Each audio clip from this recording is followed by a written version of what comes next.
All right, Mr. Lally, whenever you're ready. Good morning, sir. Good morning. If you could, just again, please state your name and spell your last name for the jury. Yes, it's Trooper Joe Paul. That's Paul. And sir, if I could just take you back to a couple different portions of your testimony from Friday. With respect to the acceleration and braking tests that you conducted in the driveway area or outside of the Canton Police Department, was that before or after Ms. Hartnett from Crime Scene Services section had processed the vehicle? After. And so as far as anything that was removed by her, that was done prior to you conducting any of your tests, is that correct? Correct. Now, you've investigated approximately 191 crashes over your time with the cars unit with the state police, correct? Correct. Now, I'm going to ask you just some general questions with regard to a number of those crashes have involved motor vehicles, collisions with other motor vehicles, correct? Yes.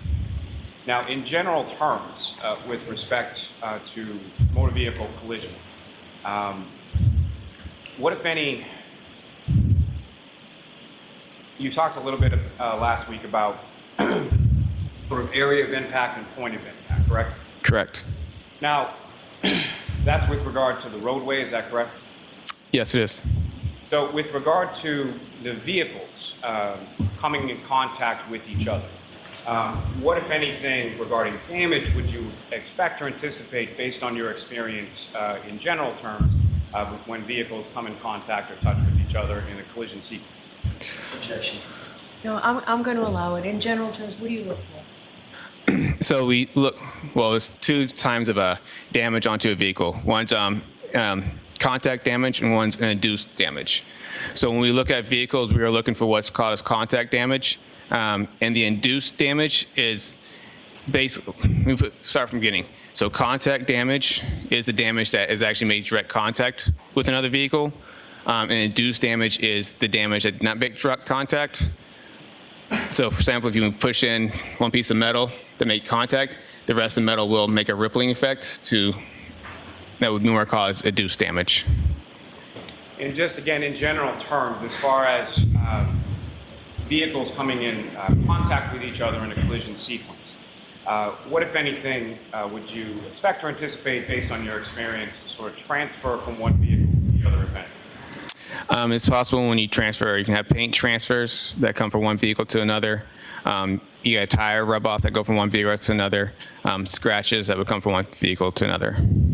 And again, sir, just in general terms, when it comes to vehicles interacting with each other in a collision sequence, what, if any, role does the respective heights of those vehicles play in respect to contact damage or inducement?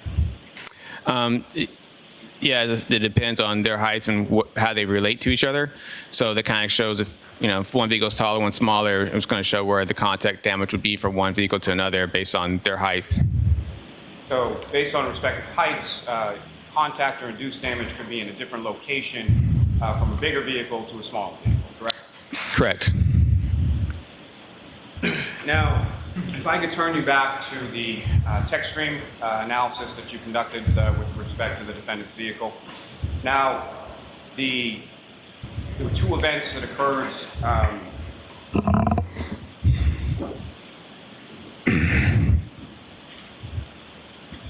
forgive me, on that 12629 miles beat.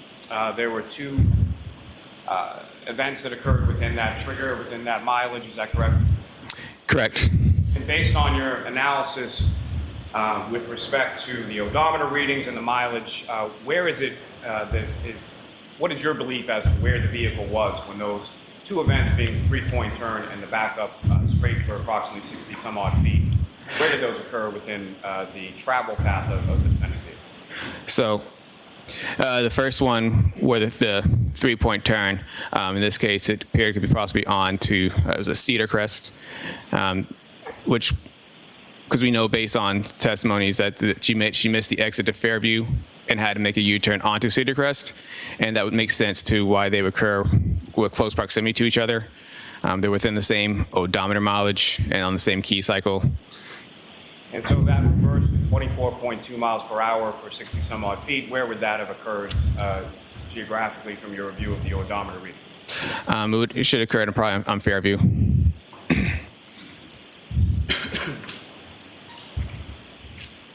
Now, sir, based on the totality of your analysis and your investigation in this case, what, if any, conclusions did you come to as to how this collision sequence occurred or how this crash occurred? Yes. Should I go to my report for that, or should you want me to just kind of go off Are you the? asking to look at your report? Is that what? Yes. Sure, go ahead. Okay. Thank you.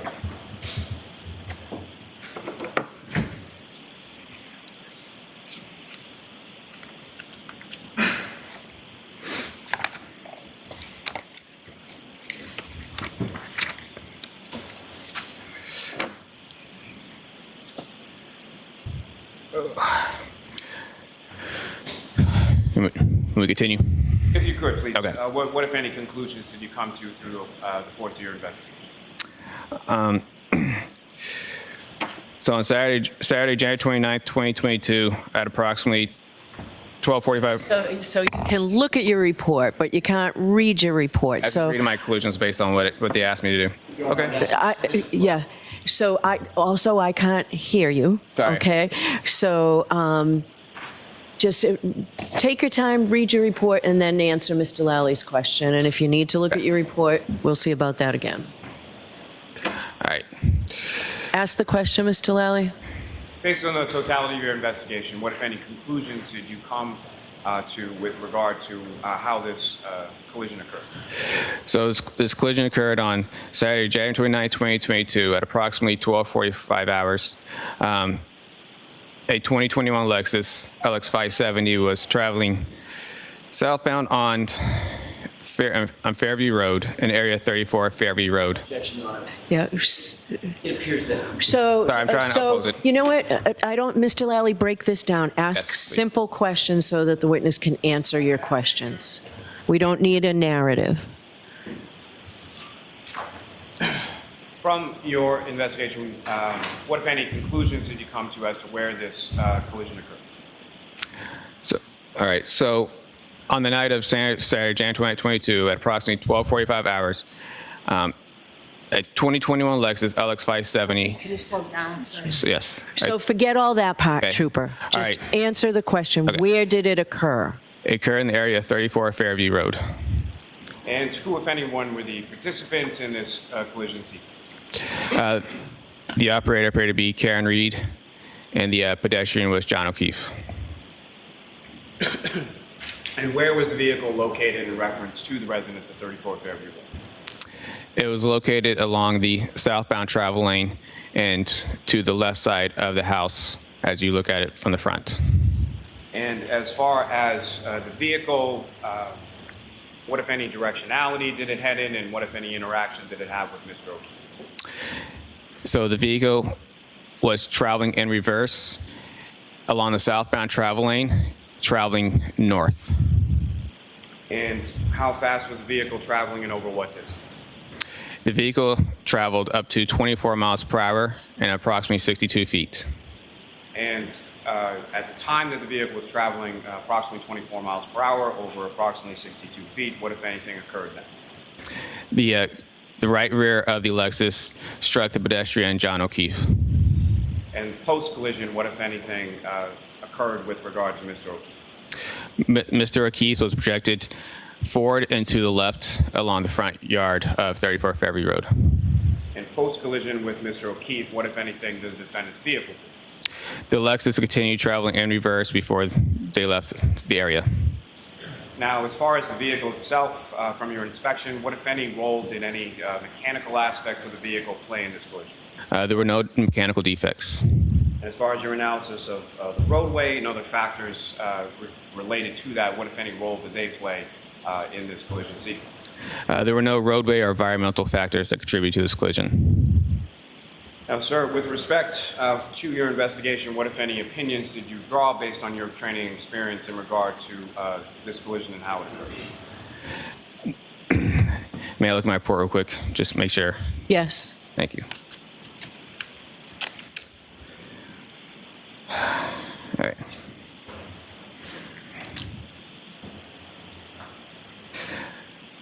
So throughout my investigation, this appeared to be a single car collision involving a pedestrian. The vehicle was traveling at a higher acceleration when, sorry. The vehicle accelerated at a high rate of speed before she struck the pedestrian John O'Keefe on the roadway and subsequently left him at the scene. And with respect to the backup safety system that you observed in this vehicle and made use of in the course of your visibility analysis, what, if any, role is it your opinion that played in how this crash occurred? Based on the visibility analysis? So even if the camera systems were covered in snow, even the systems were defective anyway, and even the mirrors were blocked, an attentive and a reasonable operator would not travel in reverse, especially at a high rate of speed. They would have cleaned the mirrors off. They would have made the cameras and systems, if they worked, if they didn't work, they would have done all this prior to accelerating in reverse. The objection sustained. Move to strike. I'm going to strike that. Now, with respect to your observations during the course of the visibility analysis, the exemplar pedestrian that you had placed in the right rear of the vehicle, was that exemplar pedestrian visible to you at the time that you conducted that visibility analysis? Yes, it was.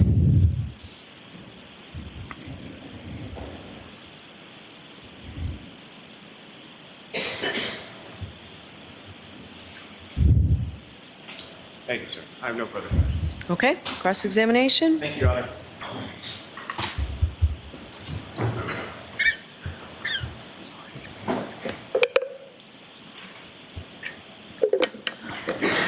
Sir, do you have any, do you hold any degrees in the scientific discipline of mathematics?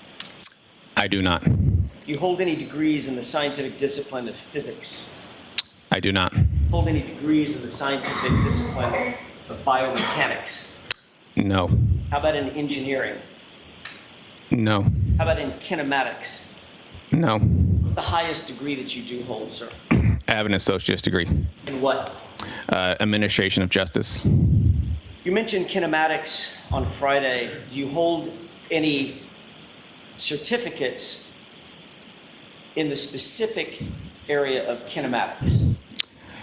Yes, it's covered in the basic crash investigation classes. Okay, so you took a class, in other words, correct? Multiple classes. They introduced the idea of what kinematics is, right? Correct. You testified about that on Friday. Yes. Define kinematics for the jurors. It deals with the aspect of motion. It's a subfield of what broader field? Kinematics. Kinematics is a subfield of what broader discipline of science? I'm not sure. Big physics, correct? Yes. And it describes how points and objects and systems of objects, how they move, and how the rate they move and the rate of their velocity, correct? It deals with the motions. What's that called? The rate of velocity. What's another word for that? The rate of velocity. Correct. I mean, it deals with motion. It deals with forward, and also deals with speed. It deals with travel and speed. If something's moving, it also has a speed to it. Right. The word you're looking for is acceleration, correct? Sure. What role does acceleration play in the field of kinematics? What role does acceleration play in kinematics? Correct. It talks about, like you just said, it talks about the speed and talks about motion. Is kinematics also known as the geometry of motion? Is that correct? I have not heard that. Never heard that. What's the difference between constrained and unconstrained motion? Constrained and unconstrained motion. That's what I asked. Constrained motion. I can't recollect at the moment. Constrained motion is motion on a predetermined path, isn't it? Yes. Unconstrained motion is what? When it doesn't have a predetermined path? Free movement, correct? Correct. You could remember that from your class? For the most part, we don't go that in depth of constrained and unconstrained. constrained and unconstrained, not restrained. That's what I said. Sorry, unconstrained. Yes. Kinematics uses algebraic formula to model these motions, right? The motions of these points and systems of points, correct? Yes. And it includes concepts like displacement and speed, velocity, distance, acceleration, which we've talked about, correct? Correct. And it looks at how these things, these values vary over a point in time or duration in time. Is that right? Yes. Do you actually understand the physics behind the study of kinematics? Yes. The word you learned in class. Yes, we had to go over the physics part of it. On Friday, you said that this incident is a pedestrian strike from a vehicle. You reiterated that again this morning. Is that right? Correct. I want to be clear. That is your opinion based on your training and experience, correct?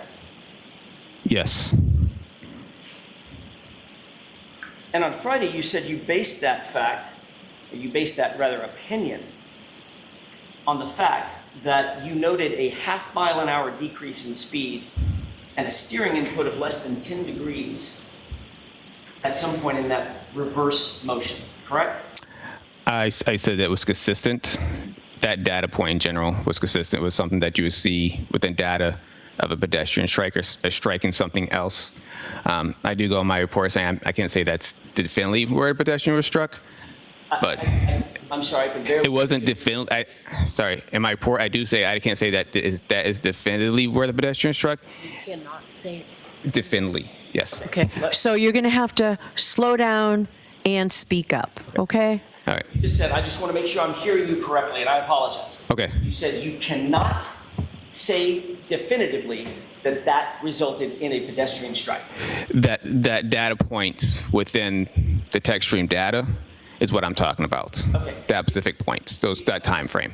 Because there's a multitude of reasons why when someone is driving in reverse, they might slow down by a half a mile an hour, right? It's when I say when it's consistent, it's because there's the other aspects of it is the fact that the accelerator is consistently strong. Let him answer. Finish your answer. So the accelerator is at a constant rate, and then it just drops by half a mile, and the steering wheel all of a sudden abruptly goes to the right. That's what I'm talking about when I say it is consistent with a pedestrian strike. That's something that you would see. It's not going to be a huge change of speed during this collision.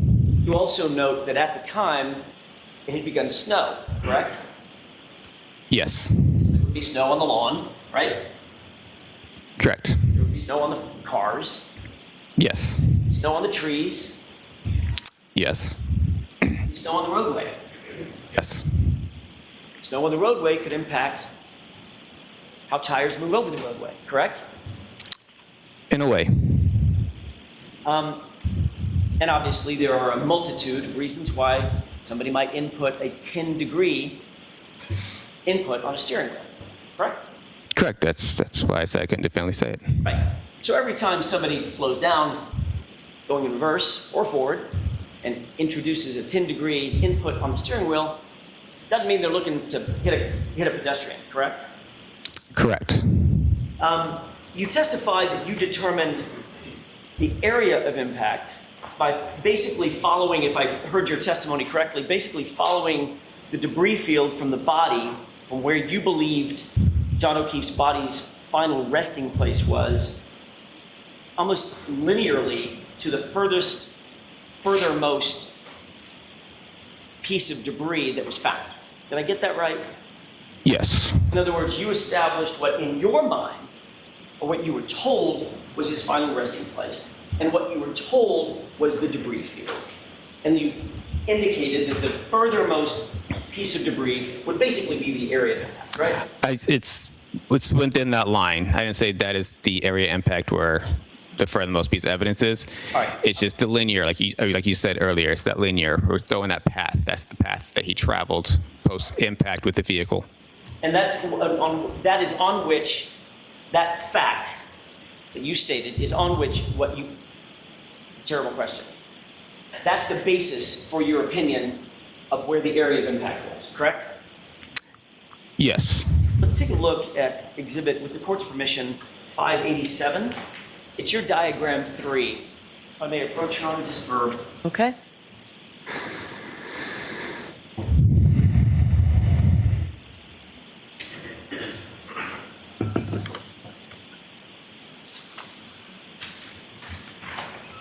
May I approach? Yes. So you can see it. Your Honor, may we publish Exhibit 587? diagram Yes. 3?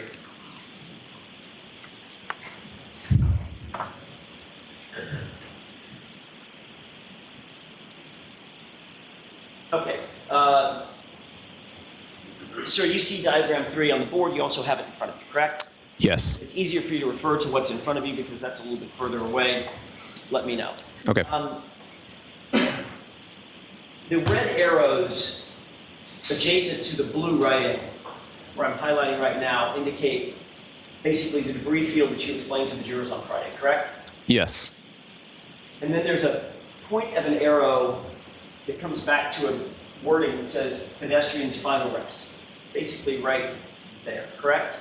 Yes. And the debris field ends right in the middle of that spotlight, correct?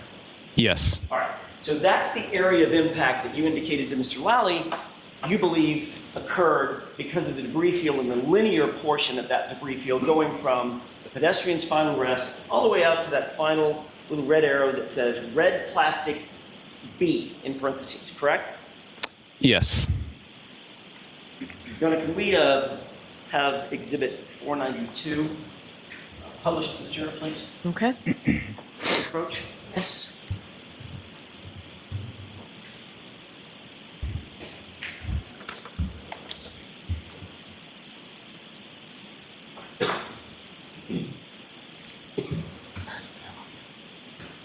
While that's coming up,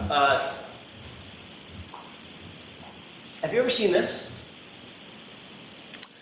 No, I haven't. Take a look just above the arrow. Your Honor, with the court's permission, maybe highlight or magnify the area just above the arrow. Okay? You see that? Yes, I do. Right underneath fire hydrant, correct? Correct. What does that look like to you? Piece of plastic. It's debris, correct? Correct. All right. Can we go back with the court's permission to Exhibit 87, Okay? diagram 3?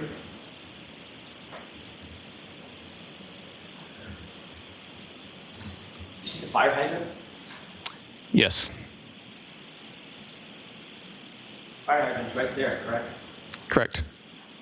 That's another, according to your scale, that's probably a good 30 feet from the pedestrian's final rest, correct?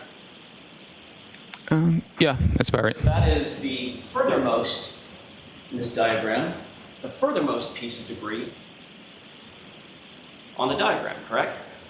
Correct. So now, your testimony changed that this, in fact, is the area of impact. No, Why not? because it's just a piece of debris.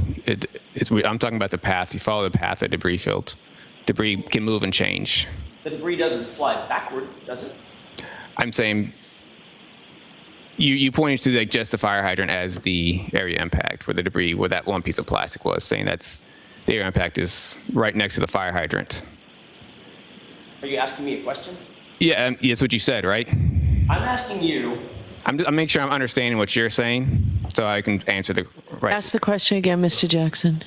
in fact, you indicated on Friday that your analysis of the area of impact was predicated on, based on, the furthermost piece of debris from the pedestrian's body that you were aware of, which is right there. Red plastic B, correct? I said I said you said earlier with the linear equation. I mean, it might have moved it over more, but it's the debris, the start of that debris, and where that is. I can't say that's definitely the point of area impact or the point of impact. You can't. I cannot say that is the point of impact right there. You just kind of follow the linear path because they have to follow in a direct path that way. Okay, so now your testimony is that's not the area of impact. I never said that was the area impact. I said it's after that. Trooper, we were all here on Friday. Okay. That's exactly what you said under questioning by Mr. Lally, wasn't it? Objection. Sustained. Didn't you say on Friday that you determined the area of impact for Mr. O'Keefe, the point of impact, was red plastic B because that was the furthermost piece of debris you were aware of from the final point of rest from Mr. O'Keefe's body? Isn't that what you said? I don't believe that's my exact words. Okay, I'm not asking if it was your exact words. I don't have a transcript of it. I'm asking you, is that what you tried to impart to the jurors? What I said to the jury, I said after that. That's the start of, that's the last point of evidence that I had. I said the area impact is probably along the roadway after that point. I mean, like before it, if you have to walk towards him. I'm sorry, I keep doing that because I think you're done. Are you done? I am done now, sir. Now you're aware that there's a piece of debris, looks like taillight material, right under the fire hydrant, correct? Correct. If the area of impact, which you indicated on Friday was where this red plastic B is, you would be wrong, right? Your analysis would be flawed. No, because that's not what I said. I said it's along the roadway, and it's going to be after that point. Okay, so is the area of impact now where the fire hydrant is? Objection. Ask it differently. Are you now indicating, because now you realize that there's a piece of debris directly under the fire hydrant, are you now indicating that that's the area of impact where John O'Keefe's body was struck? Objection. Sustained. Let's take a look at exhibit, with the court's permission, 279. Okay?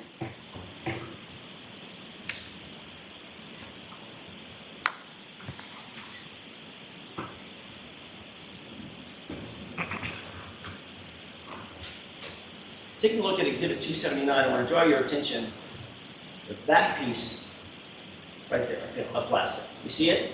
Yes. You describe it for me. Just physically, what does that look like?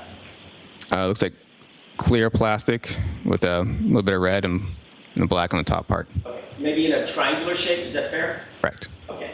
Now, if we could go back to, with the court's permission, exhibit 492, Okay? and if we could highlight just above the ruler. How would you describe that piece of material? It looks like the same piece. Does that, based on that, does that appear to be part of the taillight material that was found at the scene? Correct. Okay. Now, based on that, are you now suggesting, if we could go, with the court's permission, if we could go back to 587, and I'll stop jumping around just a second, I think we Okay? could just get back to 587. Oh, sorry, it's diagram 3. Thanks. Okay. Now, seeing what you just now seen in terms of that piece of plastic that appears to be from the taillight, does that appear to be under the fire hydrant, which is highlighted? Same piece. Yes. Okay. Based on that, does that change your opinion? Is that now, the fire hydrant now, the point of impact? No. Where is the point of impact now? It's along the roadway. I don't know the exact point of impact. So you don't know the area of impact? I said the area impact is along the roadway after the debris. Okay. I mean, only thing it would change, only thing it would change is maybe it's a little further away. But besides that, it's a linear field. I'm not talking about like one point. You kind of follow the middle of the debris field, and that should be the path. Well, if the point of impact is along the roadway, where along the roadway, if you can show the jurors, where along the roadway, in your expert opinion, was the point of impact? It should be within, if you follow from the pedestrian's final rest here, just kind of follow back. That's what I'm talking about, linear field. So now you've indicated an area, if I can follow your laser pointer, an area along here, correct? Yes, somewhere in there. All right, if I have my spotlight Is that, if I leave it right there, is that about where the middle of the spotlight, about where you believe the area of impact is? It's within, I guess you can say it's within that area. I don't know definitely, there's nothing on the roadway that has a definitive point that says this is the area impact right here. It's within the roadway based on the evidence at the scene. Okay. Mr. Paul, sorry, Trooper Paul, I'm asking you, based on your expert opinion and your conclusions, based on your full analysis, can you point me to within an area of 5 feet or so on the roadway where you believe the area of impact is? Is my spotlight basically highlighting the area that you believe, in your opinion, was the area of impact? You have that laser pointer? I do. Why don't we let him show you? It'd be easier for the jury to see. So what I'm trying to say is, so we follow the linear path back around this area. Okay, can you? And sorry, I'm trying to keep it straight as much as I can. Follow back to here. I can't say like if this definitely is, but it's possibly based on also vehicle damage to the back of the vehicle. So if we follow all the way back to here, that could be a possible area impact. So when you say that area there, just I want to be very clear for the record that what you highlighted is an area basically just to the left of an X that's on the roadway, on the bottom of diagram 3, toward the lower part of diagram 3, It's, correct? you would use your circle almost to kind of be a good area around. I'm sorry, you need to. You can use a circle around here. This would be around the area. Okay. Okay. So using your scale, that scale is going from full left to full right. It's plus or minus 40 feet, right? Switch. Can't see it. So say again. Say the question. That scale is 40 feet, going full left, full right, 40 feet. It's 40 feet. It's a 10-foot scale. Okay, sorry, 20 feet, my mistake. I was okay. Eyes are terrible. 20 feet, thank you. All right, so if you use that scale, can you estimate for the jurors, I'm just going to use this X as a starting point. Can you estimate for the jurors from this X that I've highlighted to the pedestrian's final rest? What's that number? Doesn't have to be exact. Give me an estimate. So, I mean, it could be within 30 feet because I tell you this. Also on my scale, this 2 and 3 is 50 feet from each other. Is how much? 50. Okay. 50. 50. So would you agree that from this X down here to pedestrian's final rest, as the crow flies, that's probably a good 35, 40 feet. I mean, I could try to use the scale, but it is me as a scale. If you wouldn't mind. You need a piece of paper? Yes, please. Board's permission? Okay. Just a blank piece of paper. Thank you. Yes, thank you. You need a pen? I got one. Thank you.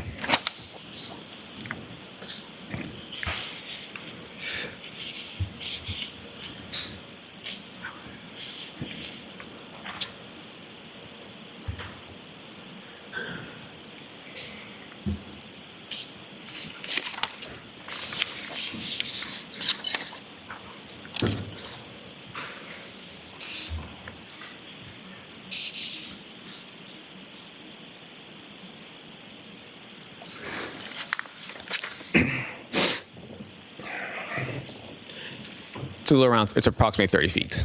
We're up approximately 30 feet. Yes. Okay. Can you place, with the court's permission, can you estimate 30 feet in here? Can I estimate? Can you point to a place in the courtroom that looks like it's 30 feet from you? Objection. No. Next question. Does the court have a diagram of a diagram of distances in the courtroom? In this courtroom? No. You indicated just now, and I'm finished with this. Thank you. Thanks. You indicated just now, in answer to Mr. Lally,'s last couple of questions, that in your expert opinion, when the SUV struck the pedestrian, John O'Keefe, he was, quote, projected forward and to the left, to the front yard to his final place of rest. Yes.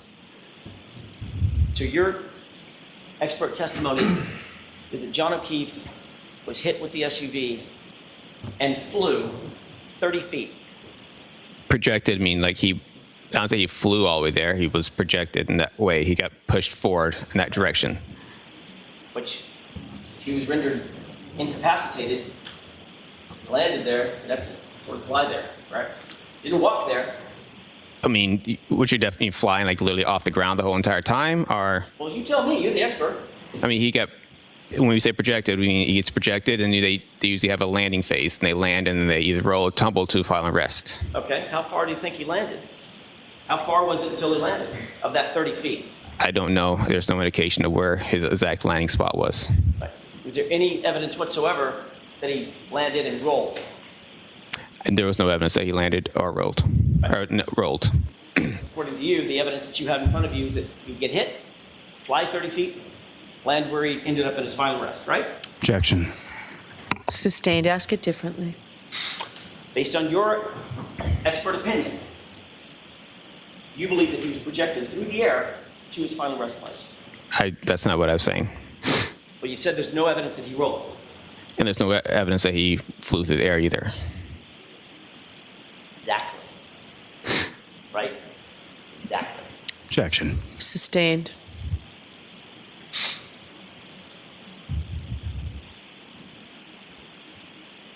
You said on Friday that in your experience, people tend to lose objects that are not strapped to them.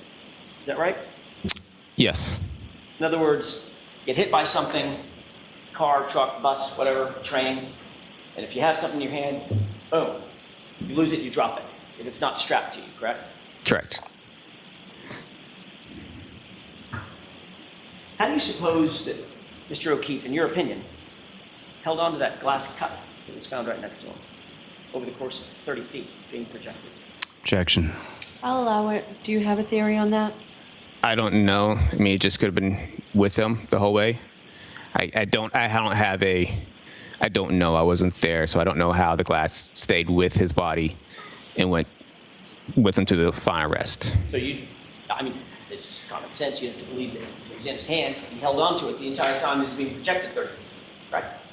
It could have been in his hand. It could have been tucked next to his clothing. Did you say tucked in? I mean, like, could have been next to his body. So when he projected, the glass was with his body as it was also flying. So there's a number of reasons why the glass, because it also got projected with the body while he was holding it. I thought you said on Friday, and you just agreed with me, that people drop things when they're hit.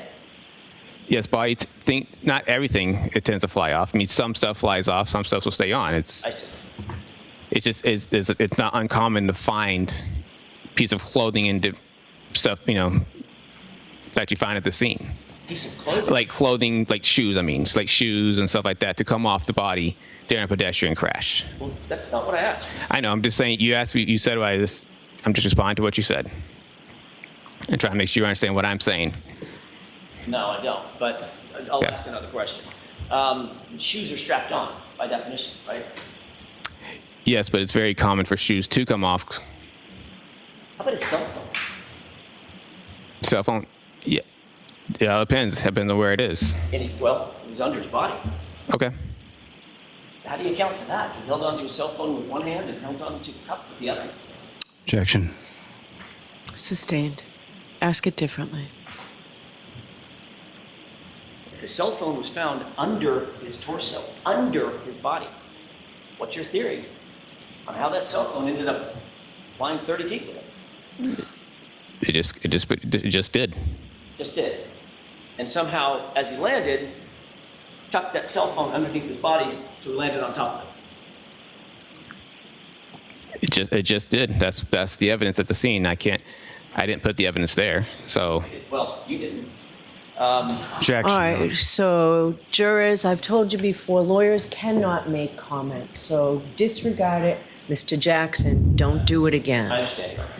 So You understand, but don't do it. Your answer's always, I understand. Don't do it. Yes, you are. Cell phone in one hand, cup in the other hand, flew through the air. Right? Objection. Sustained. You were informed of this incident on January 29th, 2022 at about 2:30 in the afternoon. Is that right? Yes. At the time you were working out of the CARS facility, which is located on West Grove Street in Middleborough. Is that right? Yes. By the way, that's a facility that has multiple garages. Sally ports, I don't know if they're called Sally ports, but garage bays, correct? The mechanic shop are there. The mechanic shop Yes. is, if you're going to review, for instance, for purposes of reconstruction, if you're going to review a vehicle, is the vehicle placed in those mechanics bays? No, not there. That's for state police vehicles. Okay, so where are the mechanics bays, sorry, reverse that. Where are the Sally ports where you would do your analysis, your reconstruction, your review of the vehicle, inspections, things of that nature? We don't have Sally ports for that. You don't have anything dedicated to that? No, the only time we would use a Sally port is the crime scene would have some Sally ports that they would do to document their crime scene stuff. And I've gone there to do my inspections, but most of our inspections are done either at the tow yard or some type of facility for that. Ultimately, was this SUV ever taken to the Middleborough facility? Yes, it was. Where was it placed? There's a fenced-in area inside it's a fenced-in area Is it outside or inside? outside. Okay. Did it remain outside in that fenced-in area the whole time? I don't know the exact time. It was there for a while, then it got moved. Where did it get moved to? I'm not sure exactly where they moved it immediately after it left Middleborough. Are you familiar with the Foxborough location at MSP? Yes. Does that have Sally ports or bays for inspection and evaluation? It has garages in it, but we wouldn't use them. We don't normally use those garages for inspections. Is it possible to use those garages for inspections? It is possible. Okay. It's happened before, correct? I've not used the inspection in the garages. But I'm going to ask you to keep your voice up and Sorry, speak yes. slowly. but you know that it could be used. Sorry. You know that those bays could be used for inspections or analysis or evaluation if needed, correct? Yes. All right. Given the fact that the SUV that was being seized on January 29th was being seized as potential evidence, best practices would suggest that you'd want to get it in and out of the bad weather, the inclement weather, as quickly as possible, correct? You wouldn't want to subject it to continued forces from nature like rain, wind, snow, sleet, hail, right? That would be beneficial, yes. All right. You're aware that the Foxborough location and the Middleborough location with the mechanics bays are all closer to Dighton than Canton, right?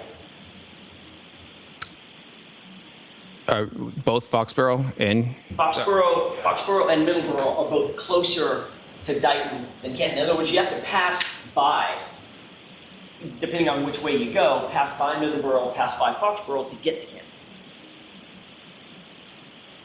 so from where? From Dighton, sorry. So from Dighton. Where the vehicle was seized in Yeah. all going toward Canton, you pass by either Middleborough or Foxborough to get to Canton, correct? I don't believe you'd pass by Middleborough to get to Canton, but you pass by Foxborough. All right. The car was not taken to Foxborough, was it? No. As a matter of fact, the car was taken basically double the distance all the way to Canton to that Sally Port, correct? Objection. Do you know that? Is that double the distance? I don't know the exact distance. I know it was in Canton. And you know it's farther to Canton, From Dighton, yes. right? And you're also aware that, because you've been to the scene, assuming, correct? The 34 Fairview, Yes. Yes, I have. and you've been to Canton PD. Yes, I have. You know that those two locations are about 3-4 minutes apart. Yeah, I can say that.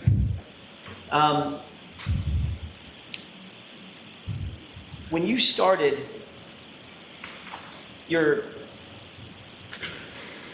let me ask this a little bit different way.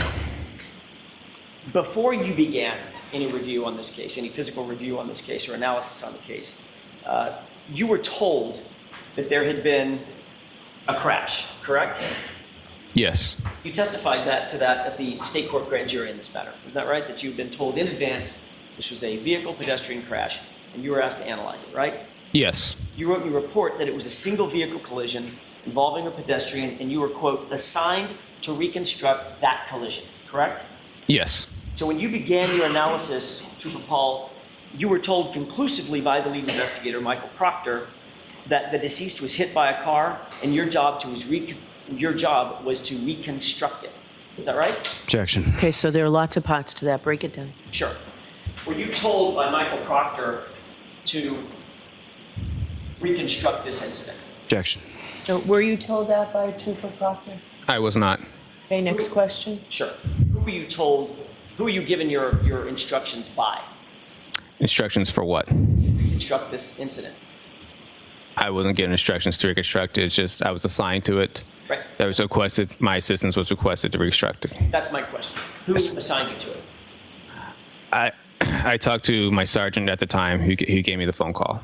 And you were told some basics about that reconstruction, the event that you were asked to reconstruct, correct? Yes. The information that you were told came from the case officer, is that right? Who's the case officer? The information that this was a pedestrian vehicle incident, as opposed to motor vehicle incident, pedestrian bicycle, motor vehicle motorcycle. You were told it was a motor vehicle pedestrian incident that you were asked to reconstruct, correct? Yeah, I was told that, yes. All right, and you had to be given some basic parameters of what that incident, how that incident occurred. The car was going in reverse, it's got a damaged taillight, things like that. Some basic stuff, yeah. What I'm asking is, I'm trying to get to is, who gave you that information? Where'd it come from? That the car was traveling in reverse. Like, which part of the information? You asked me several different things just now. Were you given information from multiple sources? Or did someone give you a summary of what you were being asked to do? At the very beginning, Yep. who gave you the summary? Summary of the whole entire, of what? Of the event that you were asked to reconstruct? I was passed down when I got to the garage. That there was nobody that sat there and gave me the summary, like that I can remember. I was told that it was a pedestrian crash. I knew it was a Boston police officer involved. That this was the vehicle, and that it was traveling in reverse. That's all they had. Okay. What I'm asking is, that's great. Thank you for the summary. Who gave you that summary? I don't know if it was definitely anybody from the get-go that was like I talked to. From where? I don't know if it's anybody that I could definitely say that was the person. There was multiple people going around when I got there. I think I talked to Trooper Zach Clark. He was doing the crime scene. I think he was Zach Clark. He was the crime scene photos at the time. I knew him from past crashes.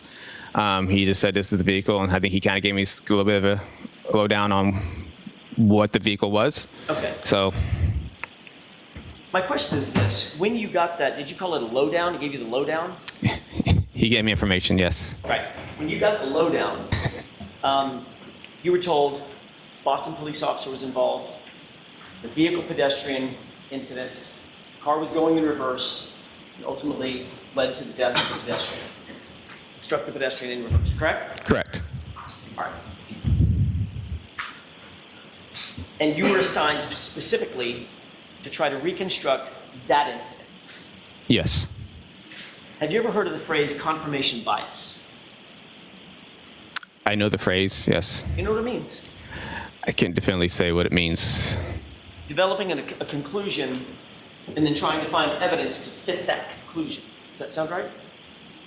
If you say so.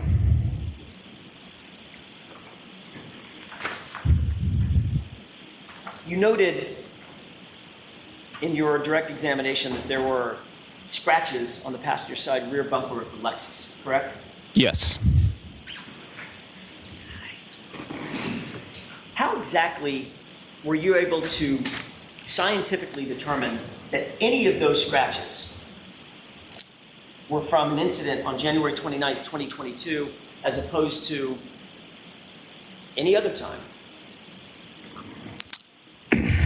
I didn't have anything else on the time. It said that those scratches happened prior to this collision. I'm sorry. I didn't have any information that those scratches were caused from a prior collision.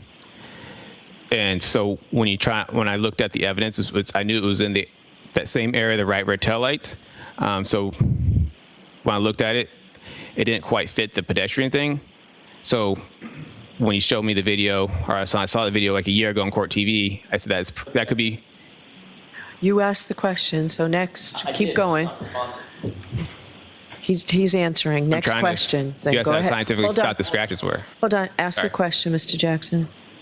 You know what normal wear and tear on a vehicle is, right? Yes, Bumpers get scratched myriad ways, correct? correct. Get scratched in a grocery store parking lot, right? Yes, Shopping cart can bounce off the back of the car and scratch the bumper, scratch the side of the car, quarter panel or something, right?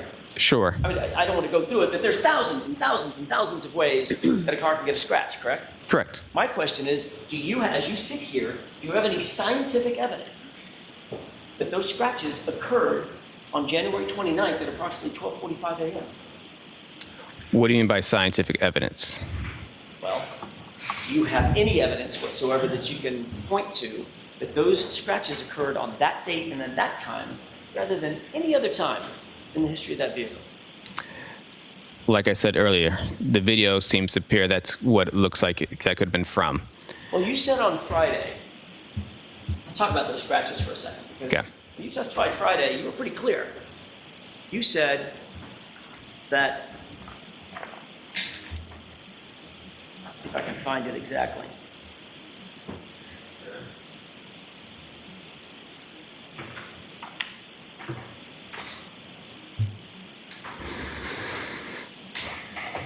I may have just a moment, Your Honor. Sure.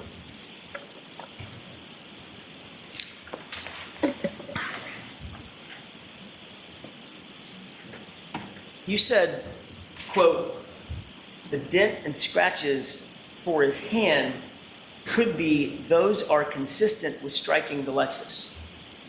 Remember saying that? Yes, on the tailgate. Okay, so the dent and scratches you talked about on Friday, you said were from his hand. Yes, hand in the glass cup. Okay. Then are those the same scratches you're talking about in terms of the bumper? No. So, What are you talking about? The scratch inside the bumper that we've been talking about? correct. Okay, That's what I'm no. asking about. Okay. Is there any way to scientifically date a scratch? No. If you go out in the parking lot right now, even as an accident reconstructionist, if you walk out in the parking lot right now and look at a Toyota Camry sitting there, it's got a scratch on it. There's no analysis that you could engage in to date that scratch, could you? Objection. So you can ask it differently, Mr. Jackson. Is there any way that you could, in general, look at a scratch and say, that scratch is from such and such date? Objection. I'll allow it. Nothing more. I'll allow it. You cannot say. You can look at evidence and shows that it may have been older than what the newer evidence would be, but there's no way to say that specific date and time and that a scratch would come from. Right. And it's possible that any or all of those scratches on the Lexus could have predated January 29th, correct? No. That's not possible. The ones that are on from the tail light and the other parts of it. Scratches anywhere on the car. Depends on what you got to pick the other scratches. You got to show me other scratches on the car.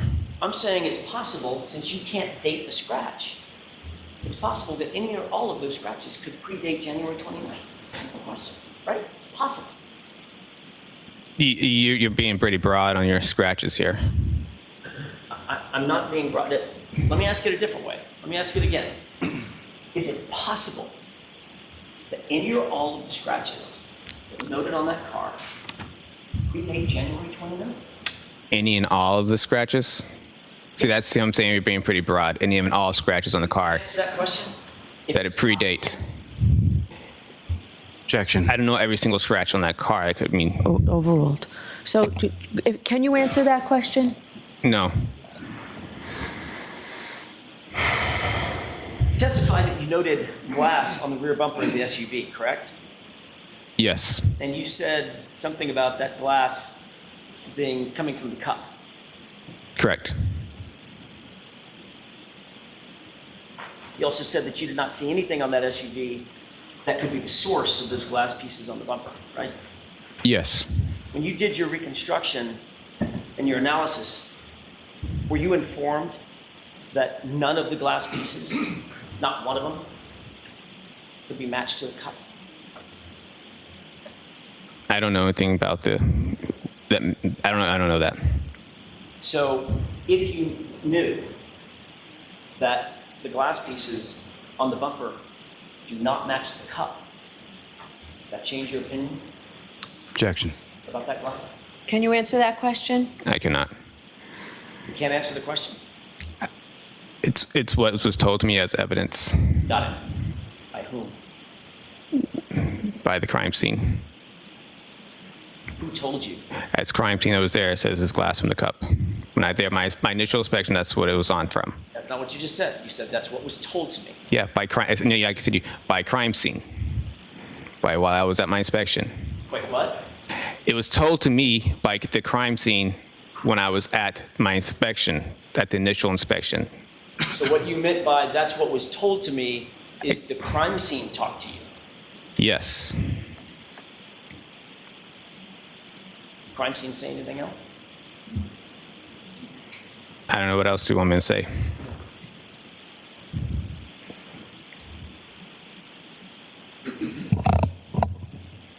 Did Trooper Proctor tell you that those pieces of glass on the bumper are somehow associated with the cup? No. Just the crime scene told you. Correct. But if you knew that the crime scene was incorrect, and in fact those glass pieces don't match the cup, would that change your opinion? Objection. Sustained. Would it change your opinion in any way if you knew that the glass pieces do not match the cup? Objection. I'll allow that. Can you answer that question? No. I'm sorry, no, no. You I don't. It's a glass from a cup. It's a glass. It's not. It doesn't belong to the vehicle. Right. It's glass. But if I told you it didn't match that cup, What? would that change your opinion? Objection. Does that change your opinion? Are we talking? Which cup are we? We never established which cup we're talking about. How many cups have we been talking about, Trooper? You said that cup. One at the, from the scene. Okay. That cup? I'm talking. I just want to make sure that we're on the clear path here. Yeah. On the clear what we're talking about. Absolutely. Let's Okay. be really sure. All I said, It was found next to John O'Keefe's body in the snow at 34 Fairview on January 29, 2022. You got the cup in mind? yes. Okay. That's the cup. When I say cup, that's the cup. Okay. Would it change your opinion if I told you that the glass pieces on the bumper don't match that cup? What's my opinion on it? All I said was glass from a cup. That's the only opinion I had. It's glass from a cup that was on a bumper. Are you saying a cup? A cup. A cup. It's not glass from the car. That was my opinion on it. I didn't never said it matched to the scene. You didn't. I never said that in my thing. I said it's glass from a cup. Okay. It's safe to say you didn't do any testing to determine the forces necessary to shatter a taillight on a 2021 Lexus 570, correct? I did not do testing.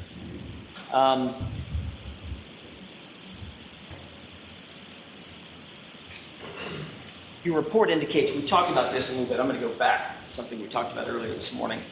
Your report indicates that John O'Keefe came to his final resting place about 7 feet from the roadway, and that's what you based your diagram on, correct? Yes. Who told you that number? I measured it from my diagram. You say that again? I measured it from the diagram. Okay, what I'm asking is how did it get on the diagram? In other words, who told you that his body was 7 feet from the roadway? Well, wait, I was told by Lieutenant, was it Gallagher, Paul Gallagher, Canton PT. He told me this is where the body was found. Okay. So I used my devices to mark that location. Okay, but before you used your devices, he just pointed someplace on the ground and said he was about here, correct? That's correct. Did Lieutenant Gallagher tell you that Lieutenant Gallagher never saw John O'Keefe in place at the scene? Did he say that? No. Did Lieutenant Gallagher tell you that the first officer on the scene estimated his body at being approximately 15 to 20 feet from the roadway? No. If he had told you that, then it changed your diagram? Objection. Overruled. He told me this is where he was found. I marked that location. That's all that was. And you marked basically every other piece of item, sorry, that was a terrible question. Every other item you marked based on a distance from where you were told John O'Keefe's body came to rest, correct? Yes. Yeah, and that was by Lieutenant Gallagher just pointing at the ground and saying it was about here. Correct.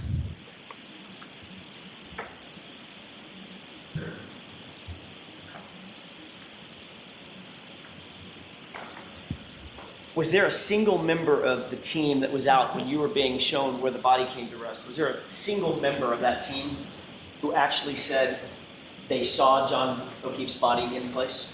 Objection. I'll allow it. What do you mean team? Canton PD? Whoever was there, who was there with you when you started doing your measurements, and et cetera, for Fairview? It's Lieutenant Gallagher. That's who. Just you and him? And myself, and I was training a trooper at the time, and she was there. You were training a trooper at the time? Yes. Okay, so it was just, my mistake. I assumed that there were several people out there. It was just you and Lieutenant Gallagher. Yes, that's why I was confused by the team. All right. And again, Lieutenant Gallagher didn't tell you that he never saw John O'Keefe's body in place. No, I don't think so.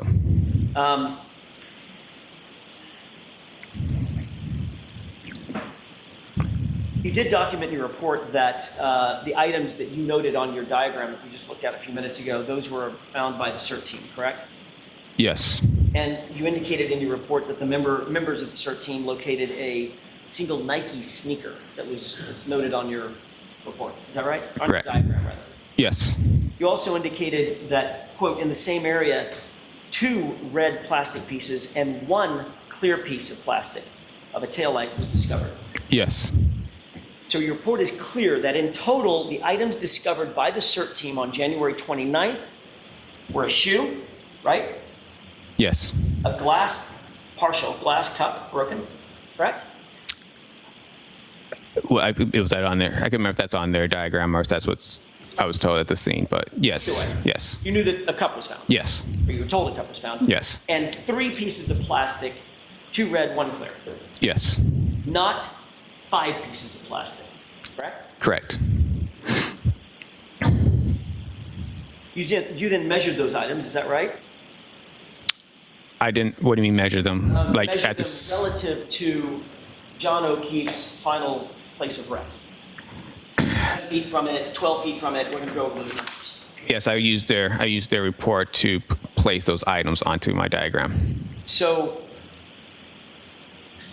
I'm gonna get to that question in just a second. I wanna make sure that we walk through it sort of methodically.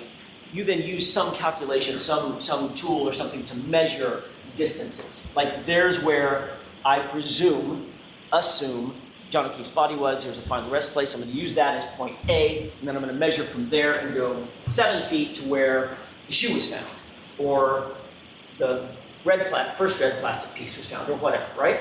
Yes. Who told you where the pieces were found? They were in Lieutenant Tolley's report. He put measurements in his report. Okay. And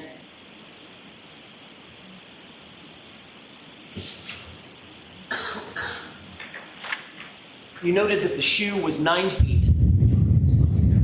Yes. And you put that in your diagram. Correct. You noted that the glass cup was 1 foot from John O'Keefe's body, correct? Correct. 1 foot is about that long, right?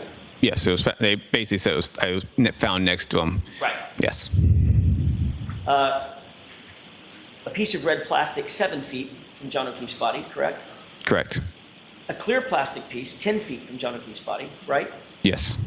And a red plastic piece 12 feet from John O'Keefe's body, correct? Correct. What part of his body were you measuring from? Like center of mass. So he's 6'2". Yes. Did Lieutenant Gallagher tell you where his center mass was? No, I measured from, he just said he was here, so I tried to put like where his head, where his feet, and try to measure the middle between those two. So ultimately, because Lieutenant Gallagher was not at the scene when he was found, Lieutenant Gallagher had to sort of guess where the body was found, correct? Objection. Sustained. You had no photographs of John O'Keefe in place, correct? Correct. There were no establishing shots and there were no perspective shots, correct? Correct. There were no relative shots, meaning this is relative to that, and I can measure that and figure out distances, correct? What, like from the picture? Yeah, so you know how that's done in science, right? You want to find out a relative position of something, so you take 2 or 3 or 4 shots. You know that something is never going to move, like, I don't know, a flagpole. You can measure from there. Sure. You get cross coordinates, right? Sure. Left and right, and where the 2 coordinates match, that's where the item is, right? Correct. None of that was done, right? From the pictures? None of that was done to do your measurements.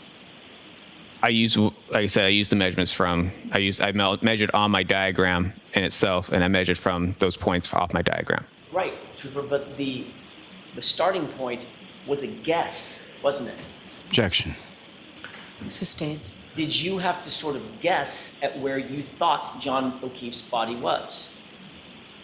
I didn't guess where his body was. Did you guess at his center of mass? Objection. Did you guess? I did not guess. Next question.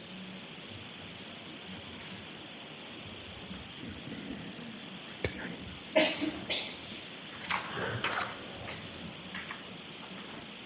stated in your report that you Google mapped Miss Reed's path of travel. Well, let me ask you a different question. If I could withdraw that question with the court's permission. Yes. Your diagram has all those arrows pointing at specific locations. Very, very specific, very thin arrows that point, correct? Yes. If you start off with an incorrect assumption about where John O'Keefe's body was, right?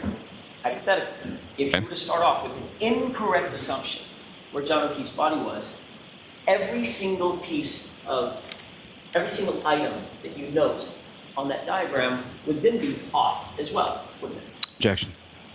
Is that true? I mean, I guess hypothetically, depends on how off you want to be. And the answer is yes, correct? Hypothetically.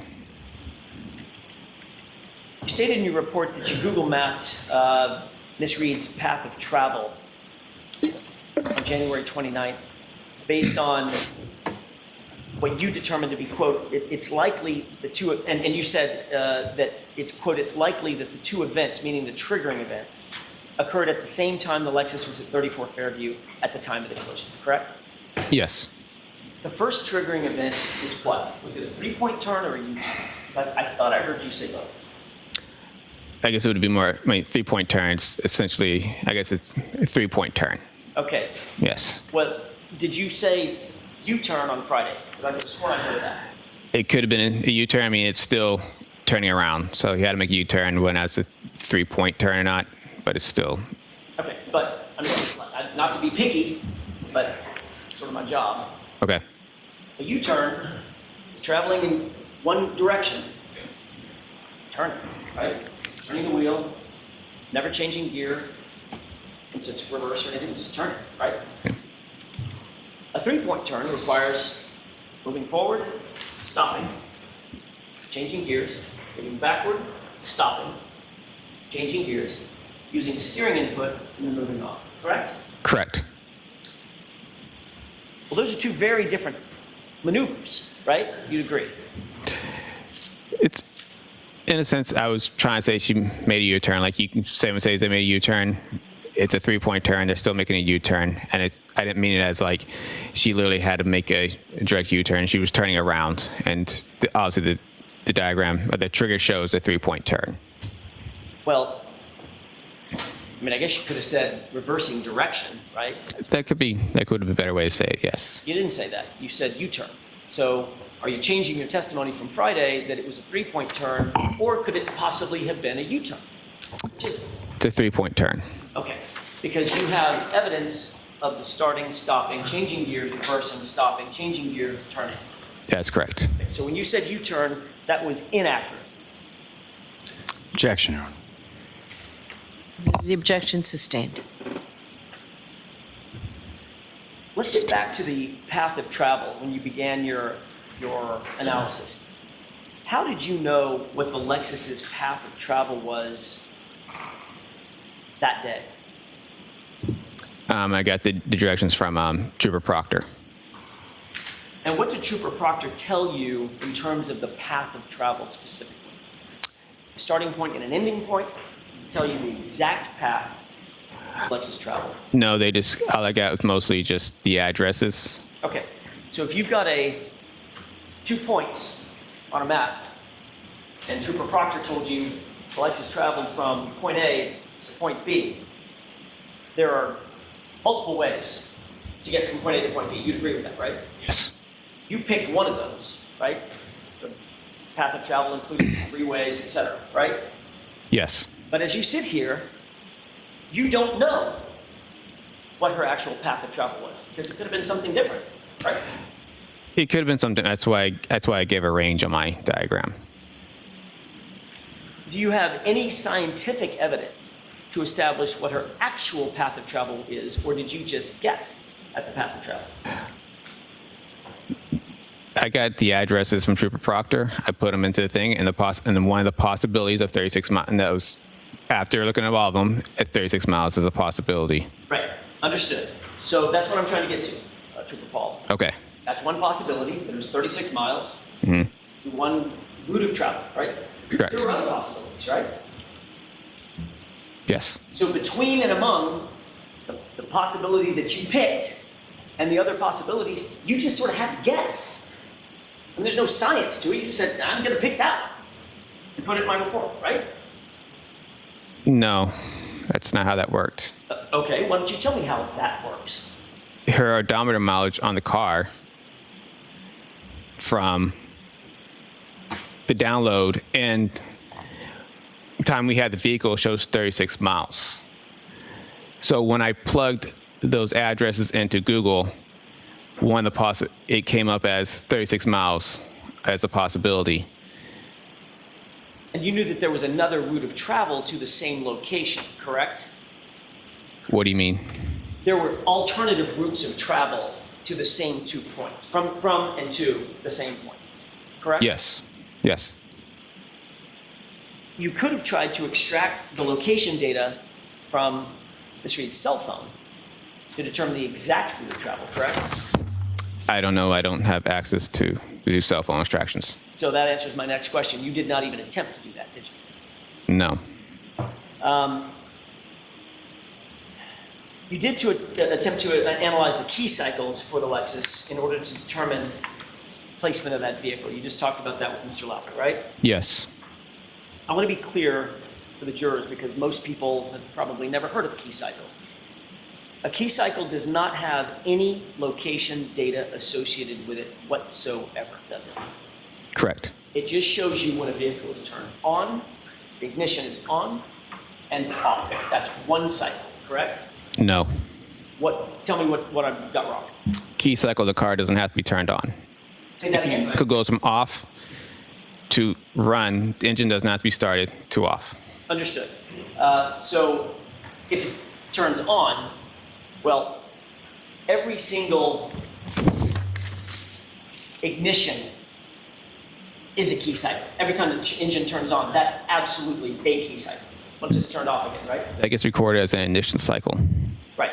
So a key cycle can be an ignition cycle, but it doesn't have to be an ignition cycle. It also can be just turning the sort of accessory on, right? The key cycles turn the accessories on. All right. But it doesn't, my question was, and where we started with this conversation is, it does not have any location data on it whatsoever. Correct. All right.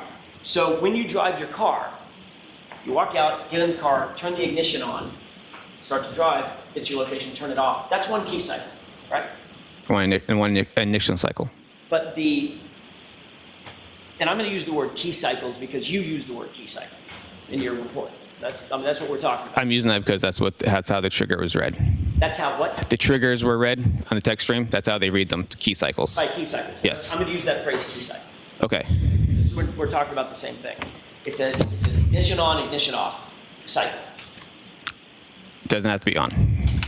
So you mean the engine doesn't have to be turned on? Correct. Right. But if you're seeing triggering events,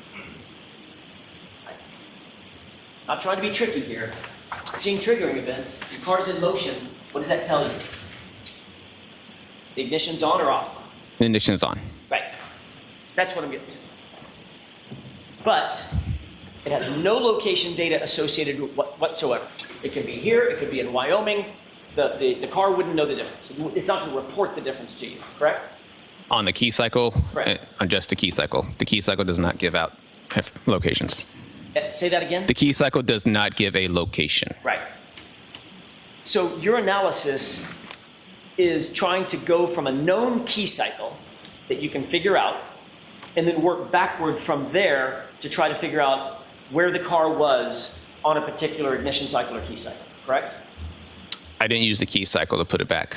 Say that again? I did not use the key cycle to place the car back in its location. The key cycles were, all I got from the key cycles is that they occurred close within proximity to the time we've had the vehicle, not basically saying that this was the location based off the key cycle.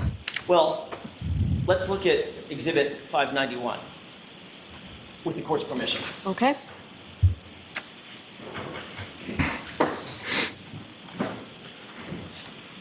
Did you testify on Friday that this is a copy of the exhibit that was put in 591? This is part of your report, correct? Yes, it is. And this is a chart that shows when, move to this arrow, that arrow indicates top and bottom where your testing occurred, correct? Yes. Okay, and we move over to the left, that is key cycle what? 1164. Right. So you've testified, and we can turn the lights on. Your Honor, I don't mind if that stays up. We can turn the lights on. I don't think it hurts anything. You stated in your report that there were, quote, 2 triggers recorded on odometer 12629 and key cycle 1162, correct? Yes. These events were prior to the testing triggers on odometer readings 12665/12666 and at key cycle 1164. Is that right? Yes. Okay. So what we're saying in the report is the triggering events were at 1162, going in reverse, in order. 1162 comes before 1164. They're numerical. Is that right? Yes. Every single key cycle just tags another number on top of it, right? There's no formula. Correct. After 1 comes 2, after 2 comes 3, 4, 5, 6, and then move on, right? Yes. So by the time you got the vehicle, there had been 1,164 key cycles on the history of that car, correct? Correct. All right. And you knew, and you put in your report, you know, that the triggering events that you see under 1164, those are yours. I mean, that's your testing. Yes. And clear that the triggers that you recorded, that you talked to Mr. Lally about, were 2, meaning ignition cycles at least, right? All right. For that. Stated in your report, well, let me finish. Mileage difference between these 2 triggers and the triggers that occurred while testing was 36 miles. You just said that, right? Yes. And the key cycle difference was exactly 2 key cycles, right? Yes. 1164, 1163, 1162. That's the triggering events, correct? That's correct. You also reiterated in your report in paragraph 23, 24, 26, and 29, and also in this exhibit in your CARS report, that the triggers occurred at key cycle 1162, right? Yes. You were assisted in your CARS report, I think you mentioned Trooper Zach Clark, is that right? Yes. Trooper Proctor assisted to a certain degree, correct? Yes. Trooper Larini, Carol Larini, is that right? Yes. Also Sergeant Sean Good of Canton PD assisted as well, correct? Yes, in a sense. Did they all read the report before it was finalized? No. Did you have any supervisor read the report before it was finalized? Yes. And he agreed with the assessments in the report? Yes. So in summary, everybody that read the report and you, who authored the report, believed, and it's reflected in that report, that key cycle 1162 contained the two triggers that you're talking about, right? Yes. That's the three-point turn, I guess it's now a three-point turn, right? Changing direction, and then Yes. the reverse at 24 miles per hour, correct? Correct. And you even went on and testified to that exact thing under oath in front of the state grand jury, correct? Yes. Wait, hold on. I need the text streams? On the key cycles. Not in grand jury. Okay. You testified to it on direct examination on Friday and again this morning. Yes, correct.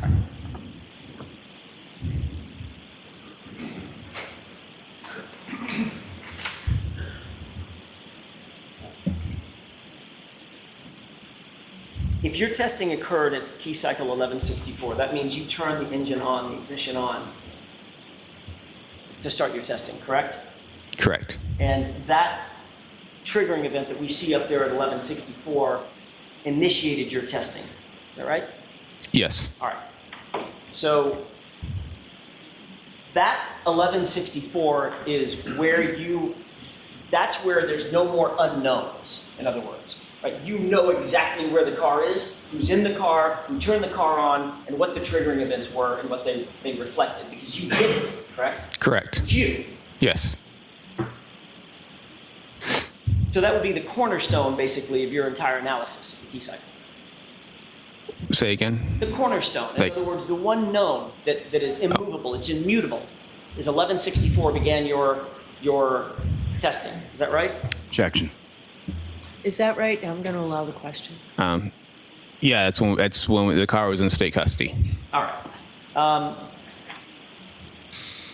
So starting at 1164 and counting backward, before you started your testing, you know that the SUV had to be started, the ignition had to be turned over, and it was driven to the Sally Port in Canton at 5:31 p.m. from a tow truck on January 29th, correct? I didn't know that. You did or did not? Did not know that. Okay.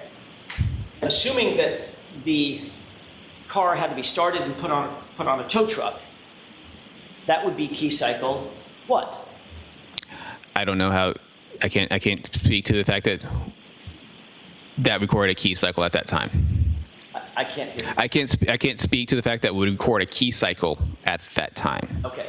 If the car was turned on and driven onto a tow truck, would that be a key cycle? I don't know because these keys record different ways, so I can't speak to how or why it did not record on there. All I can speak to is that those are the key cycles. The odometer mileage is more what I was going after on this whole thing. Trooper Paul, you just said unequivocally, when a car is turned on and then turned off, there's a key cycle. I said when the car without the ignition on, that's a key cycle. Right? That's correct. That's what I mean, when it's turned on, when the engine turns on. That's the definition of what it is. I can't speak to why it didn't go on, why it did not record. Well,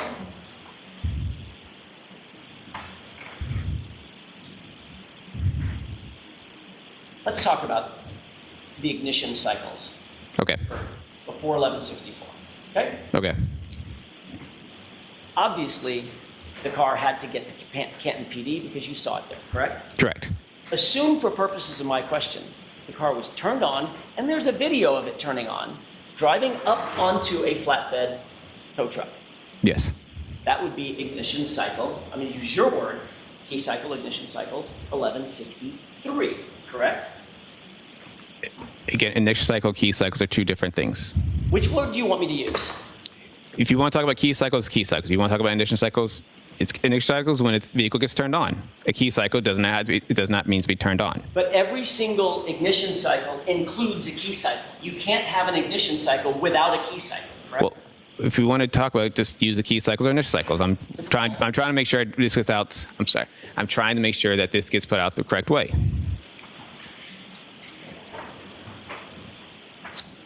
Every ignition cycle includes a key cycle, correct? In a sense, By definition, it has to, right? it doesn't have to. They record multiple different ways. You can have an ignition cycle without a key cycle. I don't know how it recorded, but it could happen. Explain that. How could that possibly happen? Because a key cycle is when it turns on, not engine running, and then turns off. Okay, so work with me here. Ignition cycle is when it turns on, engine running for 2 seconds, and then comes off. Okay, so Or the 2 seconds, if it's not on long enough, it might not record one. okay, let's ignore the 2 seconds. Okay. That's not what we're doing. Okay.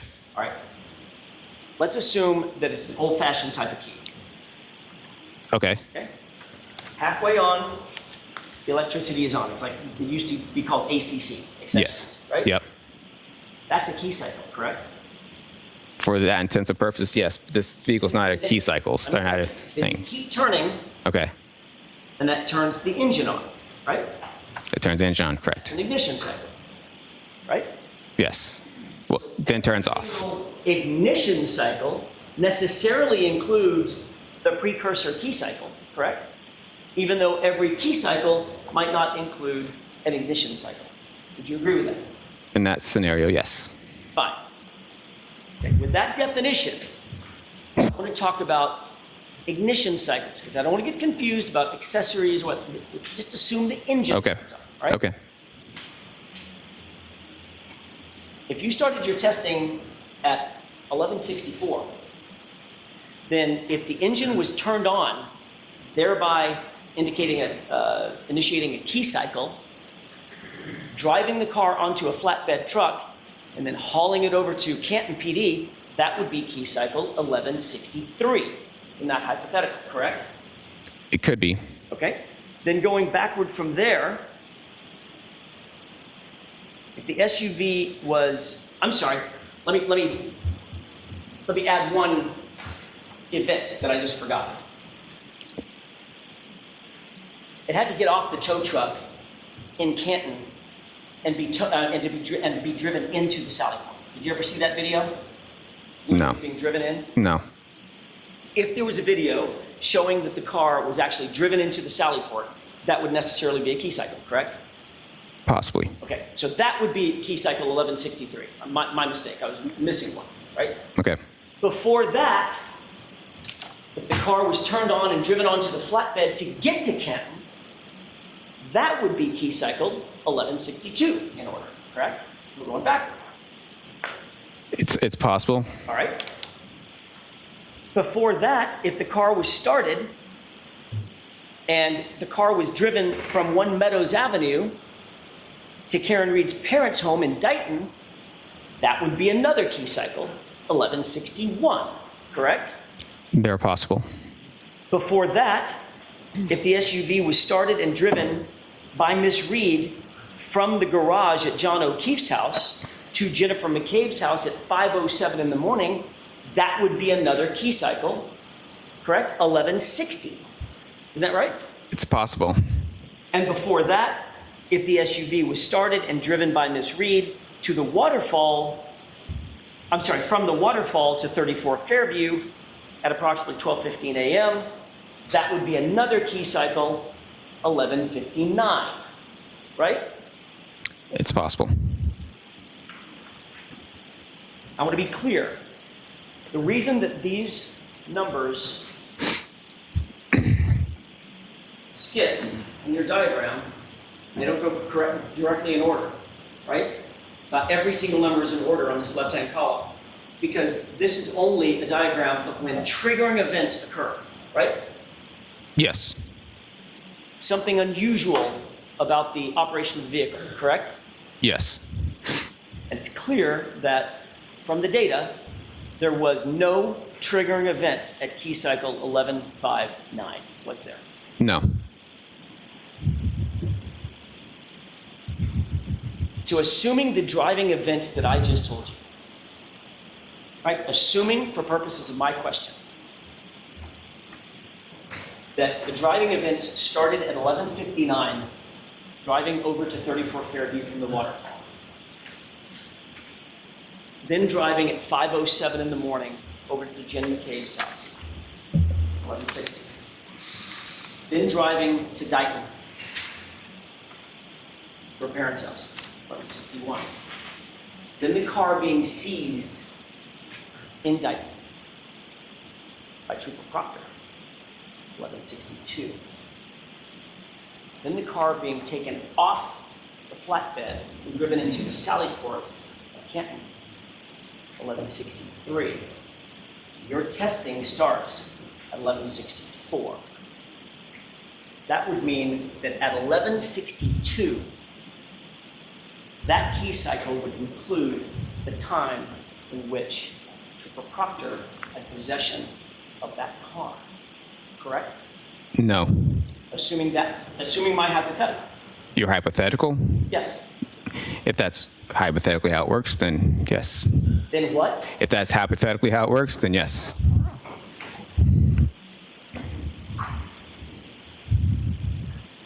On June 9th, 2022, you were asked by a grand jury whether you knew or had done any scientific testing to determine the distance a body would actually travel struck by a vehicle. Remember that? Not that specifically. Not in that way. Do you remember answering that you had not, I'm just paraphrasing, that you had not done all you hadn't finished your report yet? Why don't you show him? He said he didn't remember it that way.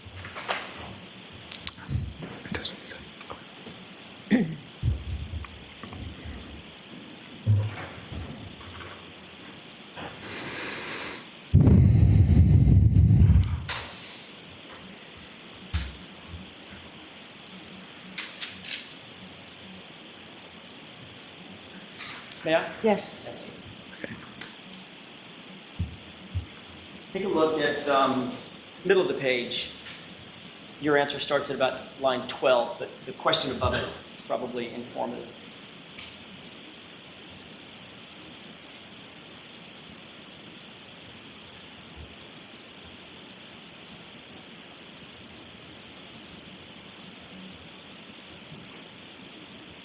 You have that in mind? Yep. May I approach? Yes.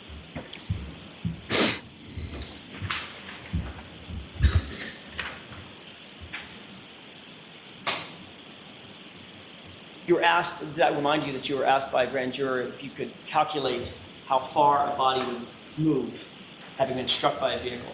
Yes. And you indicated, quote, yeah, there's certain calculations we can do with that. Would figure out if the car backed up, hit somebody, and then they go a certain amount of distance, and it's based on miles per hour, the speed of the vehicle, the striking vehicle, and stuff. Remember saying that? Yes. What did you mean by stuff? I don't know. You said that the calculations would be based on miles per hour and stuff. Did you ever do any stuff to test that? The grand juror's question.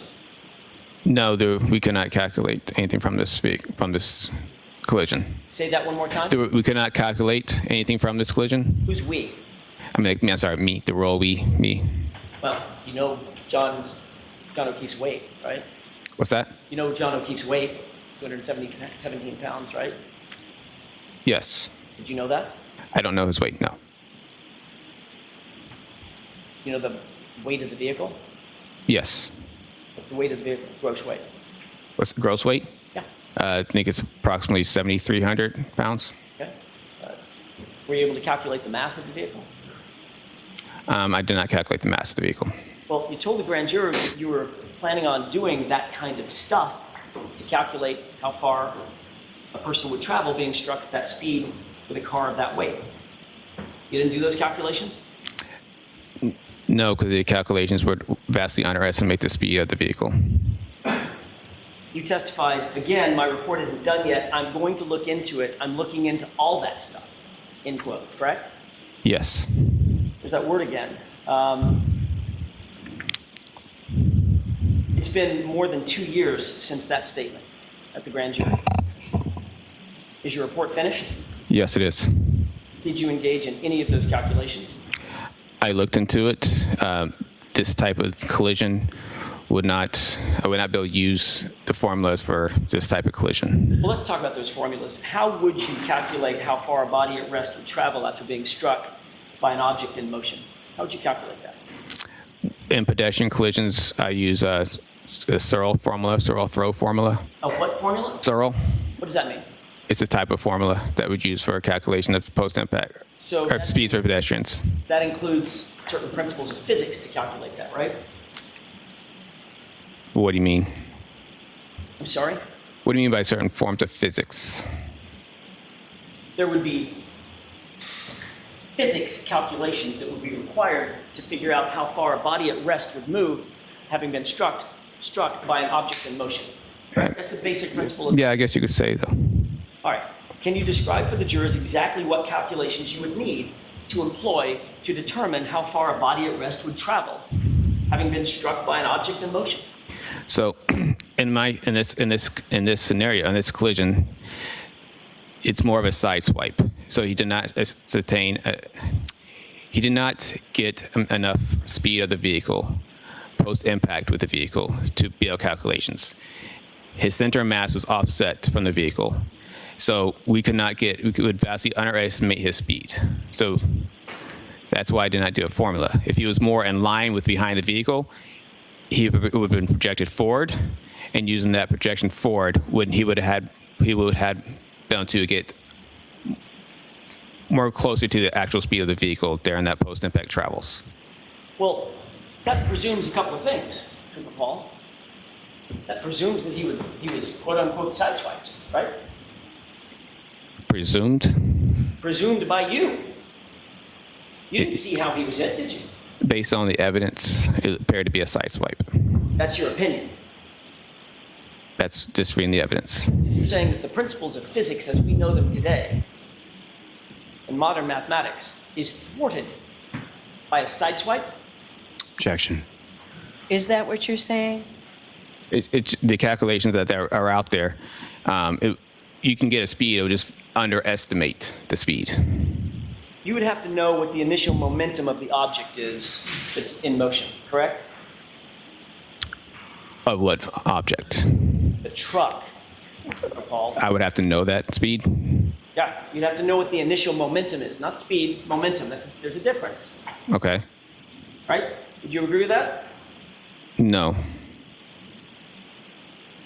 You wouldn't have to calculate what the initial momentum is of the object in motion to determine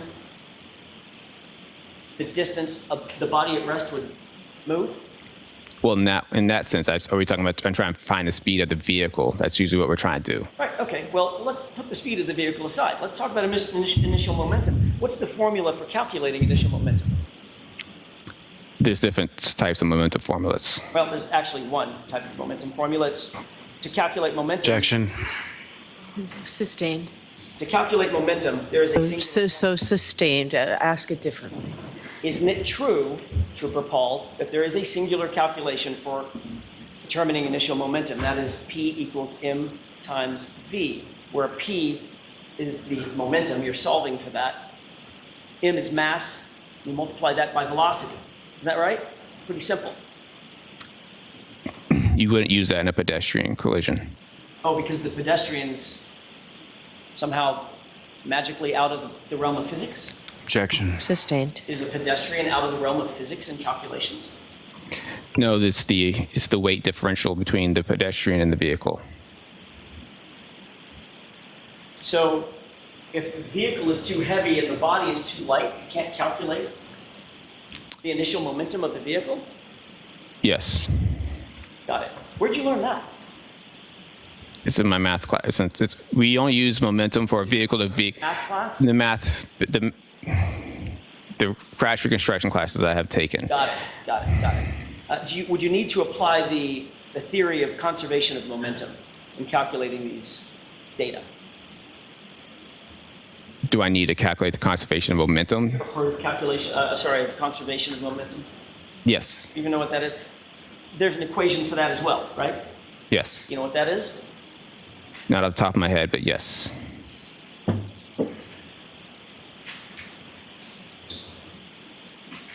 Based on the basic principles of physics, is the total momentum of the collision greater or less than the total momentum after the collision?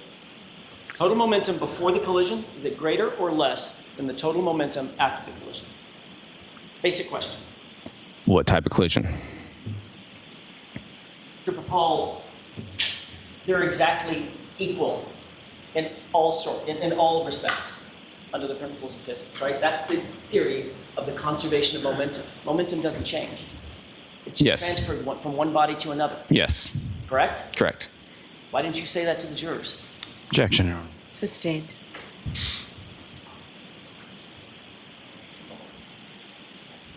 Trooper Paul, if you were qualified to, quote, look into all this stuff, you would probably know these answers, wouldn't you? Objection. Sustained. Are there any other calculations that you'd need to figure out the stuff that you were talking to about with the grand jury? Objection. Sustained. How about calculating the final velocity of the objects after the collision? Would that be important? What objects? That would be John O'Keefe's body, sir. Object I don't. that you claim was flying through the air 30 feet. Okay, Objection. sustained. How about calculating the displacement using kinematic equations? Would you be able to do that? The displacement of the body. In order to calculate how far the body would move based on the mass of the object striking the body, could you use displacement using kinematic equations? So, like I said before, the side swipe, he would not have gotten 100% of the vehicle, 100% of the speed of the striking vehicle. It would have vastly underestimated this vehicle. You couldn't hit a person and side swipe them, spin them off to the side, and have that and get a speed from those calculations. So you're saying that the discipline of physics cannot figure out how far John O'Keefe's body would move, but you personally figured out that he would have flown now somewhat, or been projected somewhat 30 feet. Objection. Is that right? Sustained. Are you saying that the principles of physics are incapable of determining with the proper calculations how far John O'Keefe's body would have moved given the collision at issue? Objection. Is that what you're saying, Trooper? No. Okay, next question. Well, you just said because it was a side swipe, all these calculations, these physics calculations are inapplicable, right? What I'm saying, it would underestimate the speed and the distance. The truth is, Trooper Paul, you have no idea what all these physics calculations mean, do you? Objection. Sustained. You've not been trained in physics formally, have you? Yes. You have been, It's incorporated into the classes. right? You had a few classes that used the word physics, but you haven't been formally trained in physics, have you? Objection. Sustained. You haven't been formally trained in kinematics, correct? It's in the aspects of all our crash reconstruction classes. You haven't been formally trained and hold no degrees in biomechanics, do you? I do not have a degree in biomechanics. In fact, basically what you did in this case was calculated emission cycles. And you even got those wrong, right? Objection. Sustained. Come on, Mr. Jackson, ask the appropriate part of the question, you'll get it.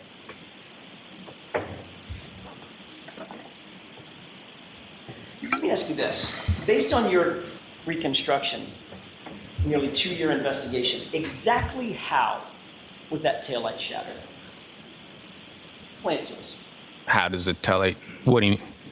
It gets so the taillight in this case was shattered when it was struck John O'Keefe's arm. Exactly what part of his arm? It, based on what I saw for his injuries, was from the upper part of his arm down. Was his arm out? And it just struck the arm like a hinge? Was it in front of him? You did the reconstruction? It looked, Here's exactly how his body was positioned when he was struck by that. so it looks like his arm was more kind of like this. If I can try to get that. You're indicating out by his side, correct? Yes. All right. And the taillight would have struck his arm, right? Yes. Not his torso. Yes. Okay. So the full mass, the full weight of that truck hit him basically at the elbow. Is that right? No, Missing his no. torso. Well, I said it, yeah, from upper part of the arm Right, down. the Yeah. elbow and the biceps. I didn't see anything that shows an indication that this lower torso was struck, but Okay. So his not, torso, it's not saying it could not have been a possibility, but I just didn't see anything. so his torso was spared from being hit, but the arm took the brunt, the full force of the vehicle, correct? Like arm and shoulder, yes. Okay. And you said he then did a spin, like a sort of a pirouette.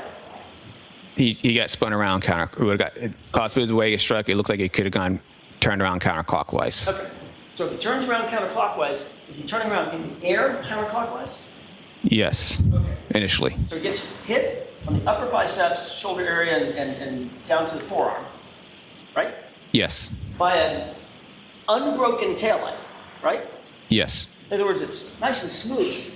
Nothing, no shards of plastic or anything broken at the time that it made contact with his arm, right? correct. Okay. So how did his arm get all cut up? Because when his arm struck the taillight then cracked, and as the car is driving past him, the taillight could scratch it.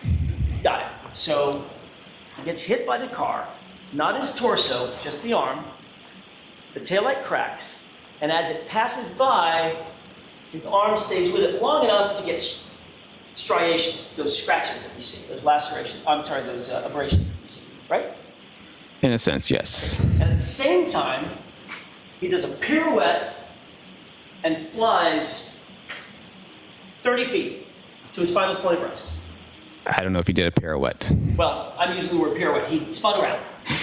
He started rotating counterclockwise. I don't know how far he ran counterclockwise, but he started rotating.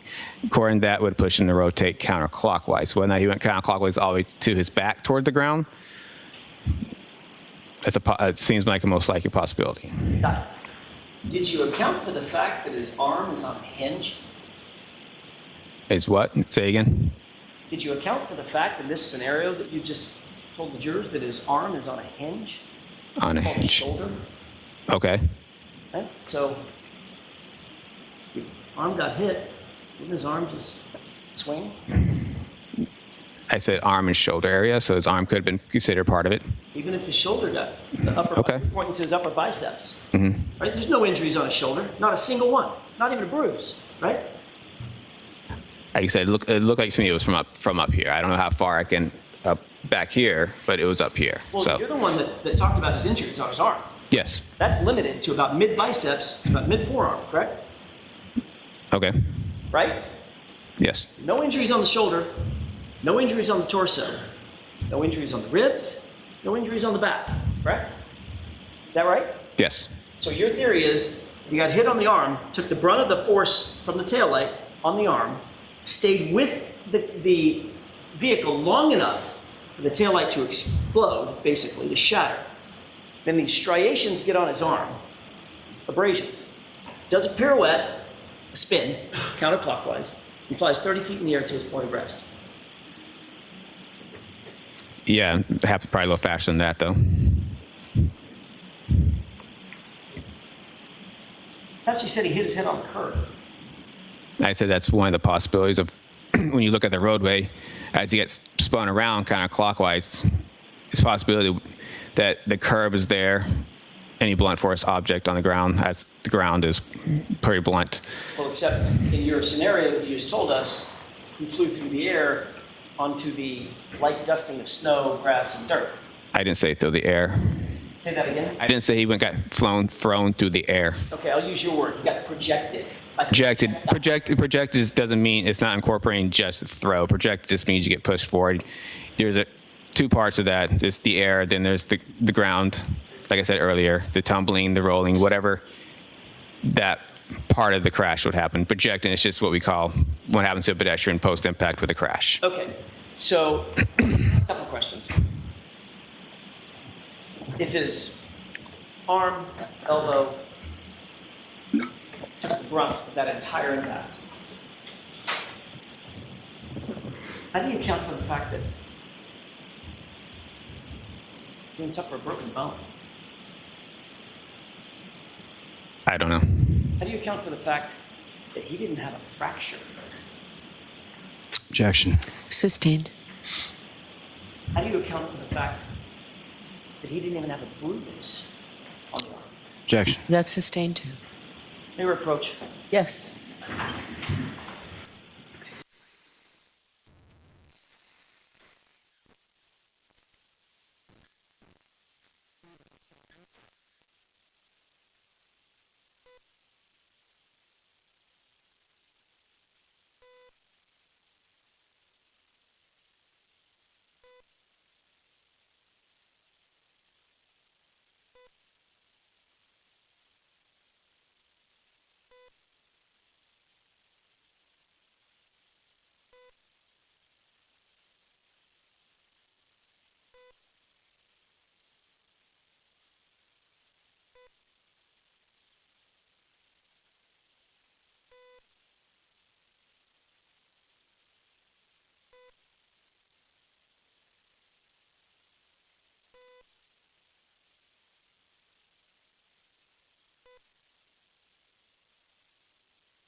May I inquire, Your Honor? Yes. The truth is, Trooper Paul, you know, having investigated auto pedestrian accidents in the past, that John O'Keefe's injuries do not look anything like an automobile pedestrian accident, do they? Yes, they do. Isn't it true, Trooper Paul, you came to these opinions and conclusions because Trooper Proctor told you to come to these opinions and conclusions in furtherance of his investigation? That is not true. That's why you have these opinions and conclusions that just don't make sense, correct? That is not true. And you're just trying to fit a square peg into a round hole. Action. Sustained. All right, jurors will take the morning recess. All rise for the court, please. And I'll see counsel at sidebar about scheduling.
Welcome back. I'm Chris Tanaka. Crews are looking for the cause of a raging fire that tore through 2 multi-family homes in Dorchester before damaging 2 others on Saturday.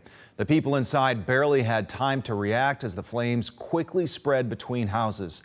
WBC's Jordan Jagelinzer has more. It feels like in 30 seconds, it went from being a chair that's on fire to half the house being melted off. It was insane. Cell phone video showing the intense flames that took over a multi-family home on Edson Street in Dorchester just after 6. Our house was damaged, the siding on our house, the house next to it ended up catching on fire too. Ethan Snow, one of the neighbors of the 3 other buildings that the fire spread to, he captured this video. That's when he realized people were still inside and he and his friend jumped in to help. Luckily, my friend, he jumped over my fence, jumped over the shed to get over to the other house. And luckily their back door was open. He ran upstairs, banging on the doors, making sure everybody was trying to get out. All residents managed to make it out safely. 1 pet died in the fire and a firefighter suffered minor injuries. Deputy Fire Chief Michael Doherty says nearly 60 firefighters were on scene, allowing them to knock it out within the hour. It's tight spaces, really cumbersome gear doesn't help you, but that's the reason why we get so many people here. Guys did a great job here, great job by the firefighters, knocked this down fairly quickly. 19 people are now without a home as the Red Cross assists those displaced. Neighbors say they're grateful to the firefighters for their quick response. A lot of respect to them. It's just surreal. Jordan Jagelinzer, WBZ News. Well, 2 accused thieves suspected of a robbery in Boston will face a judge today. Timothy DeConnick and William Cataldo were arrested Saturday after police say they tried to break into an East Boston apartment using power tools. Investigators say the same pair are suspected of stealing $240,000 from a location on Meridian Street earlier this month. Both will be arraigned today on several charges.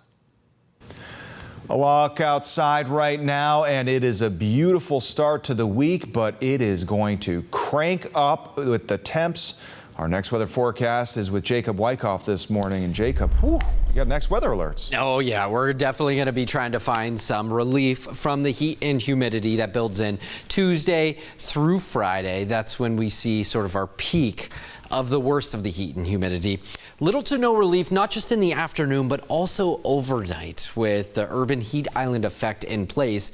The nights aren't going to effectively allow our bodies to cool. So this is going to be an extended push of some dangerous heat. Upper 50s, low 60s currently. We're in the mid to low 60s. For the Cape and Islands, a couple of clouds around, but overall, a beautiful day. As we go into our Monday, couldn't ask for a nicer start to the work week. Mid to low 80s for highs inland, 70s along the coastline, mid to low 70s for the Cape and Islands. Then we crank up the blast furnace. We're talking mid to upper 90s. Wednesday and Thursday will be the peak of the heat and also the peak of the humidity. By Thursday, our heat index value will be 105 to 107 in some parts of the area. That's dangerous stuff. That's some of the warmest air that we have seen build in for quite a long time.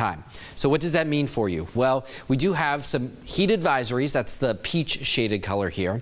And then we also have some excessive heat watches. These will be upgraded to heat warnings. That's where we could see 105 or higher for multiple hours for that heat index value. That would be likely peaking on Thursday. We'll let you look at the rest of the 7-day forecast coming up in just a few minutes. Chris? All right, Jacob. Well, Israel's military announced over the weekend it would begin a daily tactical pause in fighting to allow for humanitarian aid into southern Gaza. Now this as Muslims around the world mark the beginning of Eid al-Adha. Skylar Henry has more from Washington, D.C. Aid trucks were seen on the Israeli side of the Kerem Shalom border crossing after Israel's military announced a daily pause in its offensive. The pause applies to about 7.5 miles of road in the Rafah area in order to allow more humanitarian aid into Gaza, where more than 80% of the population has been displaced. However, the military said fighting in the city of Rafah, where Israel is targeting Hamas, would continue. In Jerusalem, funeral services were held for one of the 8 Israeli soldiers killed Saturday in Rafah in the deadliest Hamas attack in months. Also in Jerusalem Sunday, thousands of Muslim worshippers gathered at the Al-Aqsa Mosque to attend prayers for the Eid al-Adha holiday. But what is usually a festive celebration is overshadowed by the ongoing war. In the southern Gaza city of Khan Yunis, worshippers held prayers by the ruins of a destroyed mosque. This man saying this Eid there isn't any signs of celebration. There are no sacrificed animals. Now we sacrifice ourselves.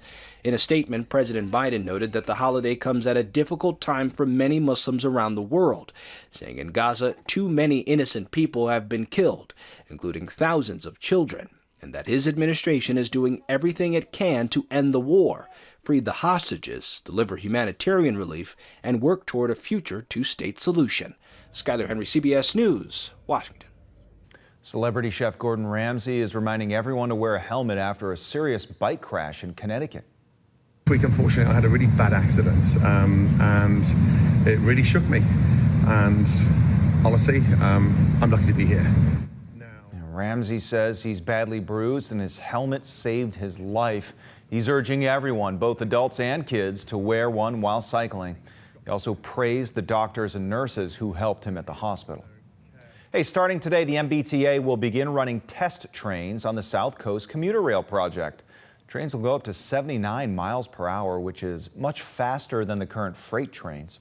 People living in Taunton, New Bedford, and Fall River are being warned to follow all warning signs and lights. Once completed, the project will restore rail service between Boston and the South Coast for the first time in decades.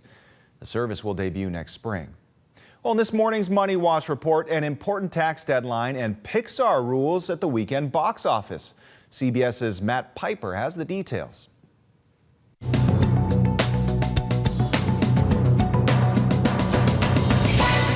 Today is an important federal tax deadline for Americans who are self-employed, business owners, freelancers, or gig workers.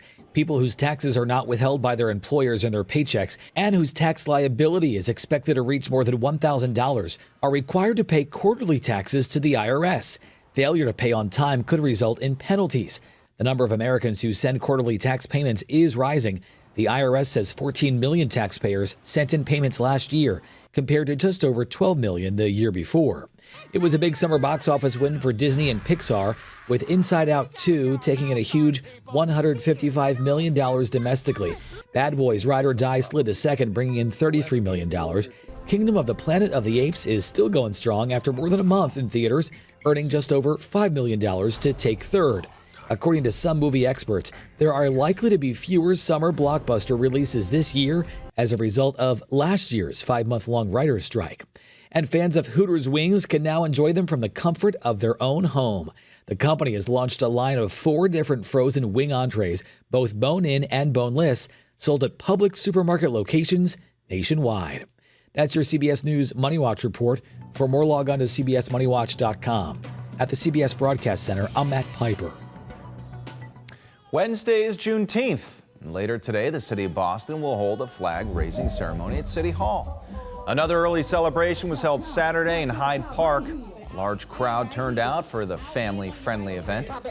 Juneteenth honors the end of slavery in the United States and is sometimes called the nation's second Independence Day. Well, nearly 7 million Americans live with Alzheimer's disease. This weekend, a special celebration helped some seniors tap into their memories. CBS's Danya Backus has the story.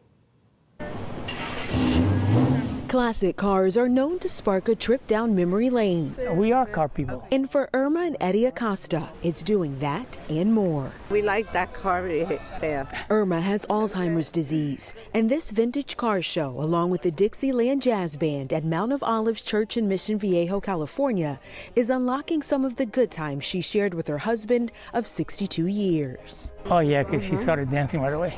Yeah, we were dancing. Nobody was dancing, only us. With early stages of Alzheimer's dementia, there's often memory issues that go along with that. Pastor Jim Rainin is with Mount of Olives. The church runs an adult day program that serves those with cognitive impairment. So for a lot of our participants, when they come here and they see cars that are of years that maybe bring them back to a happy memory, it triggers some of those experiences that they had growing up. In addition to car shows like this one, the program's also known as the Friendship Club, which provides social interactions that help against the effects of dementia and Alzheimer's. You have exercise, you have nutrition, but social interaction is key in there. There's a lot of studies that show that the social interaction is key to maintaining their cognition. Interaction that brings families together as they reconnect to their past. Danya Backus, CBS News, Mission Viejo, California.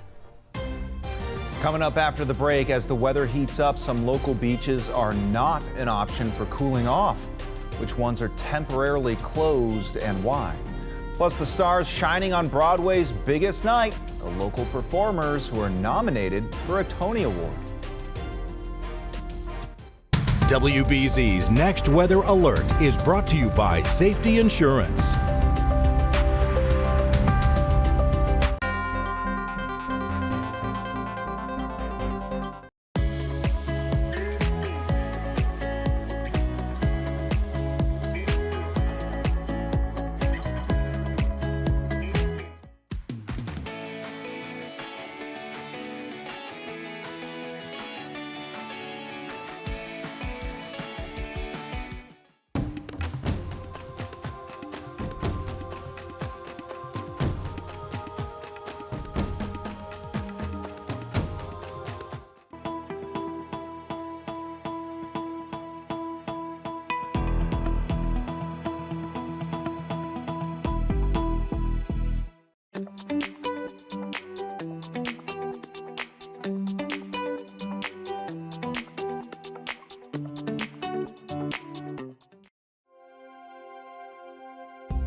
Welcome back. Ooh, can almost feel the warmth of the sun in this image, and it's going to get a lot hotter. Here's Jacob Wyckoff with details on the heat coming this week. Jacob. Chris, definitely getting a bit toasty over the next few days. Today, the cool day, if you can call it that. We're only going to be in the mid to low 80s for highs today, but heading into Tuesday and beyond, we are going to see that excessive heat building.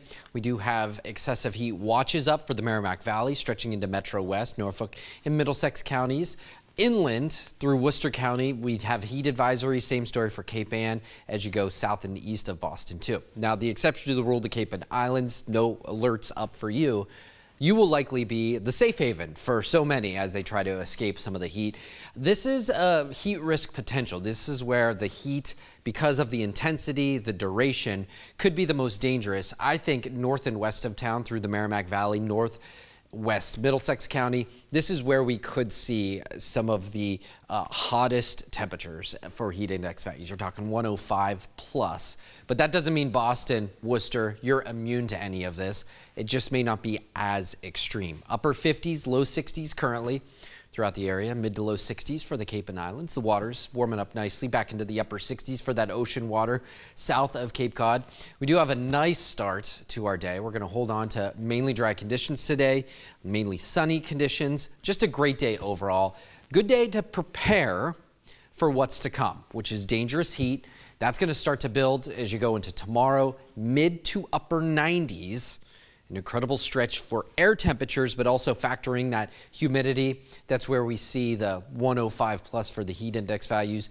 And then an unsettled weekend. The pattern starts to break down. We start to get some rain chances starting Friday and right on into the weekend. So we have this big upper level ridge that's funneling in some of that really warm, humid air. As I mentioned, it finally starts to break down as we go towards the end of the week. We start to see a front that approaches Saturday and Sunday. Right now, not really anything happening on our satellite and radar. We're going to remain dry and mainly sunny today, mid 80s. Our southwest wind contributes to the warm temperatures starting tomorrow all the way into Friday. Wednesday and Thursday, the peak of the heat, you're talking upper 90s. I think there will be some places Thursday, Merrimack Valley into northwest Middlesex County, that could be in the triple digits. That's air temperatures, and we're going to be in the neighborhood of some record high temperatures. Incredible heat, some of the warmest heat we have seen in quite a few years as far as our duration goes. But it's not just the afternoons, it's also the nighttime low temperatures that don't really effectively cool down. So we're going to be not only hot at the daytime, but hot in the nighttime, and it doesn't give our bodies a chance to actually recover. Boston's hottest June temperature, 100 degrees. Last time we hit that was back in 2021.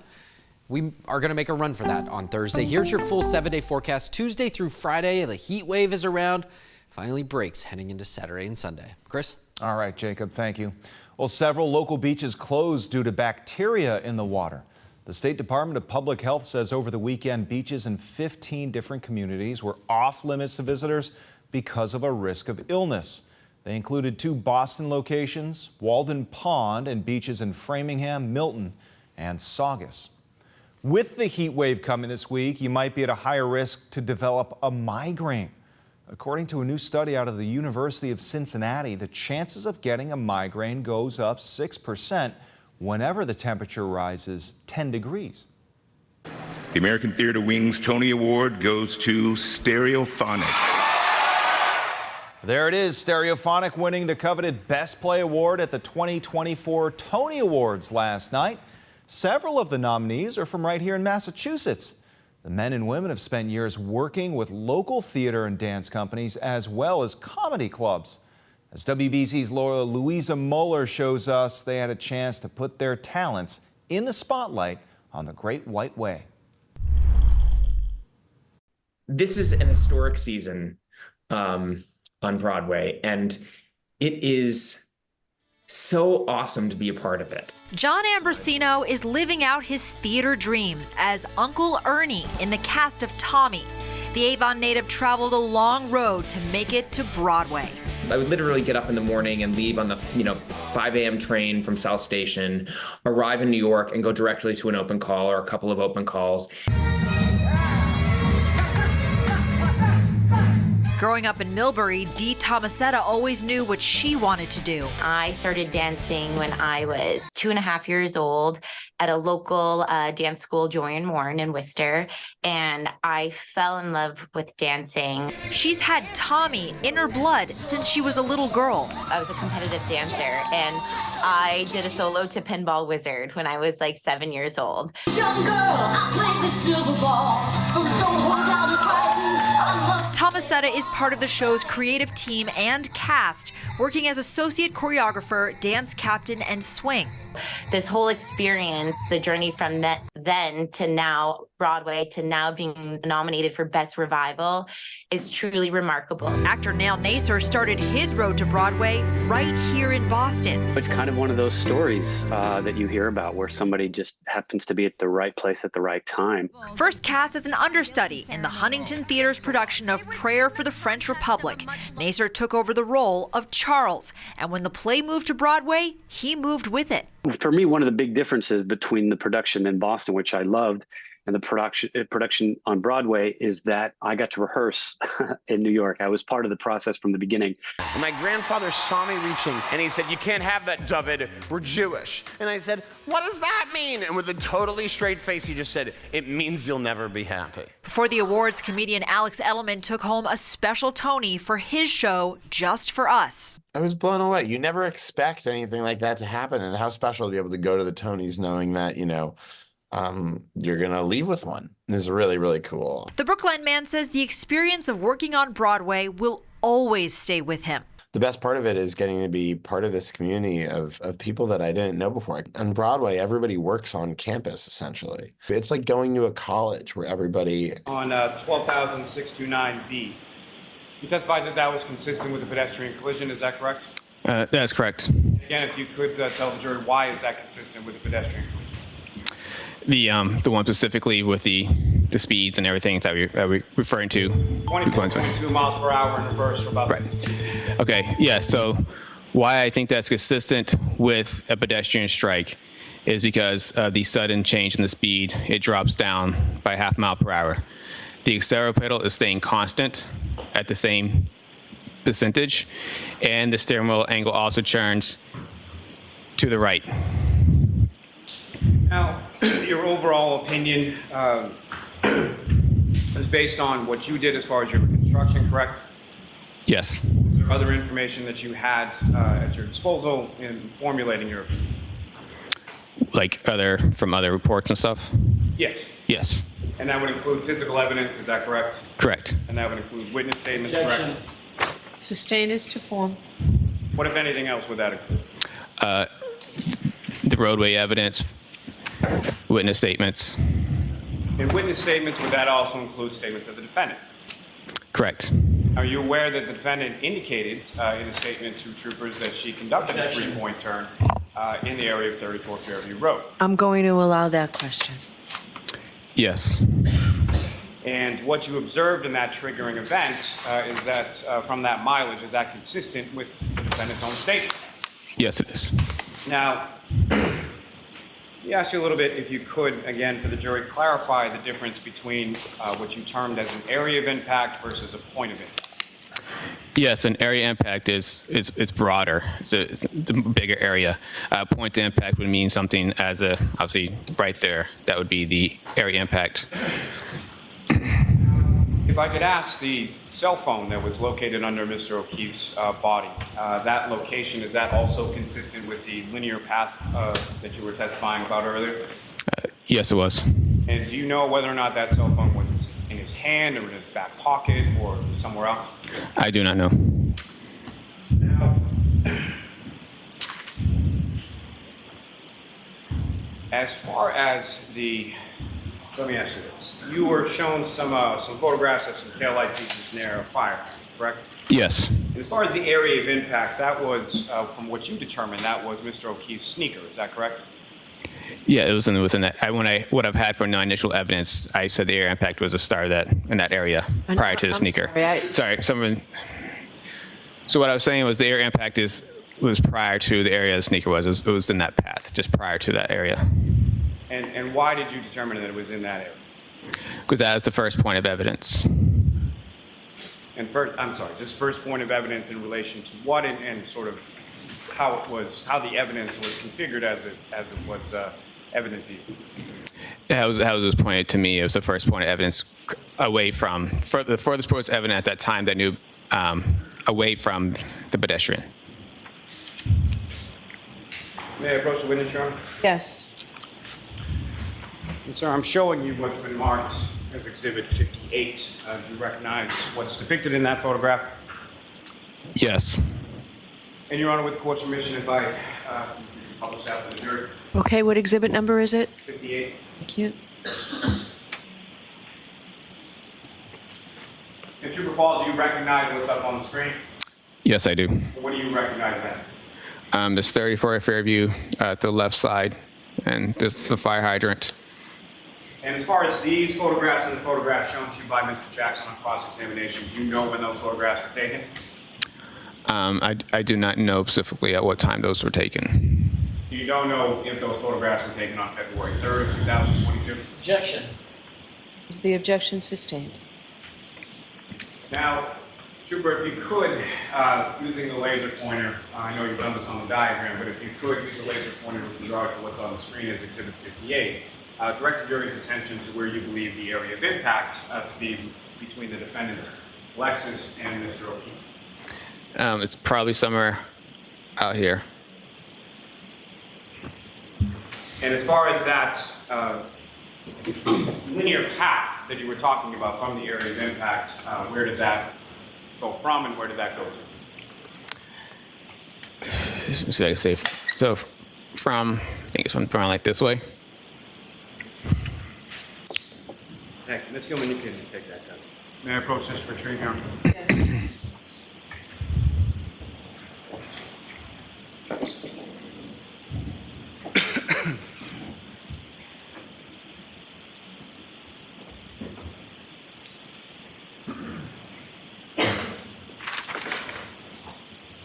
Now, Trooper, if you could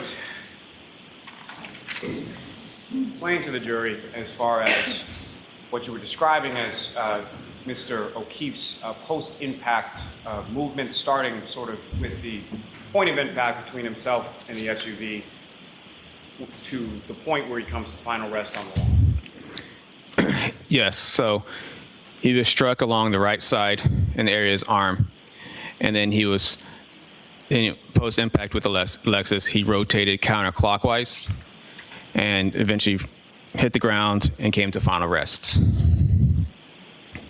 And the ground, based on your understanding of the weather conditions, was frozen at the time, is that correct? Objection. Sustained. Watch the form, Mr. Lally. Yes, sir. So as far as anything in your testimony about Mr. O'Keefe's actions, does that involve a pirouette? No. So there's a rotation, is that correct? Correct. And as far as 30 feet in the air, do you have any opinion as to whether or not he flew 30 feet in the air? I do not have any evidence that he would have flown 30 feet in the air. And so as far as from your training experience when it comes to pedestrian collisions, are you able to determine or calculate how much distance someone is in the air and how much distance someone sort of rolls or tumbles to their final resting position? Say it again.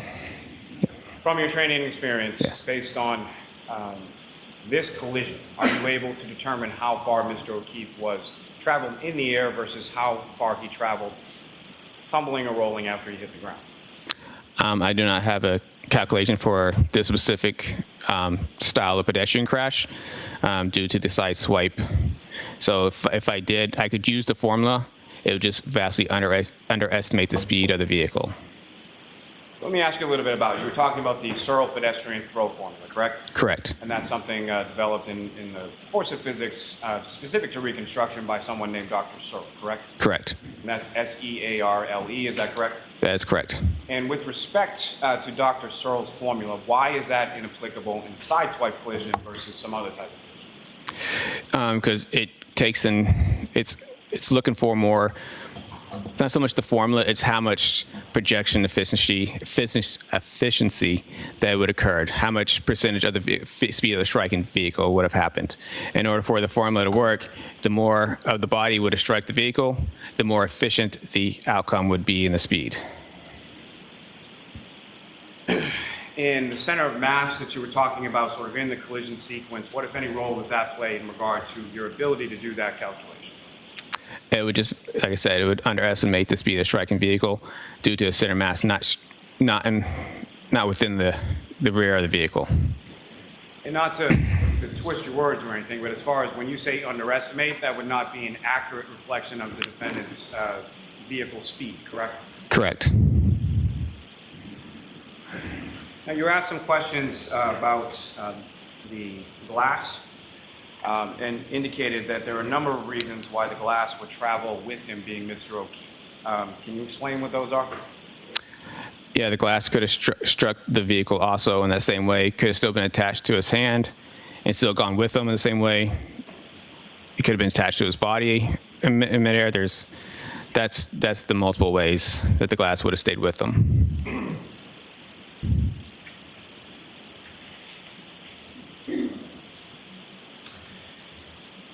Now, and speaking of collision sequences, particularly collisions involving multiple vehicles, vehicles are affixed with bumpers, correct? Correct. What's the purpose of a bumper on a vehicle? To help absorb the Scope? Yes. Yeah. Sustained. Your Honor, if I may, I don't believe it is. So why don't we come to sidebar?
So I'm sorry again, Trooper. If I could ask you, what is the purpose of a bumper on a vehicle?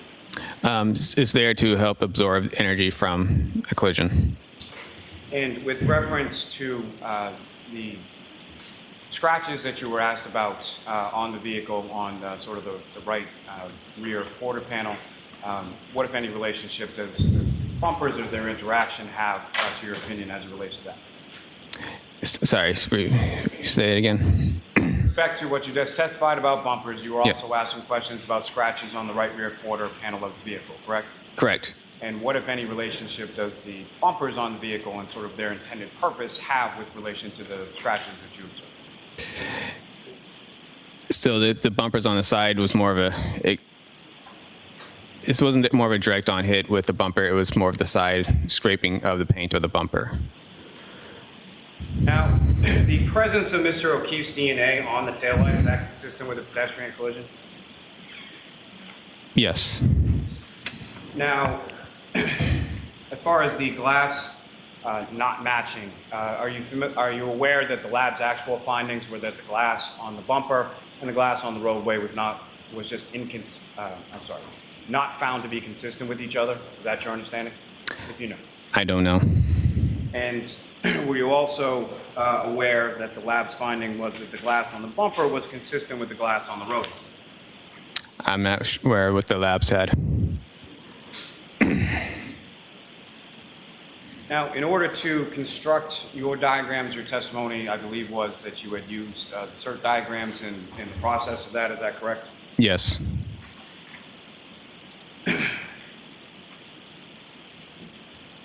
And if I could turn back to that 12629B, the mileage from the tech stream data. Yes. The 3-point turn that you observed in the 24.2 mile per hour straight line for approximately 62 feet. How far apart time-wise within that particular triggering event were those two incidents? 8 minutes. And as far as any of the other tech stream data that you observed, was there any other triggering event that included a 3-point turn? No. Now, as far as the defendant's path of travel, is it your understanding that that was obtained from a multitude of different witnesses?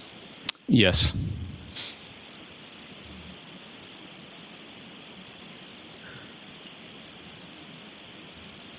Now, with reference to, you were asked some questions about the defendant's cell phone.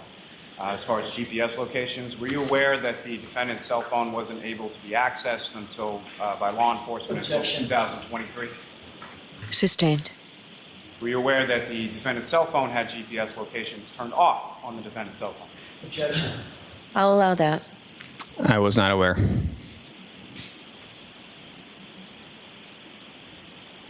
Now, as far as placing the vehicle during that triggering event, 12629B, did you use key cycles to put it back at that location at that time? No, I didn't. What did you use? I looked at the odometer mileage. And why would you look at the odometer mileage over the key cycles? Because I can physically see the odometer mileage at the vehicle at the time of my inspection. And why would, well, let me ask you this. In your opinion, as far as that is concerned, sort of backtracking to a specific location, which is more reliable, the odometer or the key cycles? I would say the odometer mileage. And why is that?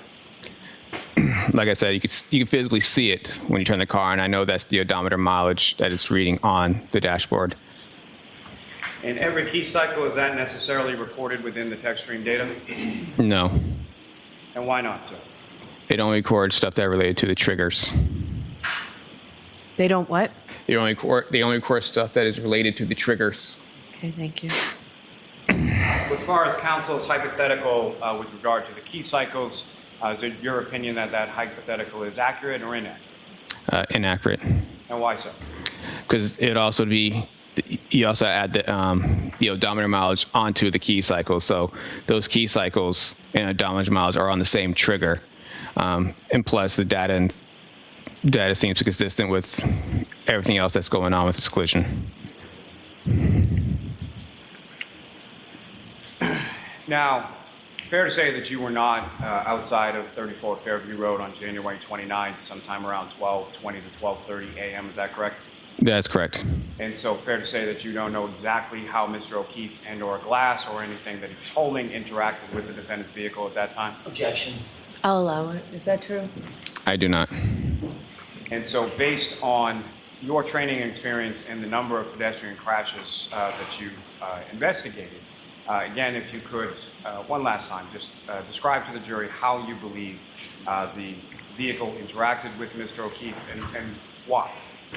Objection. Sustained. It's asked and answered. With reference to what you've described as far as the interaction between Mr. O'Keefe and the vehicle, why is that your opinion? Objection. I'll allow that. Based on the evidence from the vehicle, based on the injuries to John O'Keefe, the tail light appears to be broken and it's sharp plastic pieces that could have ripped his arm, and also the dent with the scratches above it is consistent with a hand holding a glass and the glass on top smashing on the vehicle and the hand smashing the vehicle. You can see there's a line between scratches and a dent there. Thank you. Nothing further.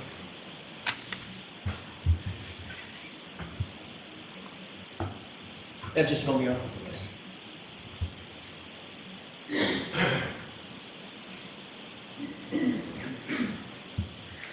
Very briefly, I just want to make sure I clear something up about the key cycles.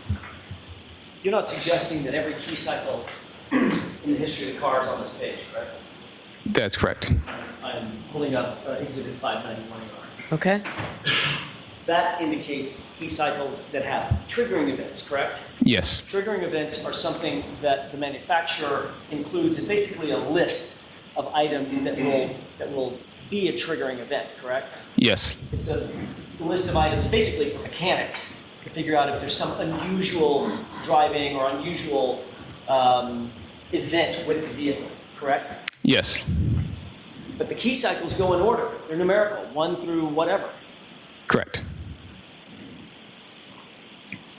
And the hypothetical that I gave you on cross-examination, with those driving incidents, each one of those would represent a key cycle, correct?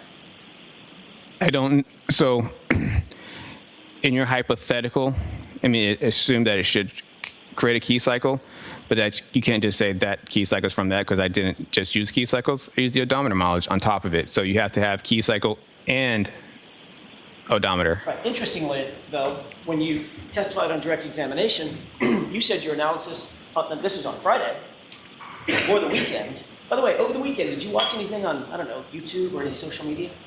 No. Nothing. No. No. Did you have any conversations with Mr. Lally about these key cycles and problems? No. Did you have any conversations with anybody about the issues with the key cycles? No. Did you realize at some point between Friday and today that I was probably going to ask you some questions about key cycles? Objection. Did you realize that yourself? I assumed you would ask me loads of information. So on Friday, you didn't mention that your analysis was based on mileage, did you? Objection. Sustained. On Friday, did you mention that your analysis was predicated on mileage? Objection.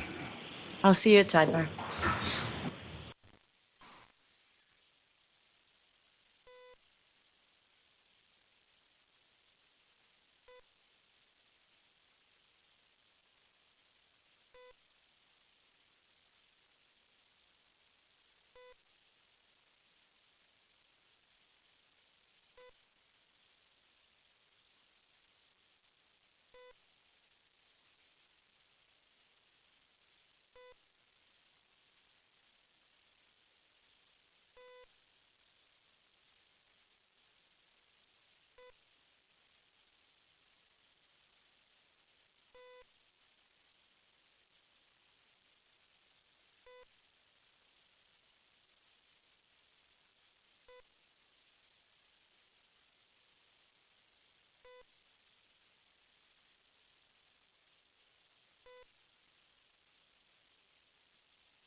May I inquire? Yes.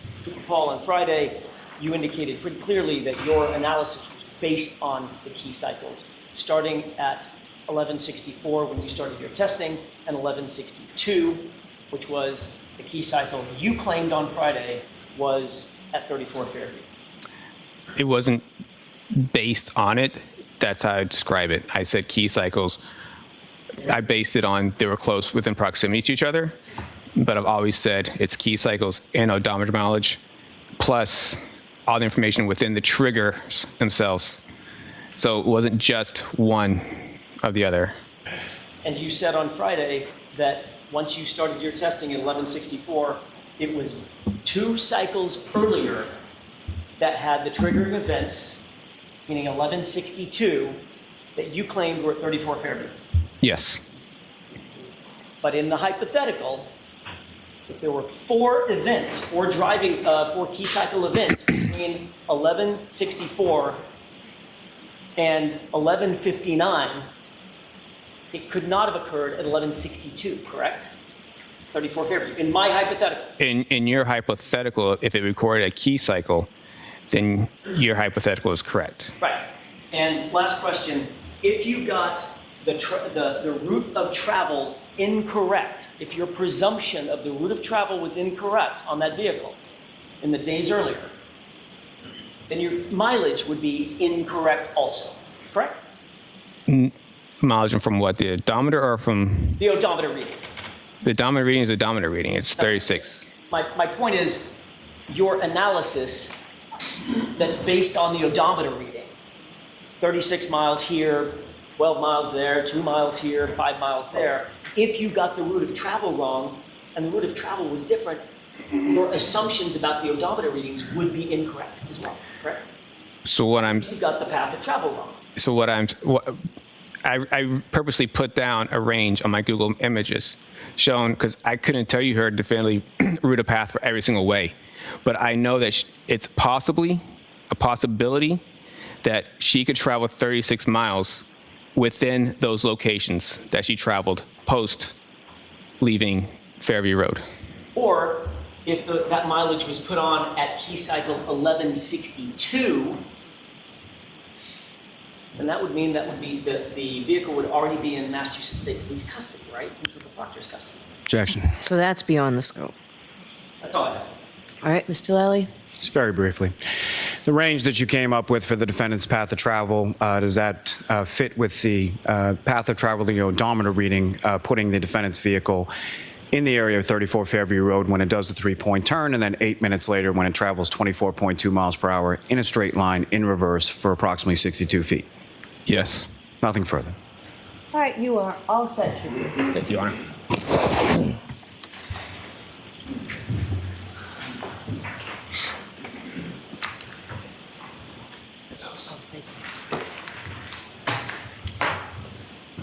All right, so jurors, we're going to take another short break to set up some things in the court, okay? All rise to the court, please.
Now from WBZ News, this is the Morning Mix. Good morning, everyone. Welcome to the Morning Mix. The Celtics could make history tonight at the Garden if they can get the job done against the Dallas Mavericks.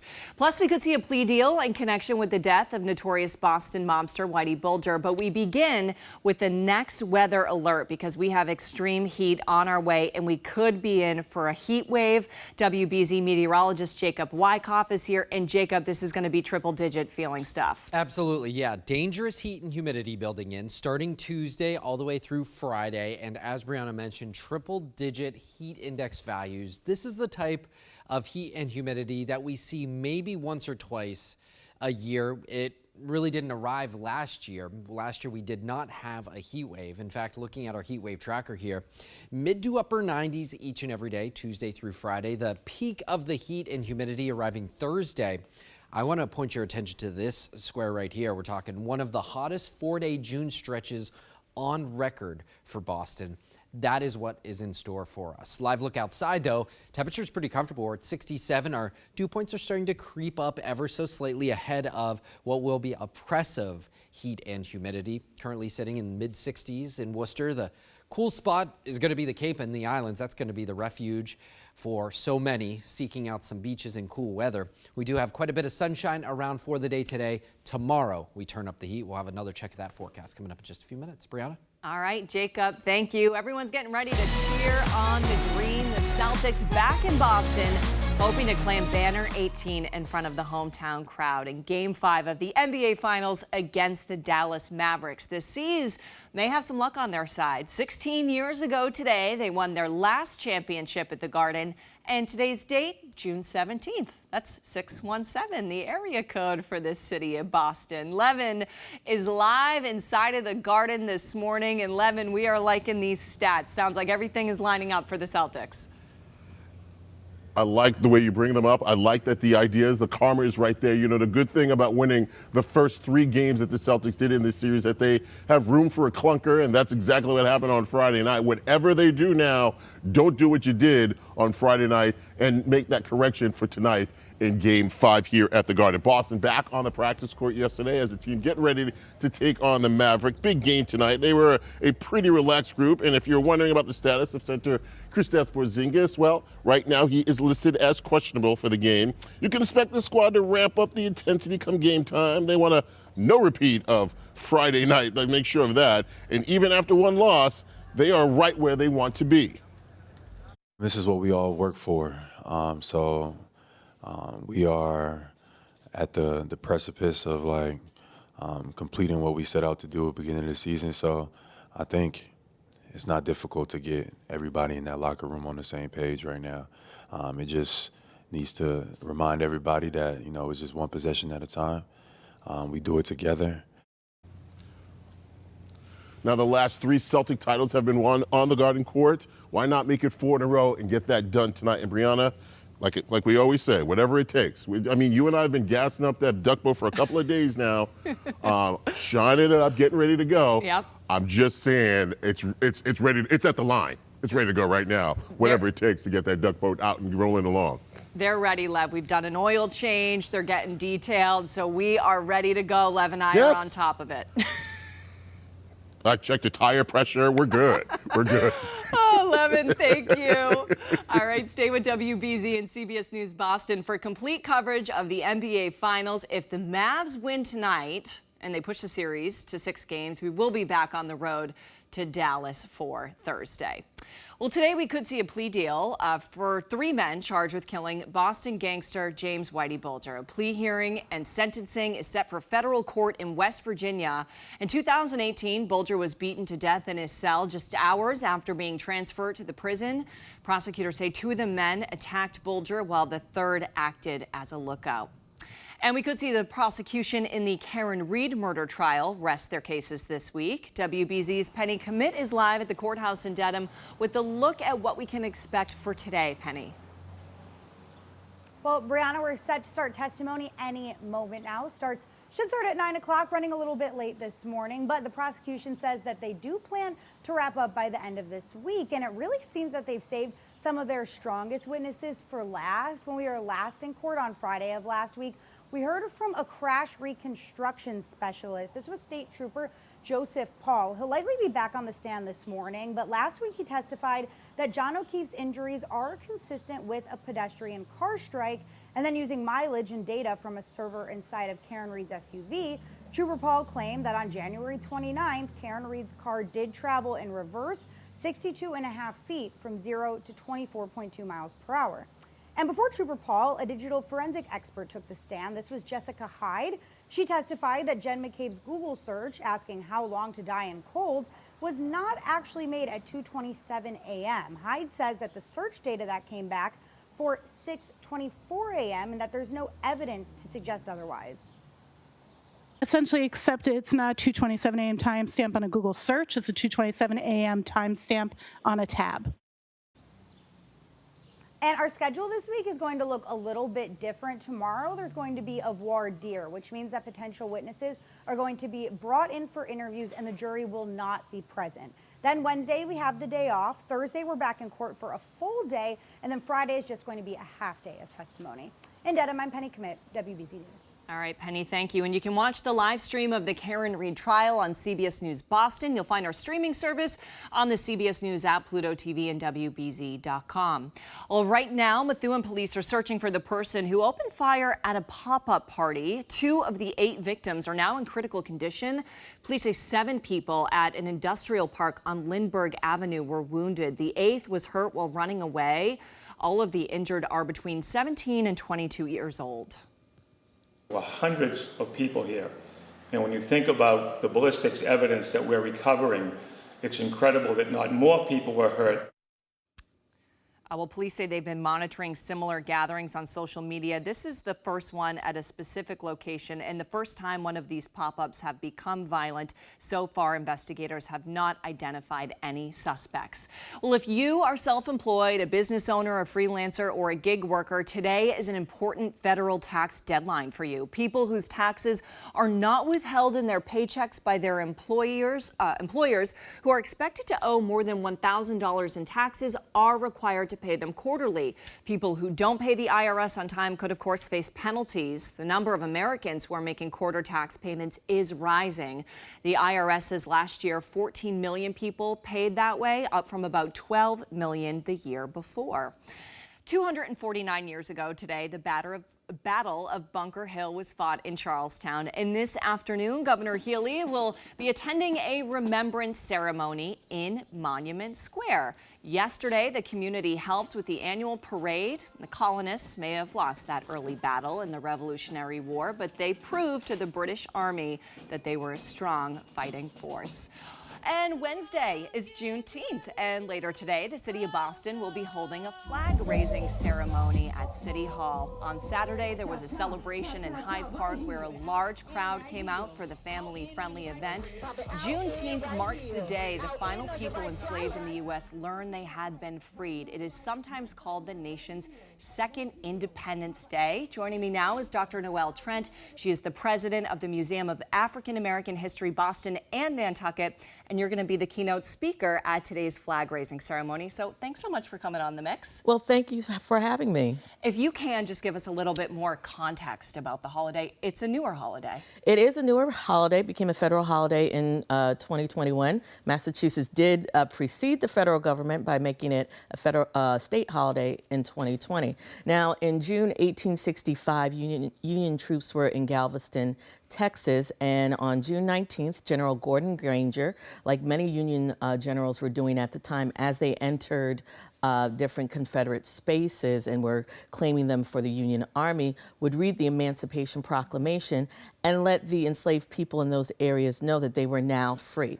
And so this happens after Robert E. Lee's surrender to the Union Army in April of '65. And so this is essentially the last group of enslaved people to hear this official announcement. Now, the holiday itself really has its roots in Texas, but it has become this massive national holiday to commemorate all the different emancipation days across the country, because different states and territories at different times in our country's history were emancipating or freeing enslaved people. So it's become this moment of celebration and jubilation around the end of on the team.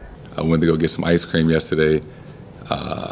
You know, it's Celtics gear everywhere, and everybody's super excited about this team and what we've accomplished and what we have the chance to accomplish. And you really just feel the love and support from everybody in the city of Boston, and how bad they want us to win. These are good guys. I mean, this is a real team.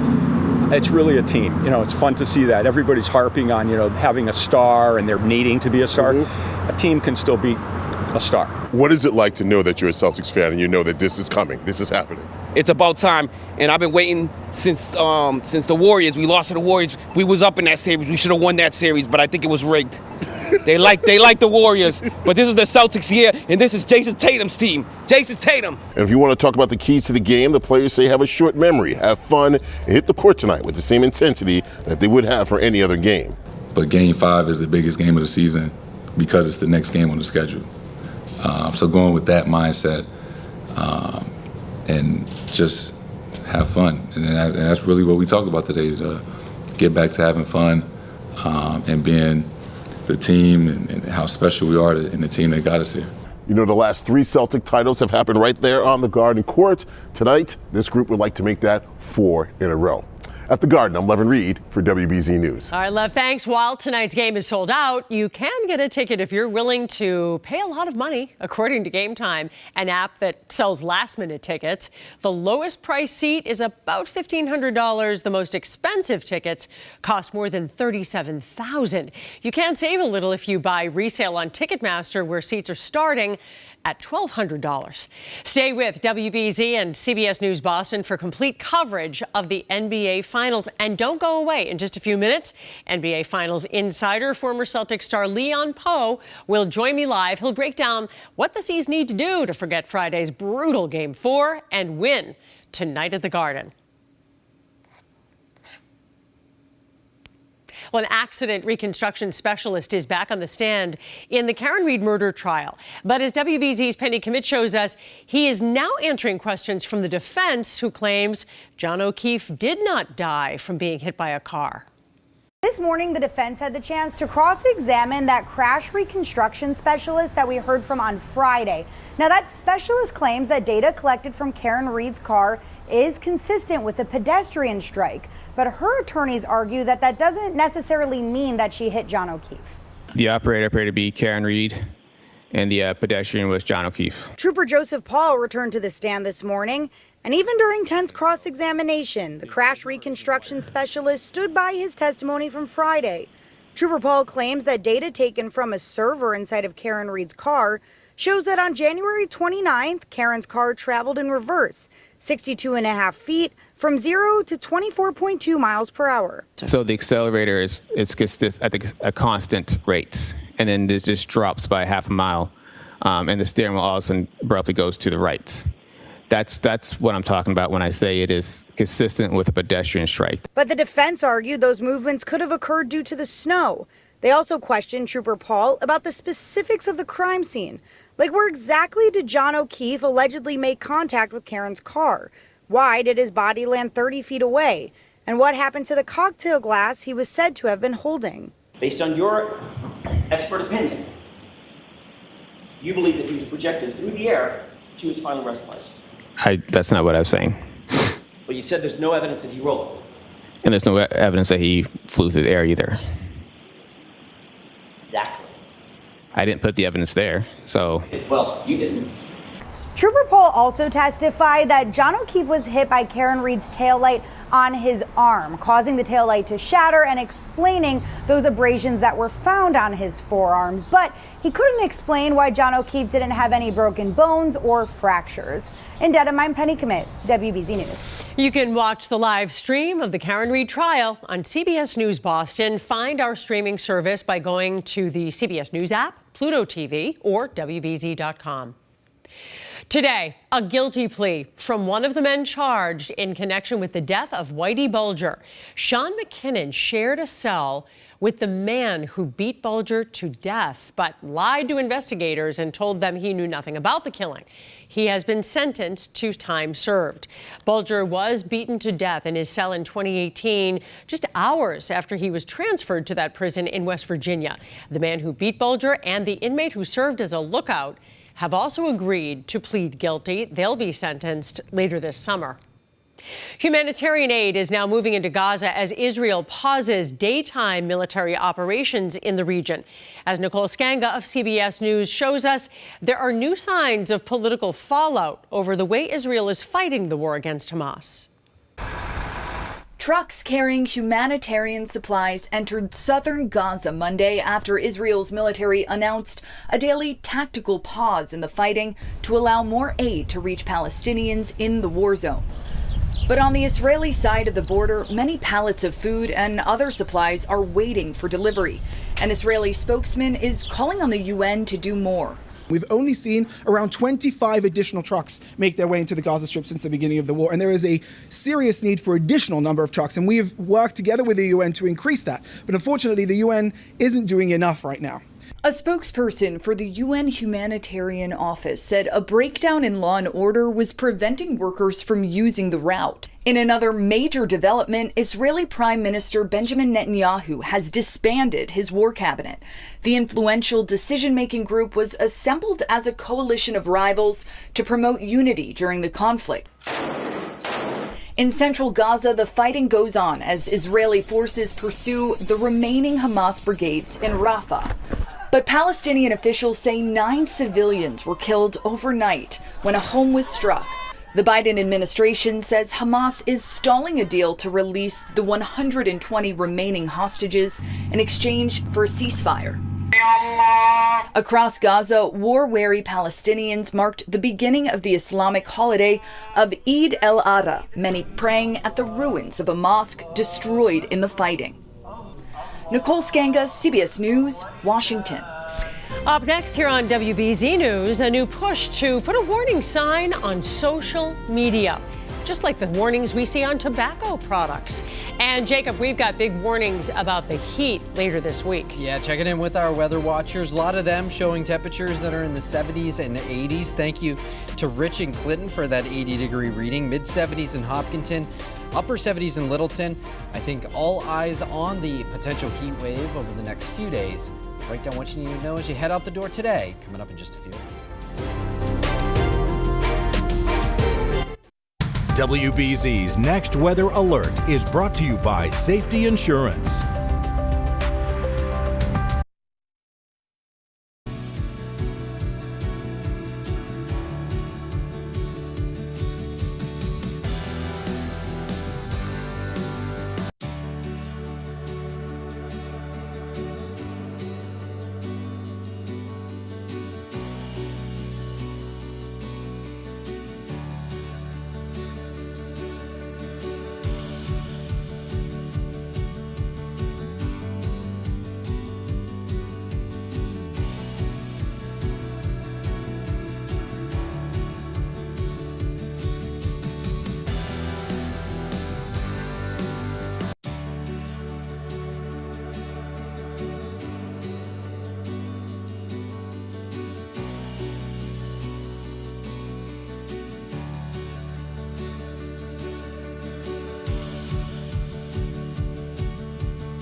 And Mr. Lally, you just need to tell me when I need to give that instruction. Yes, sir.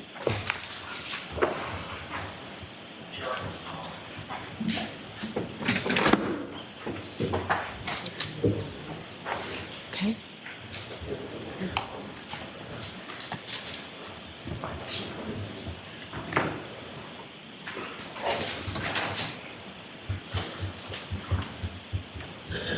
You can step right up and just watch your step for me. Remain standing, face the clerk. Yes, sir. You just raise your right hand, please. Do you solemnly swear that the testimony you shall give to the court and the jury in the matter now pending shall be the truth, the whole truth, and nothing but the truth, so help you God? I'm sorry, I'd rather with that. Okay. Do you solemnly affirm that the testimony you shall give to the court in the matter now in hearing shall be the truth, the whole truth, and nothing but the truth? I do. Thank you. Good morning. Good morning. Whenever you're ready, Mr. Lally. Good afternoon, sir. Good afternoon. And if it's at all helpful, that microphone before you is adjustable. You can put it in any direction you wish. Just try to keep your voice up, okay, sir? Thank you. Now, sir, could you please state your name and spell your last name for the jury? Yes, it's Ian Whiffin. So IANWHIFFIN. And what is it that you do for work, sir? I'm currently the decoding product manager at Cellbrite. And what is Cellbrite? Cellbrite is one of the world leaders in mobile forensics software. And when you say forensic software, can you explain to the jury a little bit about sort of what is forensic software and how is it used, specifically your Cellbrite? Yes, so forensic software is used to gain access to people's devices, cell phones primarily, to extract that data and to allow examiners to parse and decode that data to make sense of it in a more user-friendly way so that a report can be created for investigators.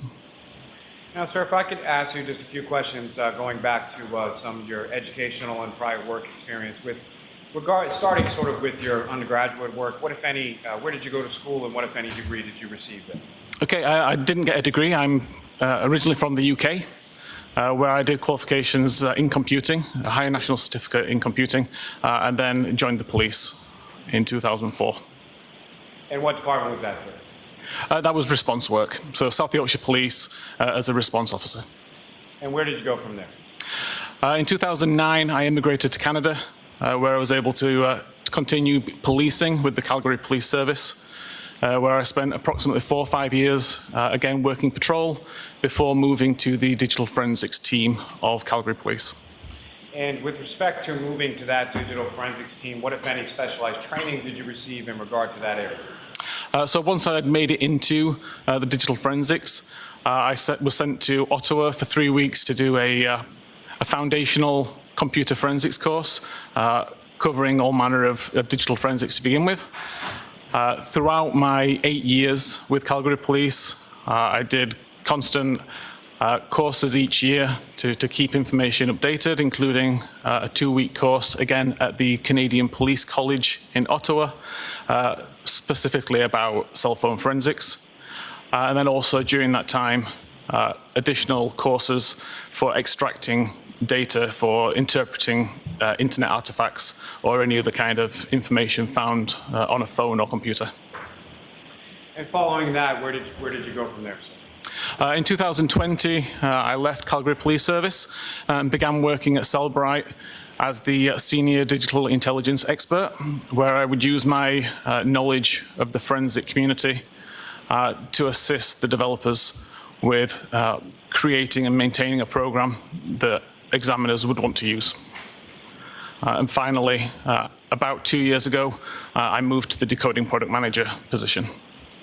And can you explain to the jury sort of what it is, what your role is, and what is it that you do for Cellbrite? Yep, so right now in the position that I'm in, again, I use my knowledge of the digital forensics landscape in the community. I talk with users about their daily challenges, what applications are causing them problems, what they need to get access to, what they need to understand. And I take that information, create a priority list, and then determine with our developers what we will tackle, how we will tackle it, and how it will appear to the end user. Now, with regard to your education in this area, what, if any, certifications do you have? No specific certifications. I've done the Cellbrite coursework since joining Cellbrite, but other than the 3-week course in Ottawa and then again the 2-week course in Ottawa, I don't have the SANS training or any of that kind of training certifications. And in addition to your work with Cellbrite, what, if any, other areas of the field have you worked in? I'm sorry, could you rephrase that? Sure. Have you given any presentations? Have you published any work in relation to this area? Yes. So since working as an examiner, I identified that there were times that I needed to parse artifacts from applications that the main vendors didn't support. In response to that, I would do my own research.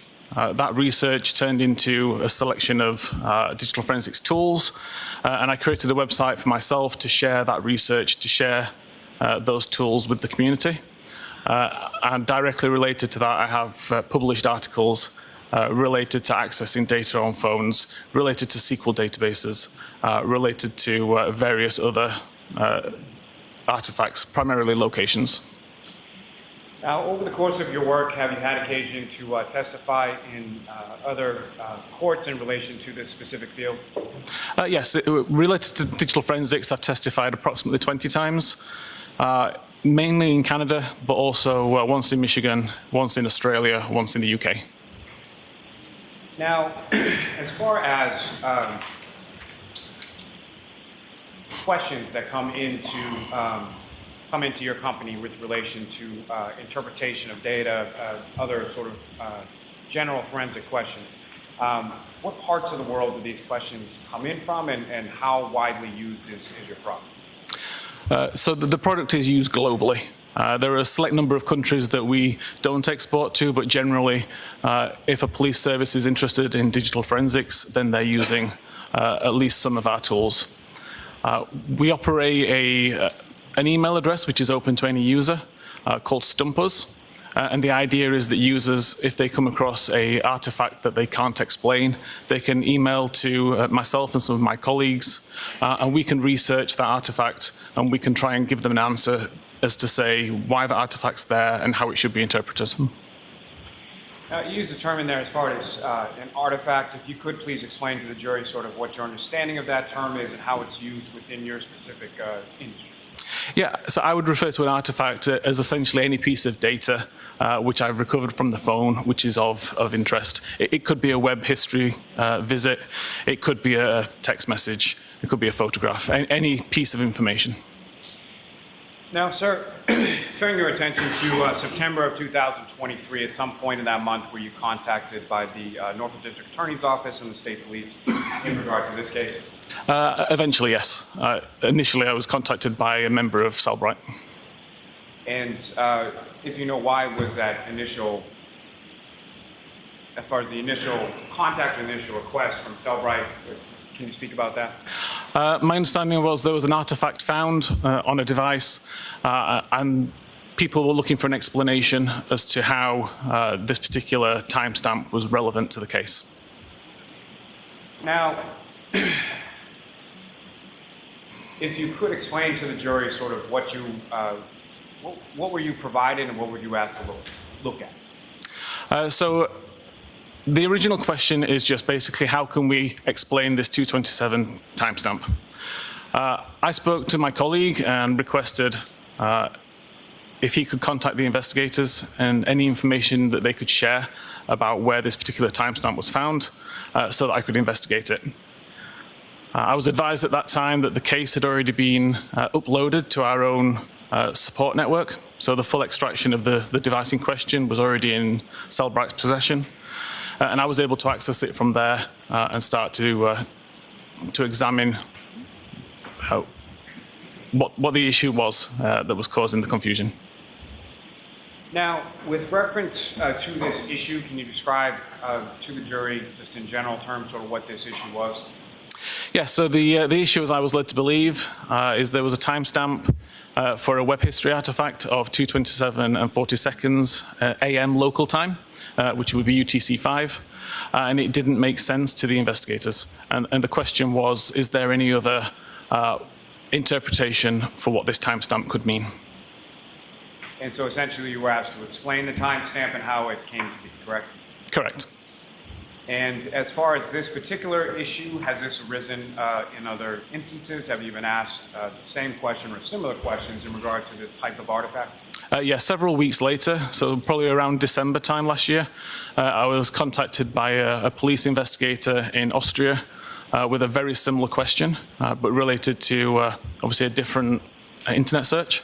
And about a week later, the defense expert in the same case also contacted me asking the same question. The defense expert in that case was able to provide the database, and I was able to provide the answer.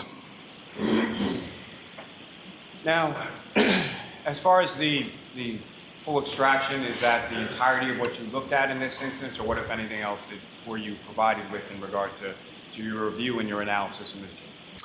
So I did work with the full extraction, but my interest was focused on just the web history artifacts. And what, if anything, did you find with regard to the web history artifact? So the 2:27:40 timestamp was correct insofar as that is the time that is shown within the database. It was indeed a deleted record, but the interesting thing was why the timestamp said 2:27:40.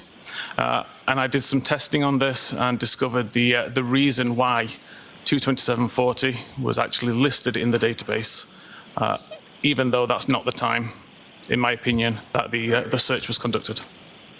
And what is your opinion as to when the search was conducted?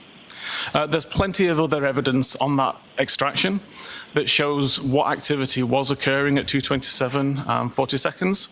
And there's plenty of evidence later on in the day that shows that that particular search was conducted at 6:23, I believe 51 seconds, and then a similar search at 6:24 and 18 seconds, I believe. And before we get to that, Your Honor, may I approach? Yes.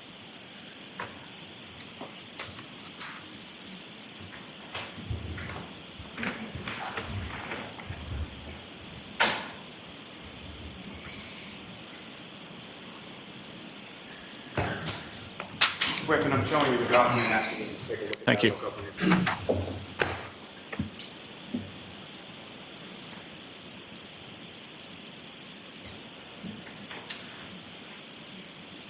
Yes. Do you recognize that, sir? I do, yes. What do you recognize that to be? This was the internet history, the history.db database table showing activity from the morning of the 29th of January 2022. May I approach again, Your Honor? Yes. I'm going to introduce the next exhibit. No objection. Okay. It's 14.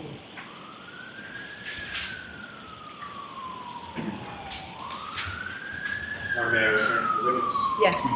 Your Honor, if I may, with the court's permission, can we publish it for the jury? Yes.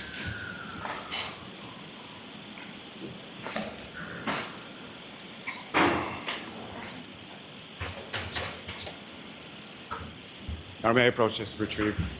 Yes. No, that's my fault.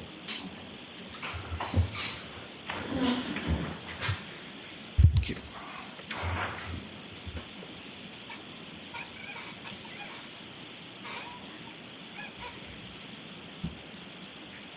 Now, Mr. Whitman, do you recognize what's up on the screen now as the exhibit you have before you? I do, yes. And Ms. Whitman, there should be a laser pointer on the desk next to you. What I'm going to ask you to do is, if you could, using that laser pointer, explain to the jury what we're looking at in this exhibit and what, if anything, of significance you observe within this exhibit. Okay, of course. So this was a table I created based on the data from the phone. The first column shows the local time of a record that was written to the history database. This is a database which is tracking all web pages which are loaded as you use them. The second column starts with the URL, so the Uniform Resource Locator, so what you would type in or how the browser knows which website you want to visit. The title is part of the website which is loaded. One of the top attributes of the website will load the title. Visit count relates to an internal counter within Safari, which just tracks how many times a particular website is visited in order to make suggestions to you down the road. And then finally, the last column shows the source of this information. So history.db is the name of the database, history_visits is the name of the table, and then the number is the unique identifier which is assigned to that particular record in consecutive order. So every time you add a new record, that number will increase by 1. Hey, Mr. Whitman, probably a couple of foundational questions that I should have asked you first, so my apologies. With respect to the cell phone extraction that you were provided, that was from a individual named Jennifer McCabe, is that correct? That's my understanding, yes. And fair to say you don't know Jennifer McCabe, never met her, don't know anything about her? Correct. And as far as a extraction is concerned, if you could please explain to the jury sort of what your understanding of that is. What is an extraction? An extraction in this case, all of the files and folders had been extracted from the device saved on a computer in a zip file container. So essentially in a way that is as close to the original from the device as possible. And again, what is your title specifically with Cellbrite? It's decoding product manager at the moment. And so what, if any, relation does what you do have with relation to an extraction, and how that's, what's sort of the relationship between what you do and a Cellbrite extraction? Okay. So once the extraction's been extracted and we have the zip file, then Physical Analyzer is the tool that Cellbrite creates to allow examiners to look at that extracted data in a meaningful way. And my role is somewhat shaping how examiners will see that data when they open up Physical Analyzer and look at the extracted data. And how does your role play into that? What is it that you do that what, if any, relationship does what you do have to do with how examiners will view something from a Cellbrite tool? Again, so after being an examiner for 10 or 11 years, I've got that kind of understanding of how examiners work. Being someone who also writes my own software and does my own research, then I can kind of cross that void that usually exists between developers and examiners and help both parties try to come to a meaningful conclusion. Ms. Gilman, if you could shrink that just a little, or zoom out a little. Now, again, Mr. Whiffen, if you could, using that laser pointer, direct the jury's attention to what, if anything, of significance you've observed depicted in this particular case. Yes, so the lower two records, which are highlighted in green, are two records which occurred at 2:27 and 42 seconds local time. So 2 seconds after the Google search had allegedly been made. And then the second record is 5 seconds after that at 2:27, 47 seconds. Both those URLs relate to a website of hokamocksports.com.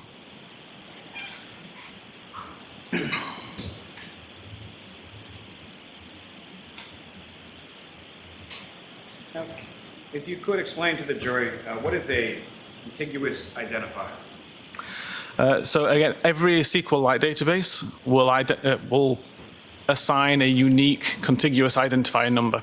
So again, the very first record created will be given a record ID of 1, the second record will be 2, and so on and so forth. Those numbers are never reused. So if I was to delete record 3, that record number will never be reused, and I can see that there's a gap and deleted data in that database. Now, you used another term in there as far as a SQLite database. If you could explain to the jury what your understanding of that term is based on your training experience.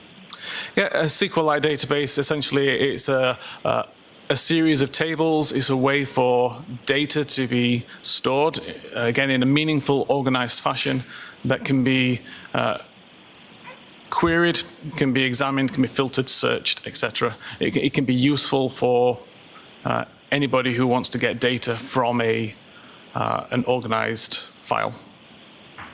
Now, with reference to the searches that you observed within this particular web history, what, if any, relationship did the contiguous identifiers, sort of the range, what, if anything, did that tell you?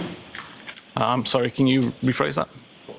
What, if any, observations did you make as far as those contiguous identifiers in the range they had in relation to the web history that you observed? Okay, so within the history.db file, there were no missing numbers from the beginning of January, essentially, until early February. That told me as an examiner that no records had been deleted during that time. May I approach again, Your Honor? Yes.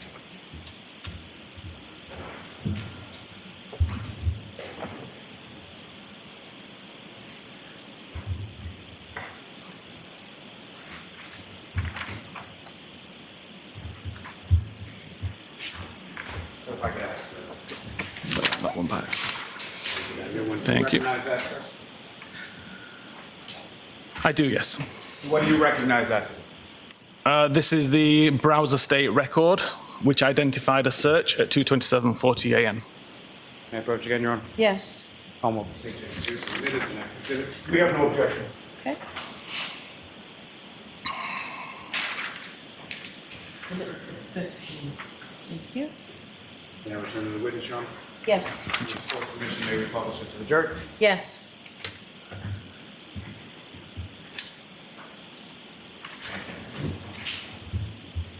Counselor, directing your attention to the screen, is that what you have before you as the next exhibit? It is, yes. And if you could explain to the jury what we're looking at in this exhibit and what, if any, information you're able to sort of glean as a forensic examiner with relation. Okay. So this is a searched item exhibit. It's technically a derivative of a different exhibit that we find on the device. So we found what we consider a web history record. So a web history record would just mean we have a URL that was visited and potentially a timestamp and a title. Searched items looks at all of the web history items that we've found and tries to identify were these actually searches that were conducted. So for example, if you were to do a search on Google, you'd see that the website that you're taken to is google.com query, and then it contains the query string that you've typed in. We extract that information, we extract that query and provide it to the user as a searched item. In this case, I can see that it came from the browserstate.db WAL file. The search query itself was host long to dying cold, and it shows as a deleted record. Now, with respect, I think you've used a couple of different terms within that as far as a knowledge C database. Can you explain to the jury what that is? I don't recall saying knowledge C, but I can explain what knowledge C is in this case. If you could, please. Yes, the knowledge C database is at the heart of iOS. It stores lots of information about the activity on the device at any given time. Things like when the backlight's turned on, when the device is unlocked, what application is in focus at the time and how long it's in focus for. And important to this case, which website's on screen at any given time as well. Now, when you say when a website is in focus, can you expound upon that as far as what exactly do you mean by when you say in focus? So in terms of iOS itself, when it's in focus, it would be the primary item that's visible on screen. So with iOS, you can have applications in the background that you aren't using, but the one that you are currently using is considered in focus, taking up the entire screen. I believe you had used the term as far as a browser state DB, is that correct? Correct. And can you explain to the jury what your understanding of that term is and how it relates to it? Browser state DB is just the name of the database, the name that Apple gave it. It's gone through some changes over the last few years. For example, in iOS 14, it did store the state of the tabs that were open within a browser. In iOS 15, there was a significant change, and the only time that records were written to the database is when the tab was closed. So a significant difference in that it doesn't show you what's currently open, it only shows you what's previously been closed. Now, this search here, what, if anything, did you observe as far as this record in relation to the history DB related to the search? This record is not mentioned at all within the history.db database. And what, if any, missing records from this time frame did you observe either? There were no missing records in the history.db database. Within this time frame, within the browser state database, there were 3 deleted records. When you say deleted records as far as your self-write tool is concerned, what exactly does deleted mean? These are records that have been deleted, not necessarily by the user, potentially by the system, but they are considered deleted records that we're able to recover. What are some of the ways that something might be deleted by the system, and which are you talking about the phone or are you talking about your tool? The phone. Our tool is designed as a forensic tool. It's not going to edit, delete, or affect the data in any way, just present what is in the extraction. But there are multiple times on an iOS device or an Android device where cleanup essentially happens, and we start to lose data after a certain amount of time. Now, with respect, let me just ask this for a moment. With respect to Cellbrite, as far as the tools, have there been a variety of different versions of those tools as far as conducting that forensic extraction? Yes. So Cellbrite Physical Analyzer has been available for approximately 12, 13 years in various versions.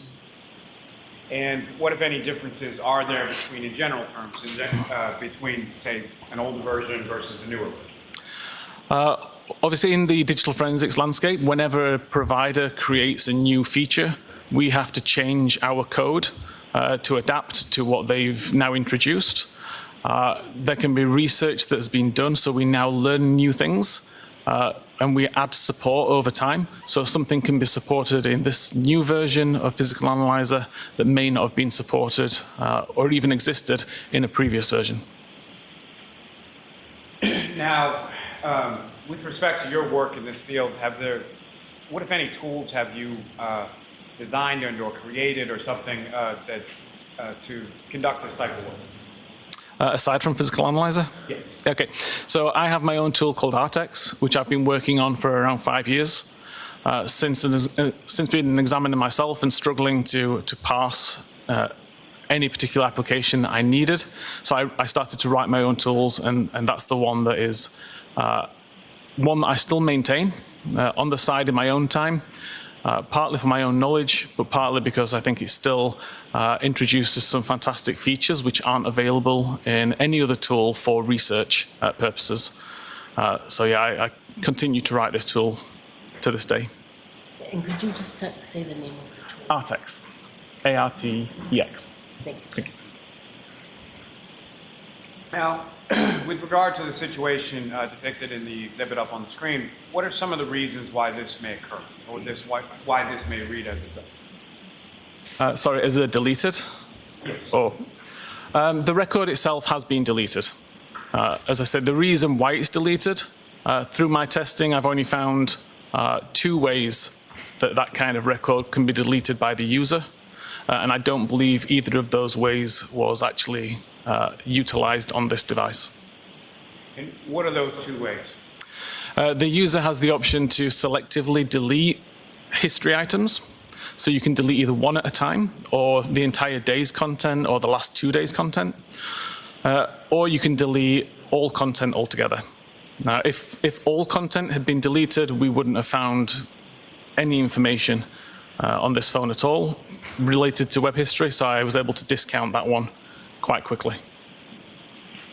And I guess alluding to what you had just said, why is it that you don't believe that either of those 2 methods of user deletion occurred in this context? Objection, may we approach, please? I'm sorry? I said objection, may we approach, please? Okay.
Did.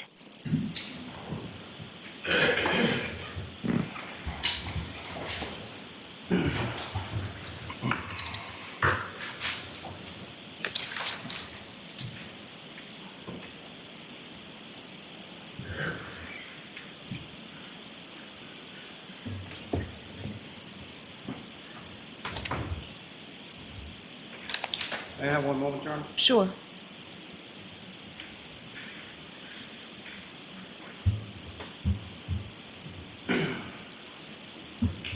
Mr. Whiffen, moving on from that for a moment, may I approach the witness, Your Honor? Yes.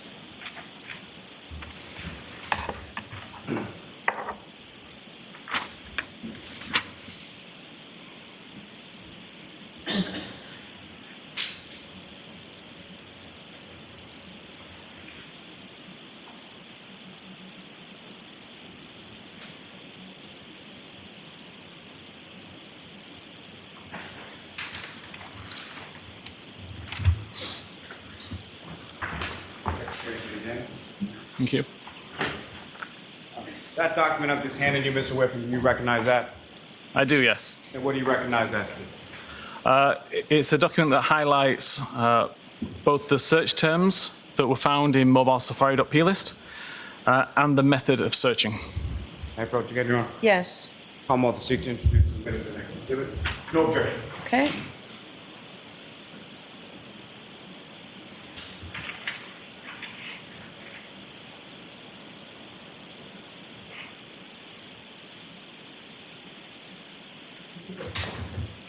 Thank you. May I return to the witness? Yes. Of course, Commission may publish it to the jury. Okay.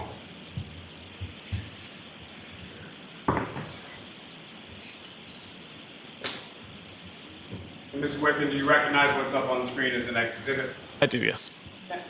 You did use a term in there, I believe, called a P-list, is that correct? Correct. Can you explain to the jury what you understand that term to mean and how it relates to what you're about to talk about up on the screen? Yes, so a P list or a property list is Apple's way of storing serialized data. That essentially means a list of data with names and values.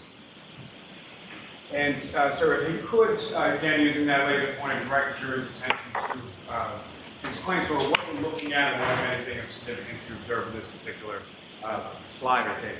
Yeah, so again, this is a table I created from the data within the mobile safari.plist. The term shown down the left is what the user would have typed in to the search bar. Sorry, I keep blinding somebody. The search bar in the bottom of the Safari browser window. The UTC time is the time which is actually recorded within the plist. It's recorded as a string, so just text as it's presented on the screen there. And then I converted that and subtracted 5 hours to bring it into local time around Canton. Now, aside from this just for a moment, with regard to, are you familiar with what's termed as a private browsing mode? Yes. And can you explain to the jury what that is and how it relates to this? Yeah, so private browsing mode is a setting that you can set on iOS devices, or primarily most devices, that prevents any of your browsing activity being recorded. So it won't save the searches, it won't save the navigations, it protects everything so that it can't be found later on. And what, if any, relation did that have to what your analysis of the abstraction in this case? If these searches had been conducted while in private browsing mode, these searches would not exist within this file. So is it your opinion that they were not conducted in any kind of private browsing mode? Correct. Now, are you also familiar with the term as far as failure to load? Yes. And can you explain that to the jury and how that applies to this instance? Yes, so obviously whenever you try to visit a web page, there's a stream of information coming from the web to the device, which then renders onto the screen. At the completion of the load event, there's a function effectively which runs, and that records the visit to the history database. If for some reason the page doesn't load and it shows up with an unable to load message, so for example you don't have an internet connection at all, that unable to load will be recorded. If, however, the device stalls and it just sits kind of waiting to load, nothing gets written to the history database. And if you were to close the browsing window prior to the page completing its load event, nothing will be written to history. Would that be written to somewhere else within the phone as far as any other storage areas? Technically, the only place I found would be the browser state. Now, With regard to the P-list files, does the P-list file save all sort of history items or no? Primarily, it's used to save preferences. So you'd have a lot of information in there if it's using light mode or dark mode, or when you want tabs to auto clear, that kind of information. But it also records several days' history of searches. The actual number of days searches, I actually don't know. And what, if any, relationship does that have with regard to the search bar that's located on the bottom of this table here? In order for the search item to be saved to the mobile Safari P list, you need to actually type it into this particular search bar. If you were to just visit google.com and start typing into the Google search bar, it will not be recorded within the mobile Safari.p list. And so what, if anything, were you able to determine about those two searches with regards to what you observed here? So again, these particular two searches were conducted at 6:23:51 and 6:24:18 respectively. They were searched using the search bar that's built into Safari. The fact that they didn't exist within HistoryDB and that there were no deleted records from history.db leads me to believe that they never successfully loaded. May I approach again, Your Honor? Yes.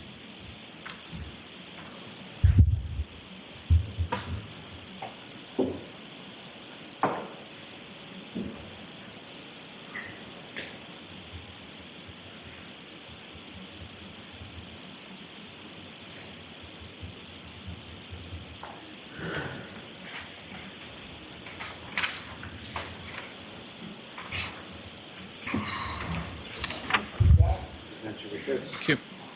That new document that I just handed you, do you recognize that? I do, yes. What do you recognize that to be? This was the additional, the items from the history.db, I believe. May I approach, Your Honor? Yes. I'll also seek to introduce and admit as the next exhibit. Objection. Okay. Could you bring it?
You are unmuted.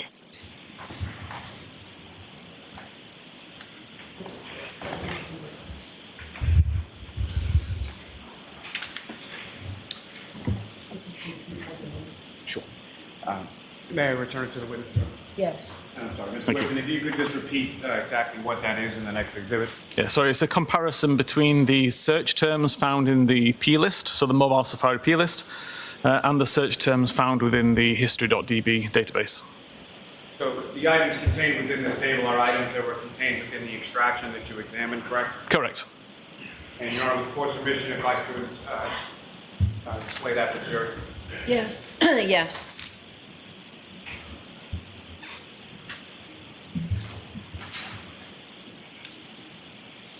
And Mr. Whitman, if you could, again, using the laser pointer, just describe to the jury what we're looking at in this table and what, if anything, is significant between sort of the two sources of information depicted here.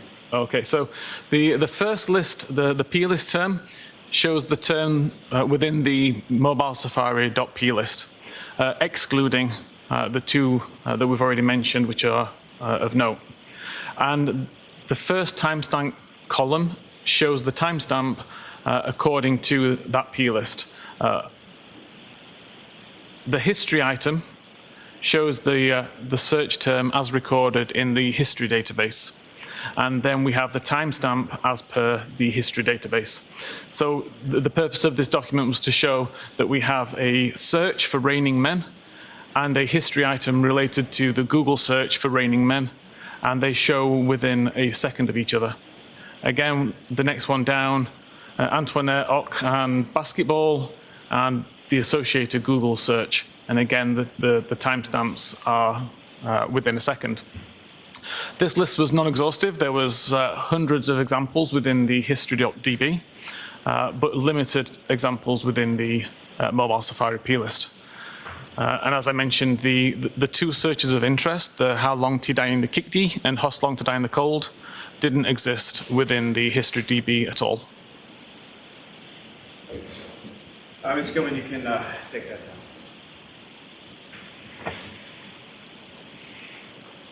Now, sir, if I could ask you just a little bit now about the browser state DB. Again, could you explain to the jury sort of what that is and how it, if at all, it plays a role in your analysis? Yep. So initially, pre and including iOS 14, the browser state database would show all tabs that you currently had opened. So as soon as I go into my browser and open a new tab, a record is created. It includes information such as the time that I opened the tab or the time I last viewed the tab, the current URL which is being displayed within that tab. It shows information whether it's in private browsing mode or not. So in that kind of case, in iOS 14 and below, we're able to see current private browsing records and subsequently recover deleted ones. But in iOS 15, things changed. The record was no longer written as soon as the tab was opened. It was only opened when the tab was closed. Sorry, the record was only created when the tab was closed. That meant that our ability to recover that kind of history was significantly lower. It means that it no longer makes use of the private browsing field because now private browsing records simply are never written to that database. So now we can only really see a list of all of the tabs that have been closed, not which are currently open. Now, with regard to the browser state DB, is there something referred to as a last viewed timestamp? There is, yes. That's one of the fields within the database. And can you explain specifically with relation to that field, sort of what kind of information is kept there and what it means? Yeah, so from my research based on this, that timestamp relates to the time that the tab took focus. So that's either when the user creates the brand new tab, when they switch between tabs and bring a tab back into focus, when they close a tab, which automatically brings one of the background tabs into focus, or if Safari has been completely closed and reopened, that essentially acts like almost a new tab, and the timestamp gets updated at that point. Can you explain how an earlier timestamp could be associated from, say, tab is open, something is done, tab is closed, tab is reopened, something else is done, how that earlier timestamp could then be associated data-wise with the subsequent search? I think opening of it. I think I followed that. Okay, so if, for example, at 12 p.m. I create a new tab, I can do a search for whatever I want, and at that point, if I close the tab, then the record that gets created will show that I opened a tab at 12 p.m. and I did a search. Excuse me. However, if I open the same tab at 12 p.m., do a search, close it, like completely close down Safari and reopen Safari, that would also update the same timestamp to show that I'd opened it up again. What I meant to say at that point is that if I create a 12 o'clock tab, minimize Safari, I can leave it for several hours, for several days, for several weeks. The time difference is not really important. When I come back to it and open up Safari again from a background state, the timestamp is not updated. So it will still show 12 p.m. today, and it will show whatever my most recent navigational event is. So I can search for something in 3 weeks' time using the same tab I opened today, and the timestamp will show today's time. All right. I think this is a good place to take our break. Yeah, sure. Mr. Whipple, we of course ask you to stay with us, okay? As the jurors file up, you can file up behind us. Thank you. Court, all rise for the jury.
Now on WBZ TV and streaming on CBS News Boston. This is WBZ News.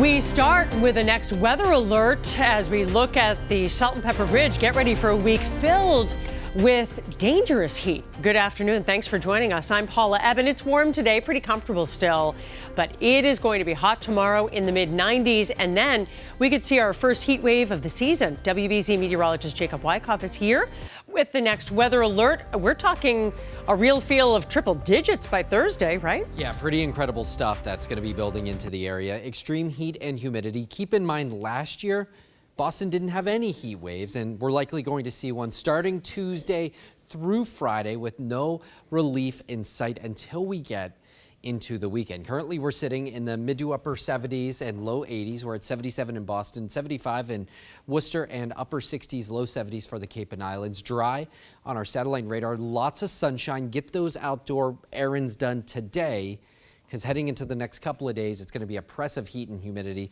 Mid to low 80s to upper 70s for highs today.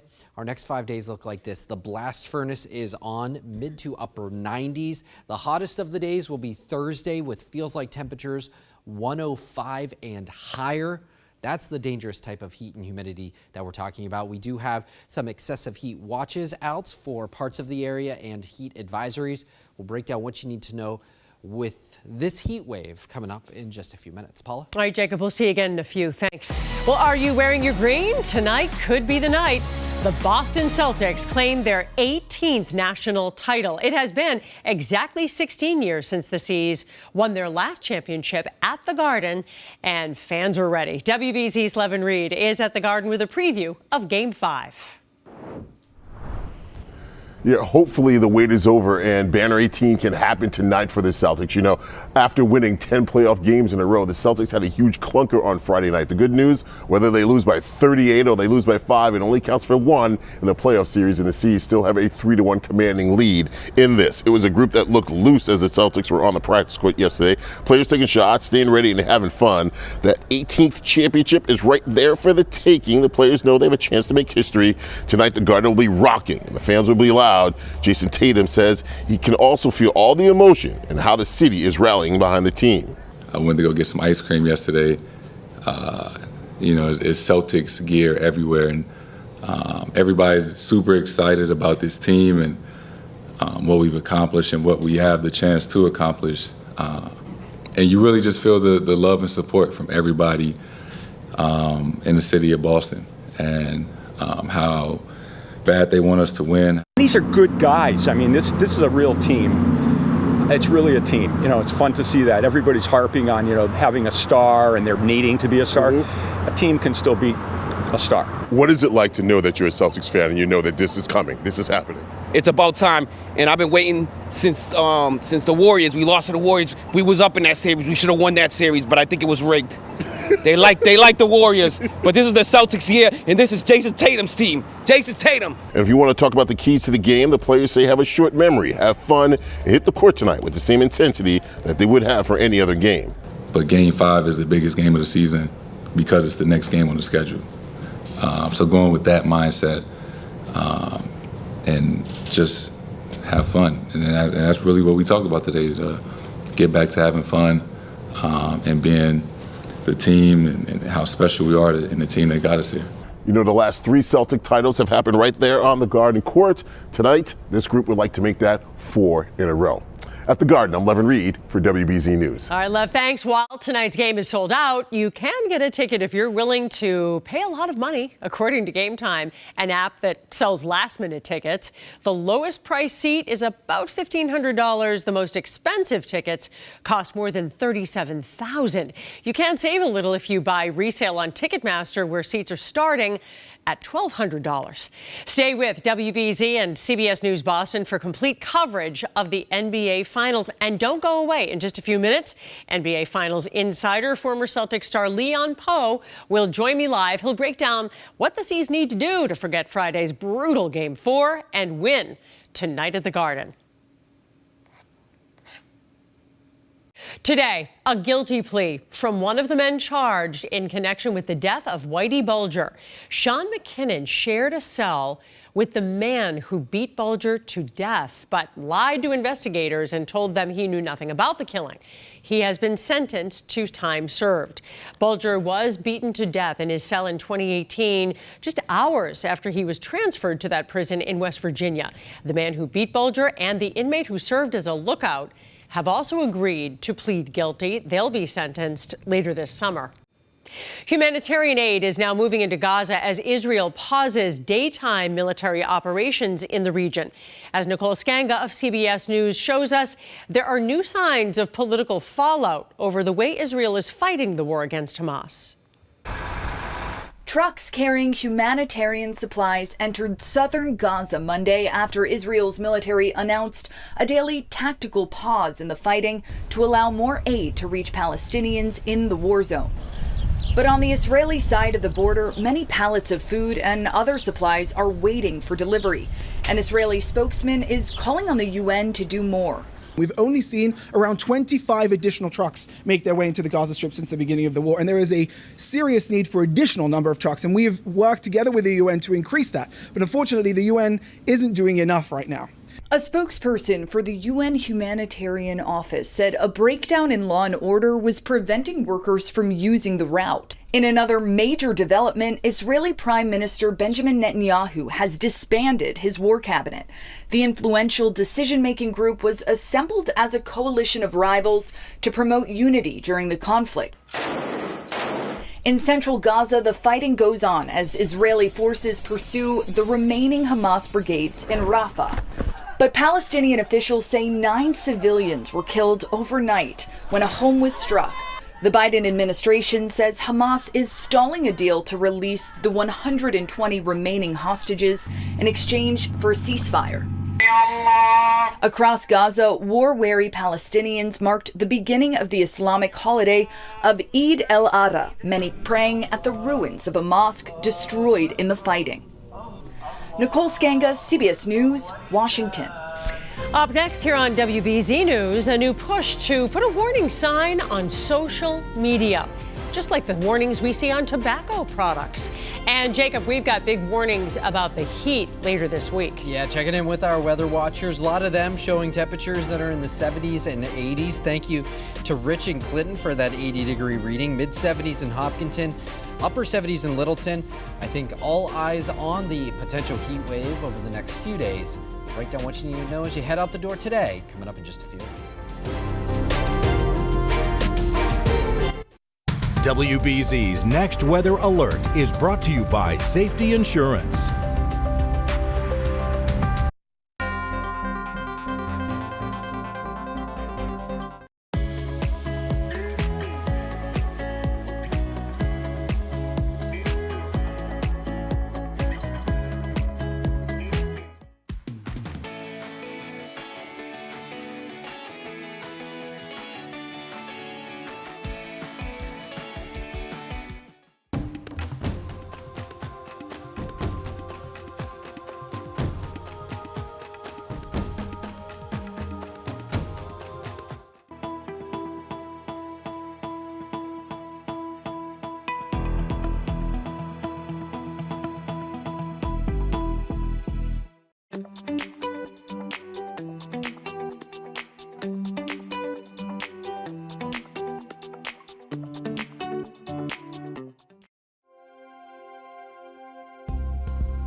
You're watching WBZ News. A wind-fueled wildfire is ripping through thousands of acres in Southern California. It's been named the Post Fire. It's in LA County. It's the first major wildfire of the year, and it's only about 2% contained. The fire started Saturday afternoon, and it's already grown by more than 14,000 acres. So the flames have driven more than 1,200 people to evacuate their homes. Meanwhile, here, as we dive into our next weather alert, Jacob, we have extreme heat on the horizon, and we've got heated advisories up already. Yeah, absolutely. Yeah, heat advisories, extreme heat watches are up. We do have temperatures that will exceed 105 at times, so we'll be watching that very closely. Now, watching our heat risk potential, we'll see our heats really kind of centered over parts of southern New Hampshire, but even closer to home, that's where we'll see some major heat. If you are spending any sort of extended periods outdoors, that is, you want to have a plan in place to make sure that you stay safe. Temperatures in the mid to upper 70s and low 80s. It's definitely a comfortable day. In putting things into perspective, looking ahead at the horizon, that big warmth that is knocking on our doorstep, that arrives really starting tomorrow. Blue skies overhead, nothing to worry about for this afternoon, so we have that great day ahead of us. Still quite a few hours of dry weather and comfortable weather before the dangerous heat builds back in. Mid to upper 90s, feels like temperatures exceeding 100 degrees, even exceeding 105 degrees at times. And then the pattern finally kind of breaks down a little bit as we head towards the weekend with a few storm chances starting Friday and right on into the weekend. So a big ridge of high pressure, the heat dome, funneling in some of that heat and humidity. It's going to stick around for an extended period of time. And like I said, starts to kind of degrade a little bit as we go towards the weekend. Notice some of that cool air spilling in from our north. We'll be watching that with bated breath. And really, it's going to be a beautiful thing when cooler air starts to build in. We're dry right now. There are some clouds to our north, a few showers through Maine, and a few thunderstorms off into the upper Midwest. For us, there's really not too many rain chances to speak of until we get towards the end of the week. Mid-80s for today with a mixture of sun and clouds. Tomorrow, we're back into the middle 90s. We're likely going to be in the very least in the neighborhood of some record highs, if not tying or exceeding them. I think the warmest day is going to be on Thursday. The combination of heat and humidity will make that feels like temperature 105 to 107 at times. The Merrimack Valley likely the epicenter for the most extreme heat. It's one of those stretches that it's not just the daytime temperatures, but it's also the nighttime temperatures. Our bodies aren't able to effectively cool down. Our ACs are going to be running nonstop. Have a plan in place to make sure you're able to stay safe, especially checking on our elderly, the unhoused. They also need extra attention. 100 is the highest June temperature ever recorded for Boston. We hit that back in 2021 and a couple other years. We're going to be in that neighborhood. We'll see, likely falling maybe just short, but if you're looking for some relief, the place to be is the Cape and the Islands and the South Coast. That's where temperatures will be in the 70s to near 80 degrees. Looking ahead, Friday is going to be our best chance for any sort of rain. Here's our 7-day forecast. We're in the mid-90s Tuesday, upper 90s Wednesday and Thursday, mid-90s Friday. That would be our first heat wave in a couple of years and one of the warmest 4-day stretches in Boston June history. Wow. Back to you. All right, Jacob, thanks. The U.S. Surgeon General wants Congress to put a warning label on social media apps, just like the ones you see on cigarettes or alcohol. Dr. Vivek Murthy wrote an op-ed in the New York Times in which he says social media is a big contributor to the mental health crisis we have now among young people. A recent Gallup poll shows teenagers spend nearly 5 hours a day on social media. If you are self-employed, a business owner, freelancer, or gig worker, today is an important federal tax deadline. You need to make a quarterly tax payment by today or face a penalty. This affects people whose taxes are not withheld in their paychecks by their employers and who are expected to owe more than $1,000 in taxes. The number of Americans who are making quarterly tax payments is on the rise. The IRS says last year, 14 million people paid that, way up from the 12 million the year before. Up next on WBZ News, to say Game 4 wasn't the Celtics' best would be the understatement of the decade.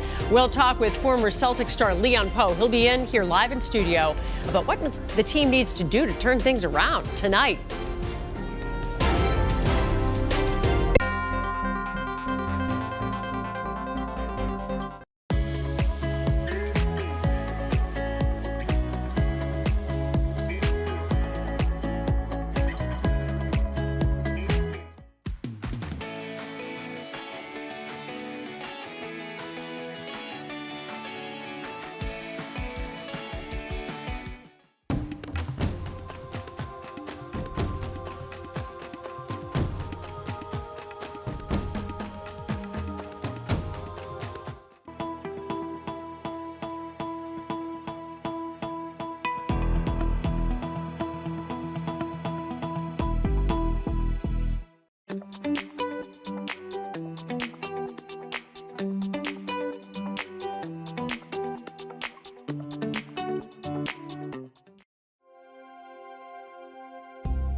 Well, the Celtics are back in Boston. We're ready to see them celebrate winning Banner 18 at the Garden tonight. Leon Poe, a member of the 2008 championship team, joins me once again. Thanks so much for coming in. Thank you. What do the players need to do to forget about Friday night? Yeah, Friday night was a disaster.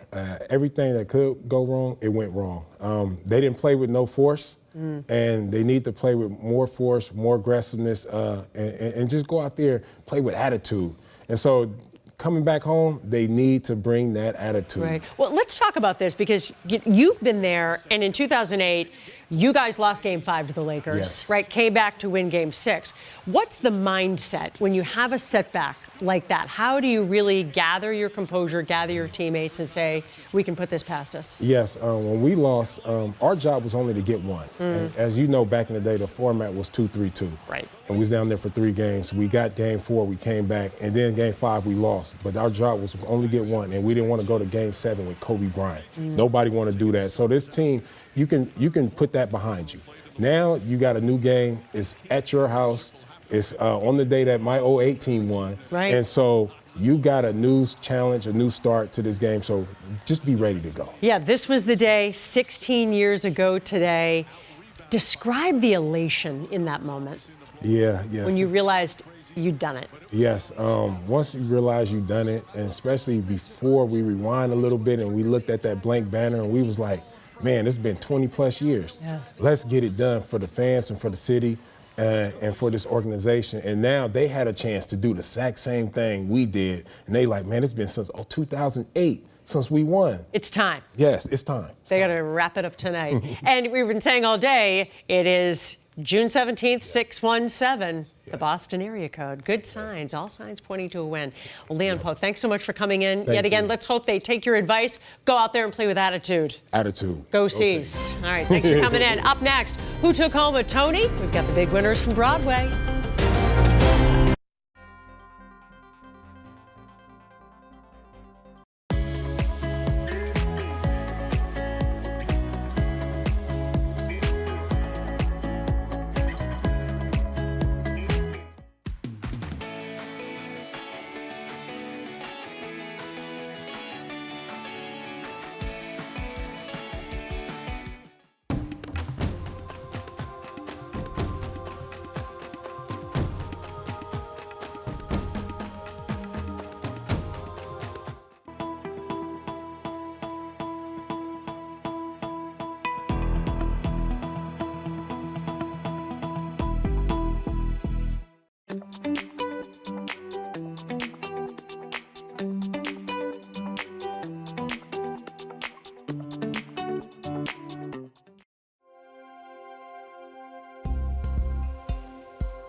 The Tony Award goes to The Outsiders.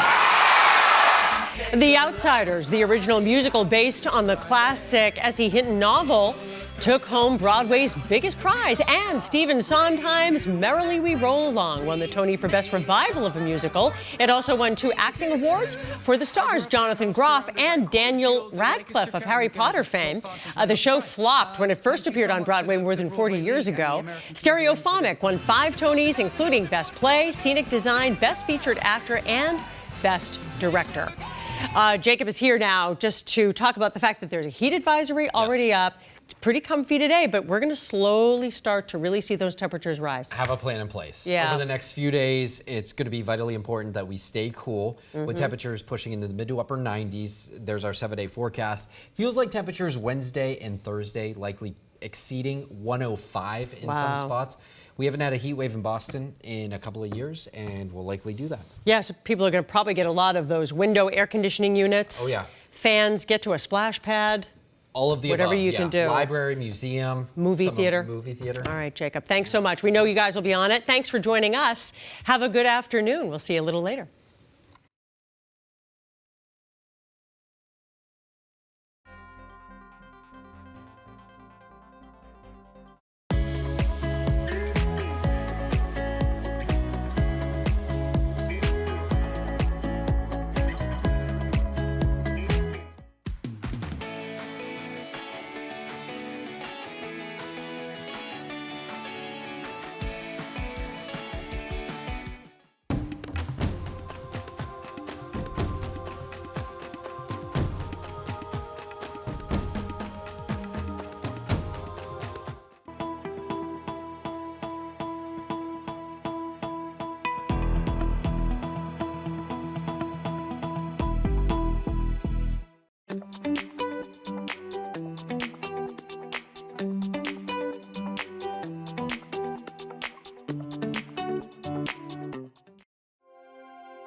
Now on WBZ TV and streaming on CBS News Boston. This is WBZ News. We start with the next weather alert as we look at the Salt and Pepper Bridge. Get ready for a week filled with dangerous heat. Good afternoon. Thanks for joining us. I'm Paula Eben. It's warm today, pretty comfortable still, but it is going to be hot tomorrow in the mid-90s, and then we could see our first heat wave of the season. WBZ meteorologist Jacob Wyckoff is here with the next weather alert. We're talking a real feel of triple digits by Thursday, right? Yeah, pretty incredible stuff that's going to be building into the area. Extreme heat and humidity. Keep in mind, last year, Boston didn't have any heat waves, and we're likely going to see one starting Tuesday through Friday with no relief in sight until we get into the weekend. Currently, we're sitting in the mid to upper 70s and low 80s. We're at 77 in Boston, 75 in Worcester, and upper 60s, low 70s for the Cape and Islands. Dry on our satellite radar. Lots of sunshine. Get those outdoor errands done today, because heading into the next couple of days, it's going to be oppressive heat and humidity. Mid to low 80s to upper 70s for highs today. Our next 5 days look like this. The blast furnace is on, mid to upper 90s. The hottest of the days will be Thursday with feels like temperatures 105 and higher. That's the dangerous type of heat and humidity that we're talking about. We do have some excessive heat watches out for parts of the area and heat advisories. We'll break down what you need to know with this heat wave coming up in just a few minutes. Paula? All right, Jacob, we'll see you again in a few. Thanks. Well, are you wearing your green? Tonight could be the night. The Boston Celtics claim their 18th national title. It has been exactly 16 years since the C's won their last championship at the Garden, and fans are ready. WBZ's Levin Reed is at the Garden with a preview of Game 5. Yeah, hopefully the wait is over and Banner 18 can happen tonight for the Celtics. You know, after winning 10 playoff games in a row, the Celtics had a huge clunker on Friday night. The good news, whether they lose by 38 or they lose by 5, it only counts for 1 in the playoff series, and the C's still have a 3-1 commanding lead in this. It was a group that looked loose as the Celtics were on the practice court yesterday. Players taking shots, staying ready, and having fun. That 18th championship is right there for the taking. The players know they have a chance to make history. Tonight, the Garden will be rocking, and the fans will be loud. Jason Tatum says he can also feel all the emotion and how the city is rallying behind the team. I went to go get some ice cream yesterday.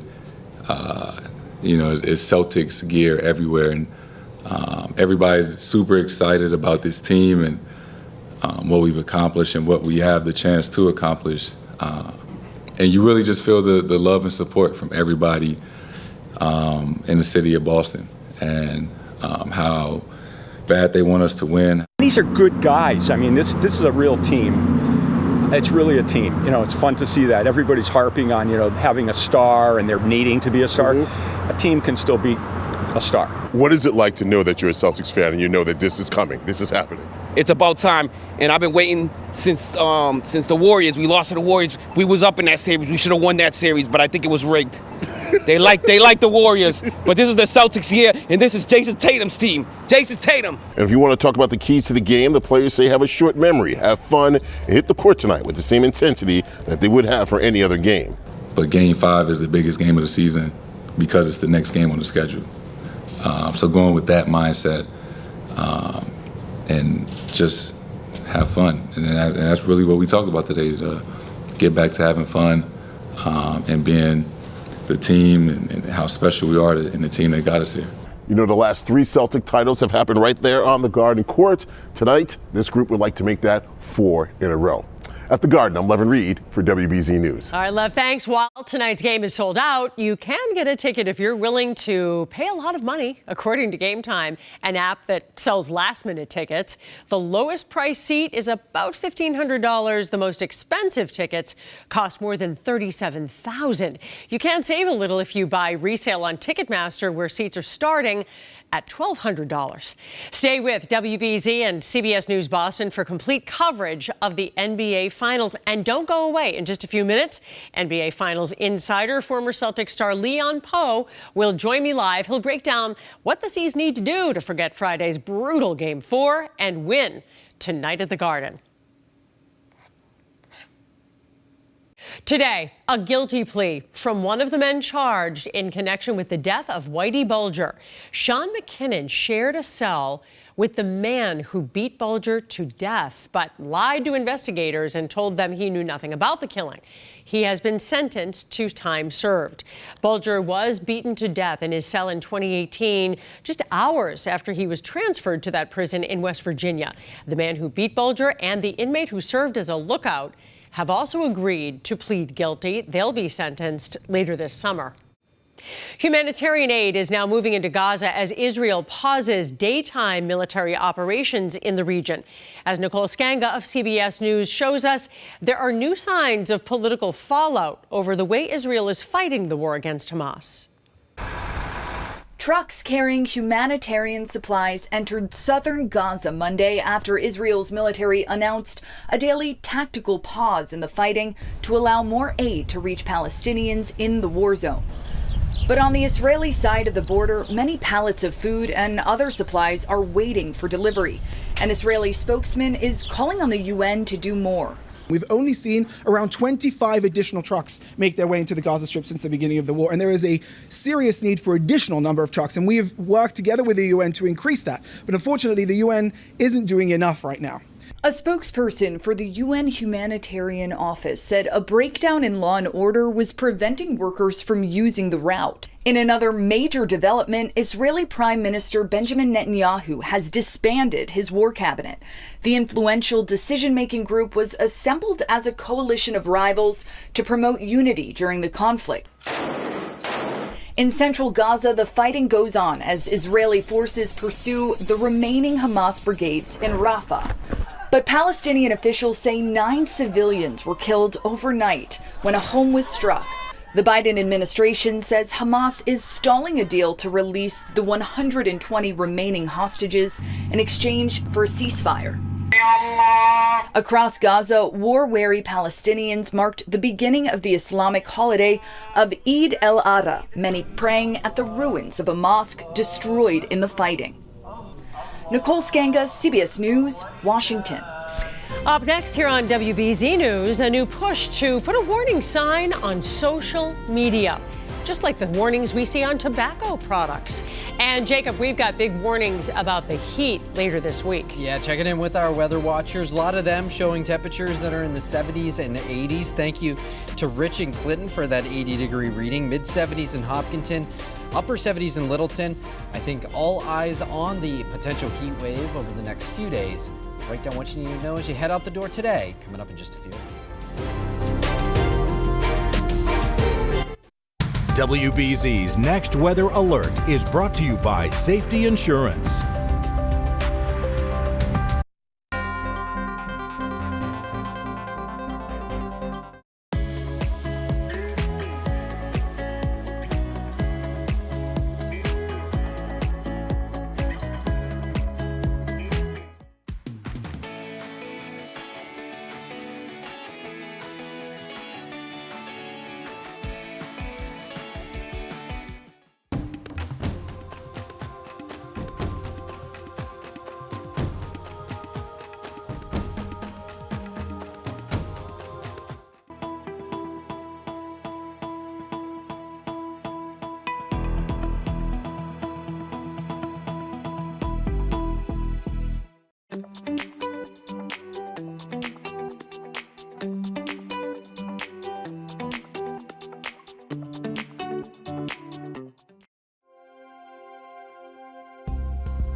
You're watching WBZ News.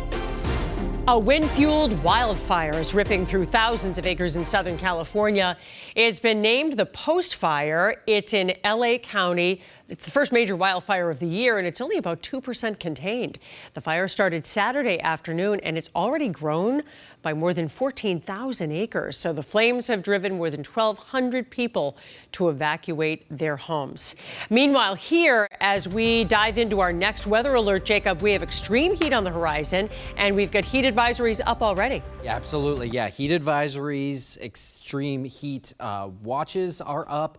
We do have temperatures that will exceed 105 at times, so we'll be watching that very closely. Now, watching our heat risk potential, we'll see our heats really kind of centered over parts of southern New Hampshire, but even closer to home, that's where we'll see some major heat. If you are spending any sort of extended periods outdoors, that is, you want to have a plan in place to make sure that you stay safe. Temperatures in the mid to upper 70s and low 80s. It's definitely a comfortable day.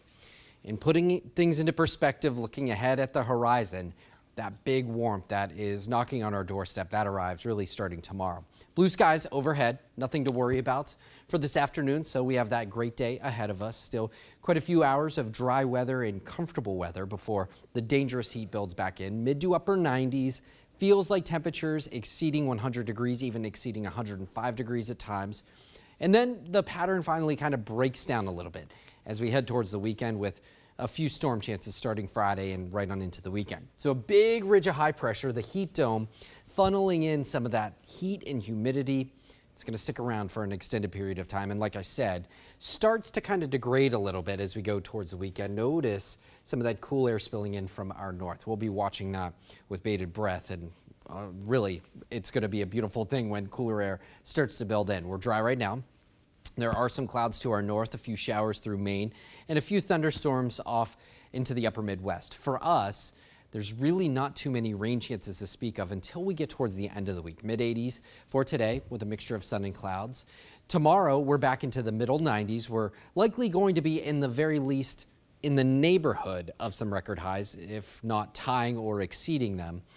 I think the warmest day is going to be on Thursday. The combination of heat and humidity will make that feels like temperature 105 to 107 at times. The Merrimack Valley likely the epicenter for the most extreme heat. It's one of those stretches that it's not just the daytime temperatures, but it's also the nighttime temperatures. Our bodies aren't able to effectively cool down. Our ACs are going to be running nonstop. Have a plan in place to make sure you're able to stay safe, especially checking on our elderly, the unhoused. They also need extra attention. 100 is the highest June temperature ever recorded for Boston. We hit that back in 2021 and a couple other years. We're going to be in that neighborhood. We'll see, likely falling maybe just short, but if you're looking for some relief, the place to be is the Cape and the islands and the South Coast. That's where temperatures will be in the 70s to near 80 degrees. Looking ahead, Friday is going to be our best chance for any sort of rain. Here's our 7-day forecast. We're in the mid-90s Tuesday, upper 90s Wednesday and Thursday, mid-90s Friday. That would be our first heat wave in a couple of years and one of the warmest 4-day stretches in Boston June history. Wow. All back to you. All right, Jacob, thanks. The U.S. Surgeon General wants Congress to put a warning label on social media apps, just like the ones you see on cigarettes or alcohol. Dr. Vivek Murthy wrote an op-ed in the New York Times in which he says social media is a big contributor to the mental health crisis we have now among young people. A recent Gallup poll shows teenagers spend nearly 5 hours a day on social media. If you are self-employed, a business owner, freelancer, or gig worker, today is an important federal tax deadline. You need to make a quarterly tax payment by today or face a penalty. This affects people whose taxes are not withheld in their paychecks by their employers and who are expected to owe more than $1,000 in taxes. The number of Americans who are making quarterly tax payments is on the rise. The IRS says last year, 14 million people paid that, way up from the 12 million the year before. Up next on WBZ News, to say Game 4 wasn't the Celtics' best would be the understatement of the decade. We'll talk with former Celtics star Leon Powe. He'll be in here live in studio about what the team needs to do to turn things around tonight.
Well, the Celtics are back in Boston. We're ready to see them celebrate winning Banner 18 at the Garden tonight. Leon Powe, a member of the 2008 championship team, joins me once again. Thanks so much for coming in. Thank you. What do the players need to do to forget about Friday night?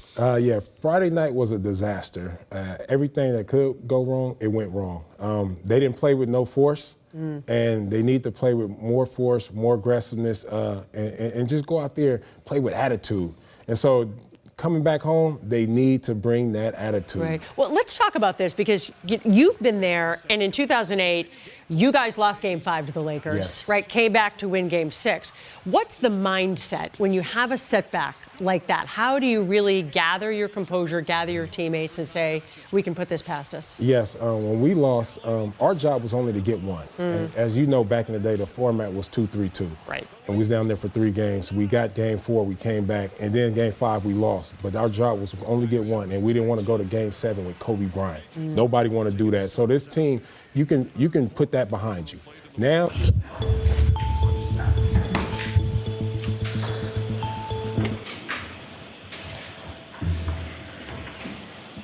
Okay, whenever you're ready, Mr. Lally. Your arm, Mayor, Coach. Yes.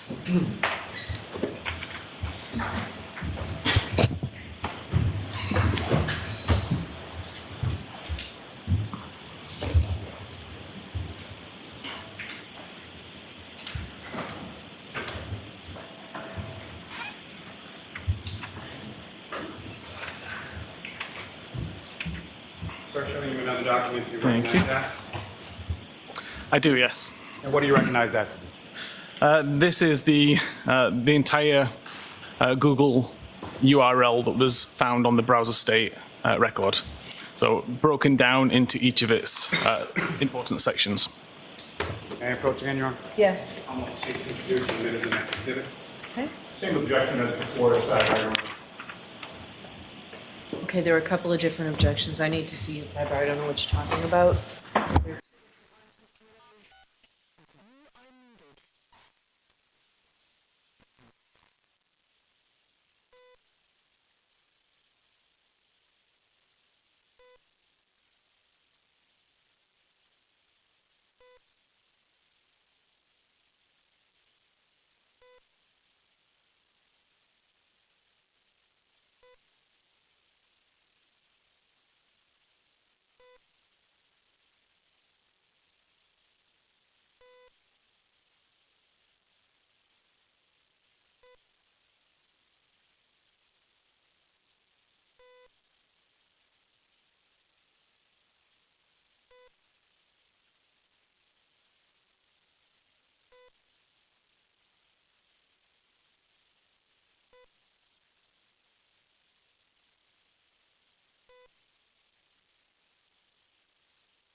You are unmuted. That will be the next exhibit.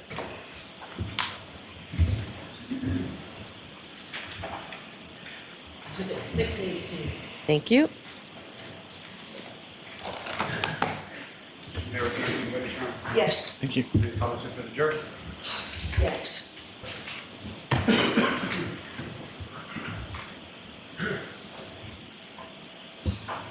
Now, Mr. Whitford, what's up on the screen now, is that what you have before you as Exhibit 618? It is, yes. And if you could, again, using a laser pointer, direct the jury's attention to what are we looking at in Exhibit 618?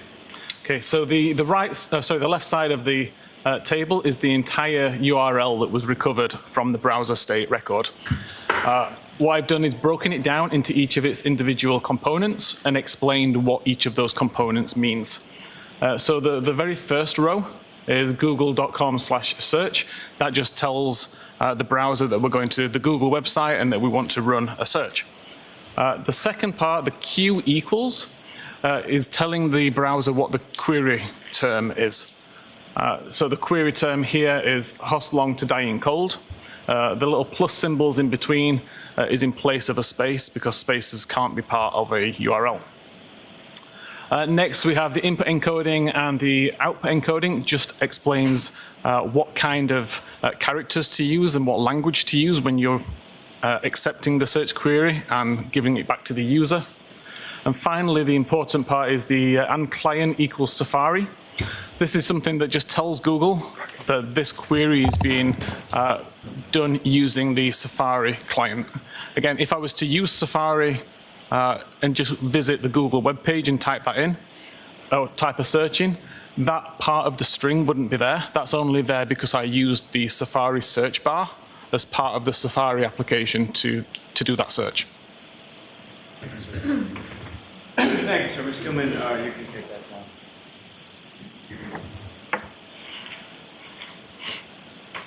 Now, sir, with reference to that, what, if any, relationship does that have to the information you were discussing just prior to the break?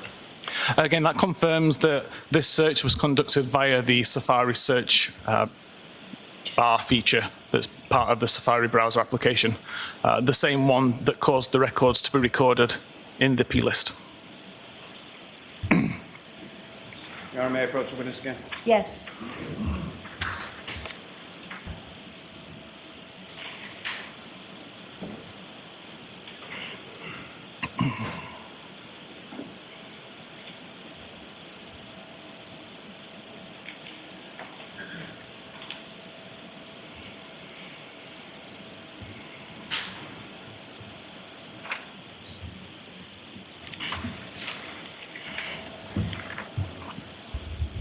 Do another document. Do you recognize that, sir?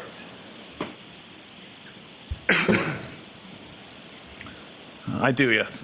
And what do you recognize that? This is the live records from the browserstate.db database. May I approach you on? Yes. I'm Walter Seek to introduce the witness. No objection. All right, thank you. Exhibit 6-9. May I return to the witness? Thank you. May I publish that for the jury as well, Your Honor? Yes.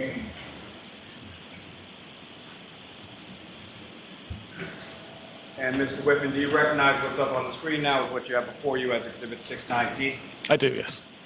Now, turning back to the browser DB database for this particular device, with regard to the timestamp and the last viewed time, what, if anything, do you observe in reference to that depicted in this, and could you direct the jury's attention to it? Yeah, so this timestamp is the last viewed time according to the database itself. It's already been offset so that it's in local time. This particular table, we can see there are records missing. Between records 4025 and 4031, we have, 4025 and 4031, we have 4026, 27, 28, 29, and 30 missing. And typically the timestamps that we do have here, some of them are separated by as little as a second or two. Now, with reference to the How Long to Die in Cold, that was record 4028, is that correct? That's correct. And so based on records missing from this portion of the phone as far as that database, what, if anything, did you endeavor to do with respect to ascertaining one? So first of all, the task was to try to recover the deleted messages. The deleted history records from browser state. So first of all, was reading the deleted pages, essentially, to find the records that had been deleted from this current version of the page. May I approach again, Your Honor? Yes.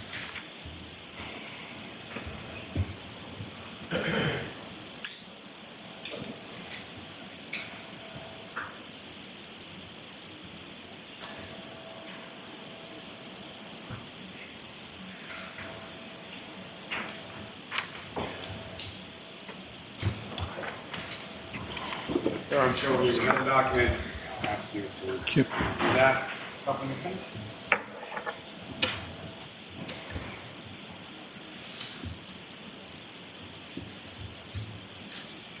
Yes. And do you recognize that document, sir? I do, yes. What do you recognize that to be? This is the same data source, so it's still browserstate.db, but now looking at it with the unique recovered records. And what is that last term that you use? What does that mean? I'm sorry. So typically there can be lots of different versions of a page within a WAL file. So you may have several page ones, several page twos, and so on. What I looked at is doing is recovering the data where the records that I recover are different from each other.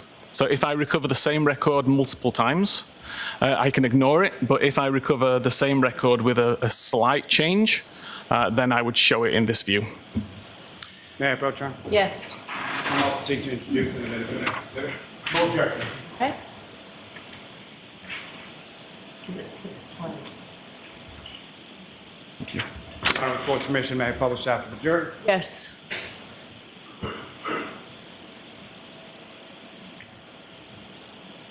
Again, Mr. Whitman, if you could, with the ways of corner, find it helpful, direct the jury's attention to what are we looking at here and what, if anything, did you uncover during this portion of your analysis? Yes. So again, the very first column on the left is the unique identifying number. You'll notice that there are some numbers here which are repeated.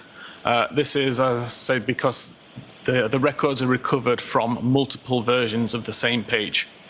There was actually 16 versions of this record across 23 different versions of this particular page. These three had some difference. Primarily, it was what's called the tab order field, but that's the only difference that showed up across these three Host Long to Die in the Cold records. All the rest show the same URL, the same ID number at the beginning, or tab ID number, and the same timestamp.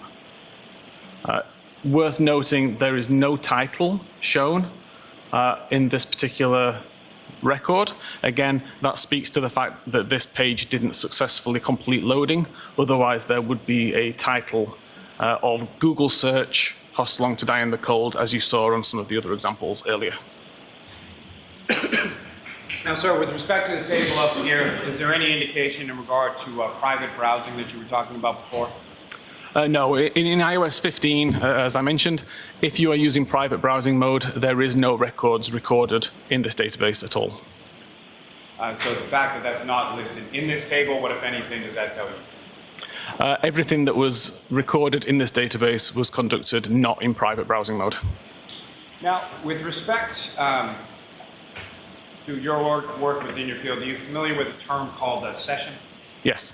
And can you explain to the jury what you understand that term to mean and how it applies to this specific instance? Essentially the life of the particular tab. So when I start a tab and I start to use navigation, I go to different websites.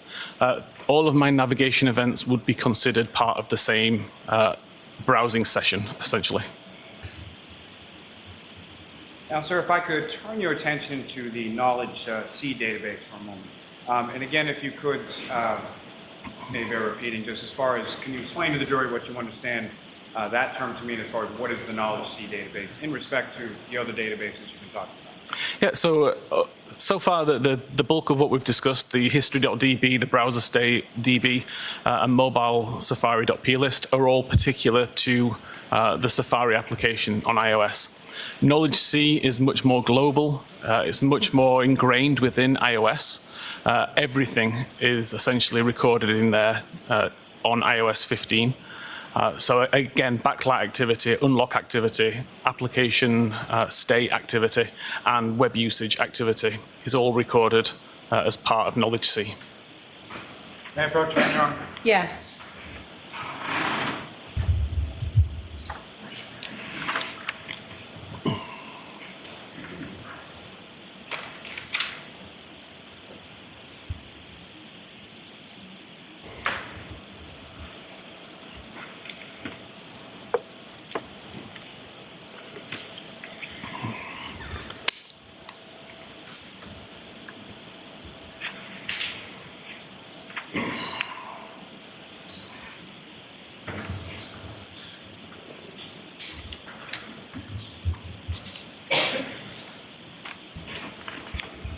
Another document, if you could just review that for a couple of minutes.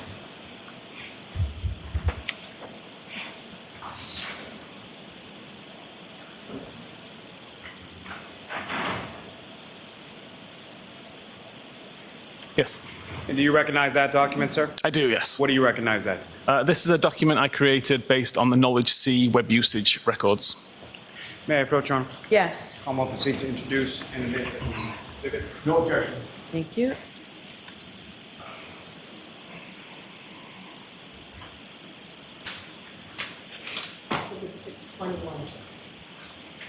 Thank you.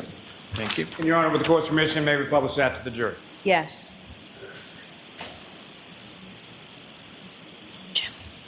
Sir, again, what's up on the screen, do you recognize that as what's before you as the next exhibit? I do, yes.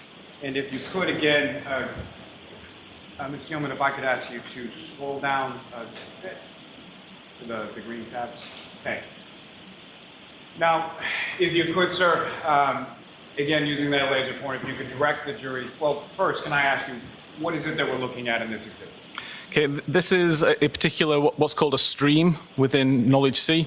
A stream is basically all like information being grouped together.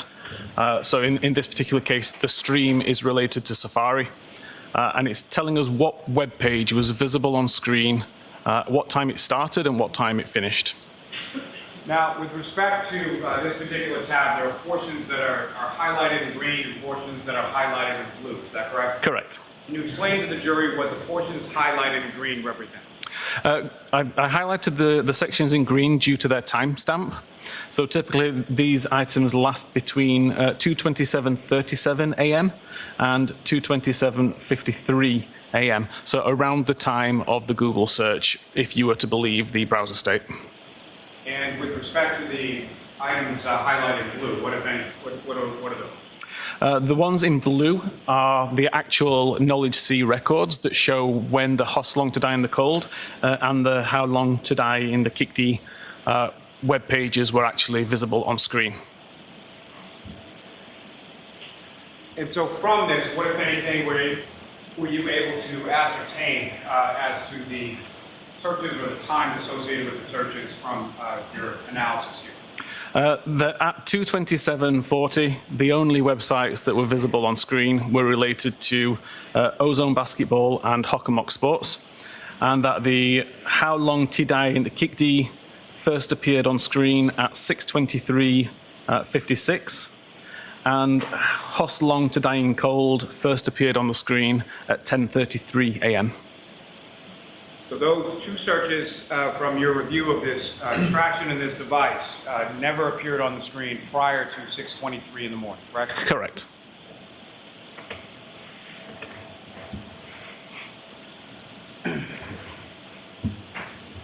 Now,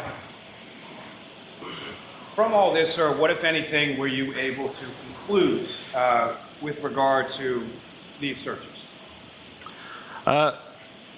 So essentially, ignoring the browser state timestamp is important because that is not a reliable timestamp to show when that URL was visited.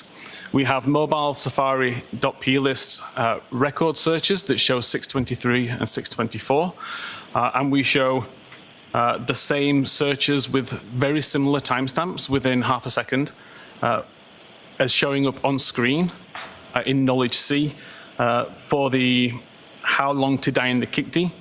And the Hoss Long to Die in the Cold was actually several hours later, which took a little bit more explaining, looking at Knowledge C and when the applications were opened up. Now, with respect to your view of the extraction of the device around these times, were you able to ascertain as to what time this particular device connected to a Wi-Fi sometime after 2 a.m.? I actually didn't look at any Wi-Fi connection information.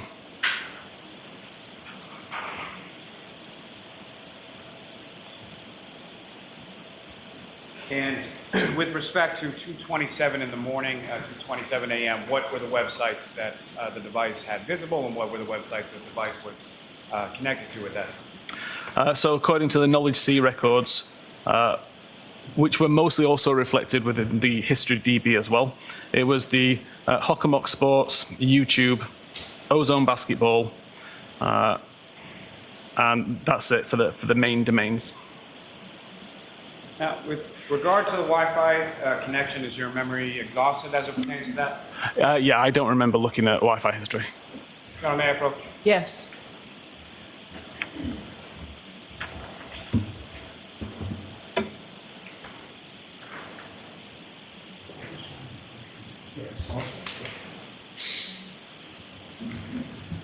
I'm showing you a copy of your report. Thank you. Review that and look up when you're finished.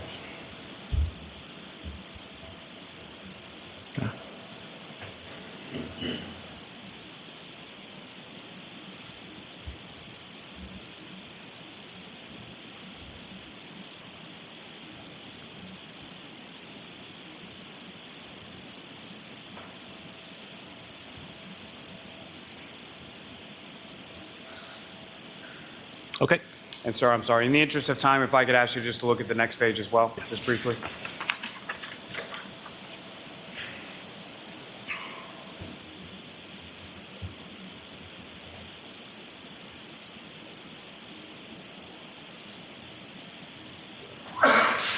Bless you.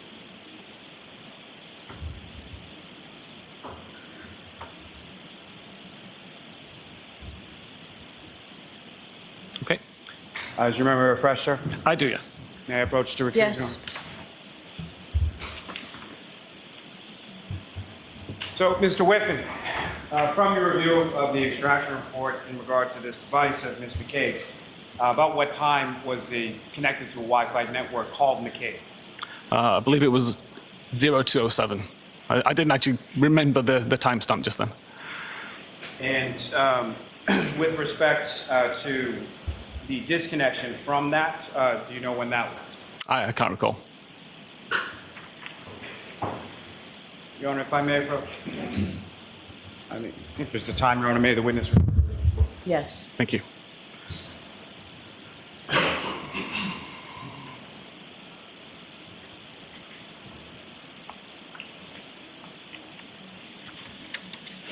Sir, if you can, from looking at your report, if you can just indicate to the jury as far as the Wi-Fi connections with...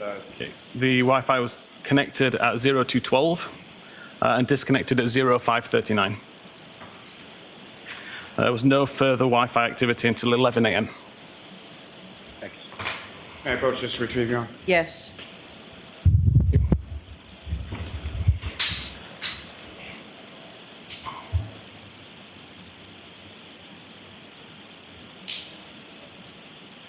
Now, sir, are you familiar with something called a write-ahead log or a wall file? I am, yes. And if you could explain to the jury what your understanding of that term is and how it applies in this specific case. Yes. So a write-ahead log is essentially a temporary store for database pages. When I'm talking about database pages, it's not something that the user ever sees. It's part of the structure of SQLite databases. Just as chapters in a book can span multiple pages, data in a database can span multiple pages also, and it's not necessarily in the expected order. It's up to the database application to find those pages and order them correctly in order to display the data to the user. The WAL file, on the other hand, it still contains pages, but they're organized in frames, essentially. And a frame is the same as a page, but with additional information at the top that identifies what page it is. So I mentioned earlier that it's possible to have multiple versions of the same page within the WAL file. That's because every time I write a record to the database, a new frame is created and the page is updated. So for example, if I was to have a new database, create a record, a new frame is created with page 1, and it adds my record. As soon as I add a second record to that database, a new frame is created again. So I now have frame 1 and frame 2. Both of those frames would contain a version of page 1.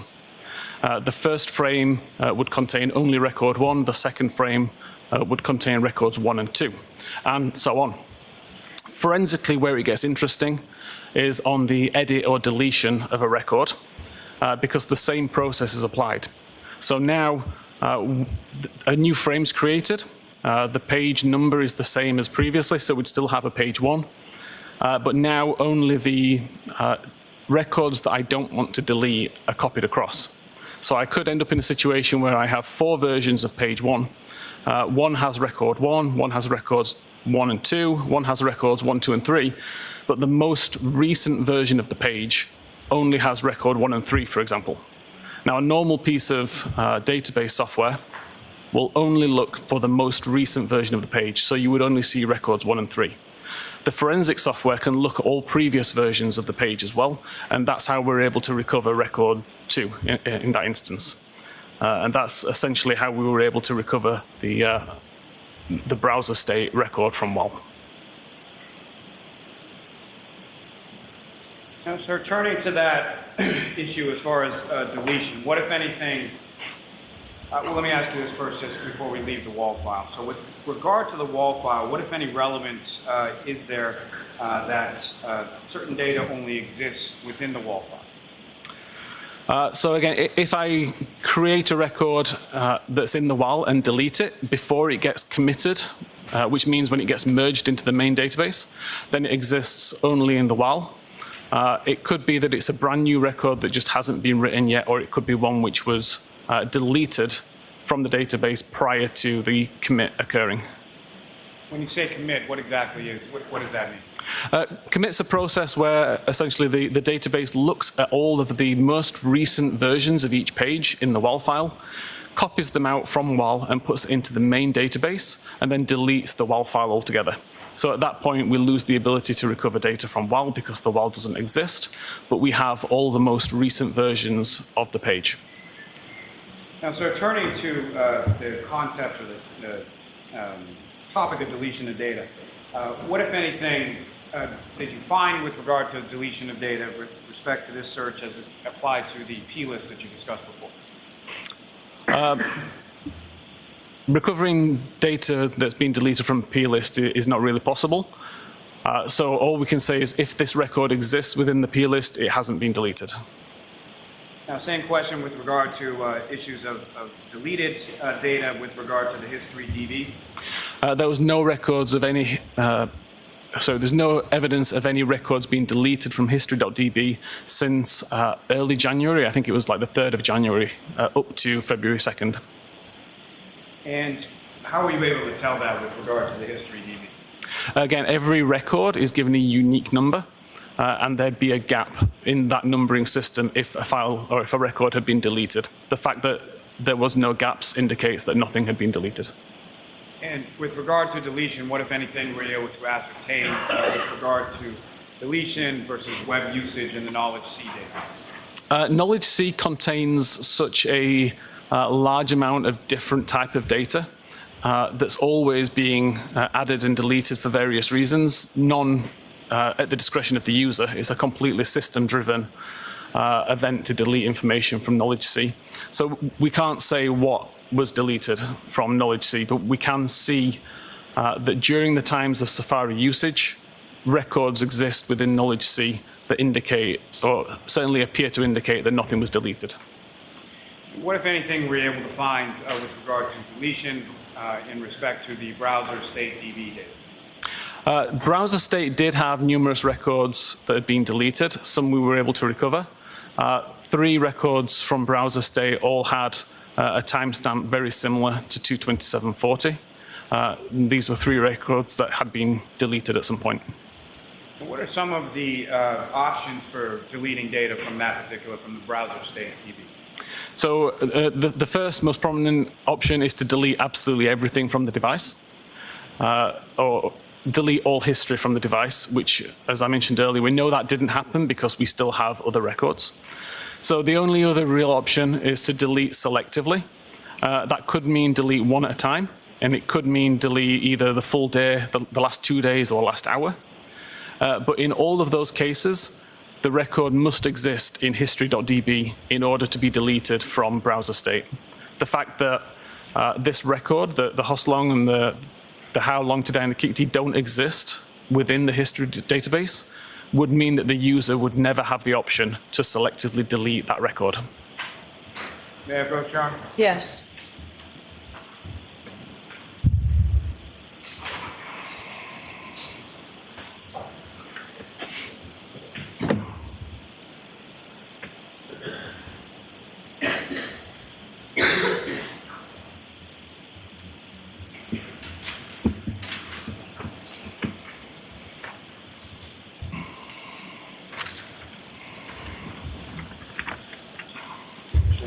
Thank you. Sir, if you could look at that stuff when you're finished.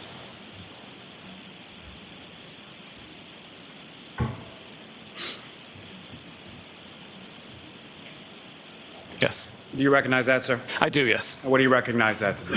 So this is a list of the browser state DB records showing a red line where a record or more have been deleted.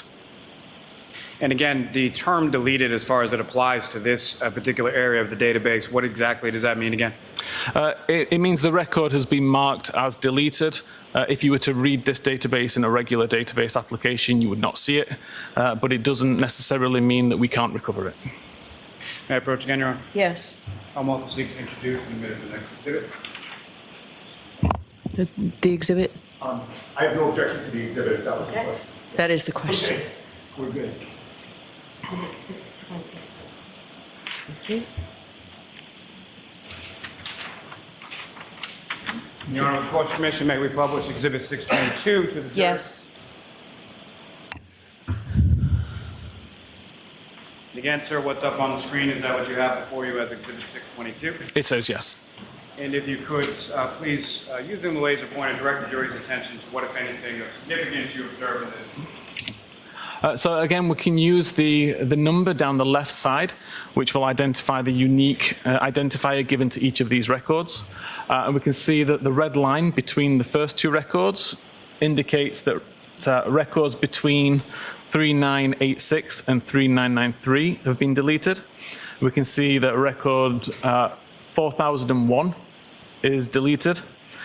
Records between 4004 and 4019 had been deleted. Record 4020 was deleted. And then finally, records between 4025 and 4031 had been deleted also. Now, sir, as far as records 4024 and 4025, what, if anything, were you able to ascertain as far as the dates and times associated with those? Yeah, so these particular records show up at 227.31 and 227.33 respectively, and this matched records within Knowledge C that showed that at this particular time when the tab took focus, that particular website was also shown visible to the user in Safari. Now, as far as the date and time for 4024 and 4025, what, if anything, did you observe with respect to the date and time for 4026? And what can you tell about that? So 4026 was approximately a second or two after the record here, 227.33. I believe it was at 227.35. And then again, there was another record, 4027, which again was another 2 or 3 seconds after that time. So within a 9-second period between 227.31 and 227.40, there were 5 records within Browser State DB that had a timestamp within that 9 seconds, all with completely different types of website, ranging from PayPal, banking, YouTube, and the Hoslongstein the Cold. Now, sir, with respect to, are you familiar with the term called spontaneous deletion? I believe so. And can you explain to the jury what that is? It's not a term that I would use, but essentially a cleanup operation would occur on the device where it would look for orphaned records, records that are old enough to not be required anymore, and they would just be deleted by the system without any direction from the user. Now, during the testing that occurred, your testing, which occurred with respect to this device, what, if anything, did you observe with regard to spontaneous deletion? I wasn't able to replicate the spontaneous deletion. I was able to replicate completely orphaned records. So a record that existed in browser state without a corresponding record in history.db. And it meant that there was no way for me to delete that record manually without deleting everything from the device regarding history. May I approach, Your Honor? Yes.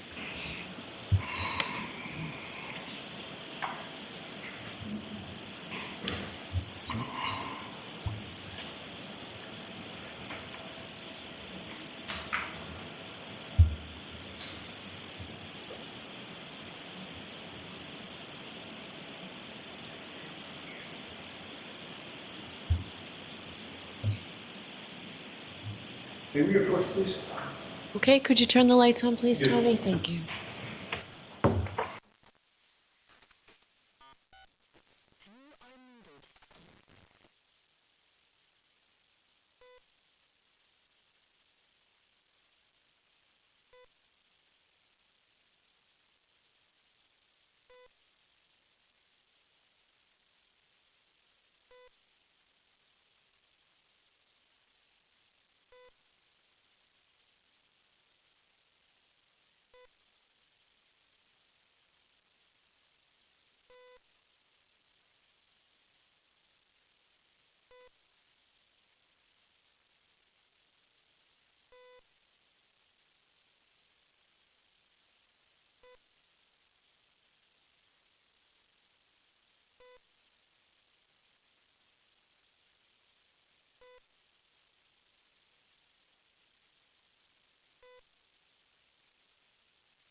You are unmuted.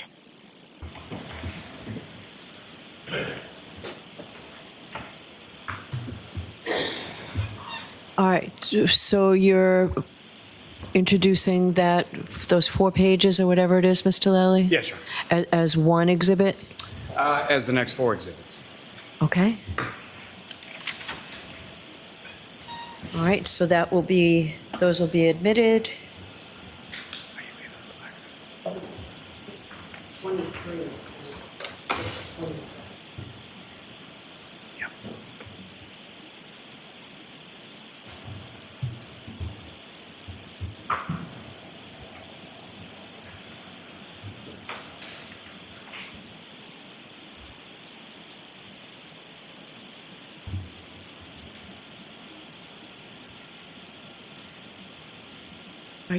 Were you going to publish those? Because you can go ahead and publish them while this is. I don't think that's. Yeah, that's fine. Yeah, great.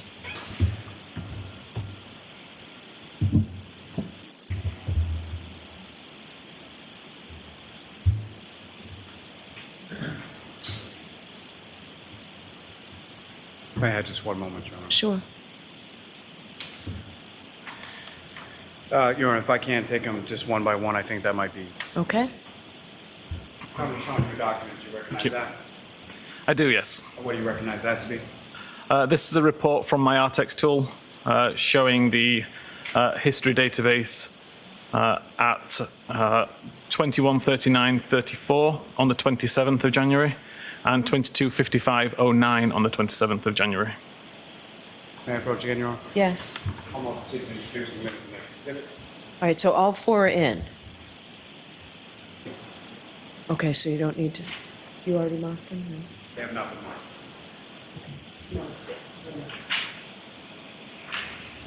Okay.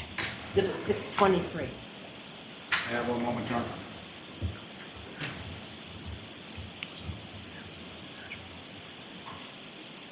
And Your Honor, the court's permission if we could publish that to the jury. Yes.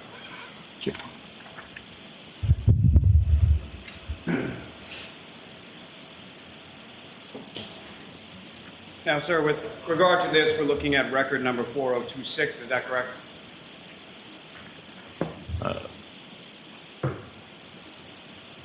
Yes, I believe we are. And again, if you could direct the jury's attention to what exactly are we looking at in this exhibit with regard to record 4026? Yeah, so in the right column, we see the source of the information. So history.db is the database. History_visits would be the table. And then the unique identifying number of 31407 and 31408. We see that the start time, or the time that that particular website was navigated to, according to history.db, was, as I say, both on the 27th of January, one at 21:39 and 34 seconds local time, and one at 22:55:09 local time. And both of these websites are related to Hockenmock Sports. We have the URL at the top, followed by the title of the page, followed by a visit count that tells us how many times that page has been visited before.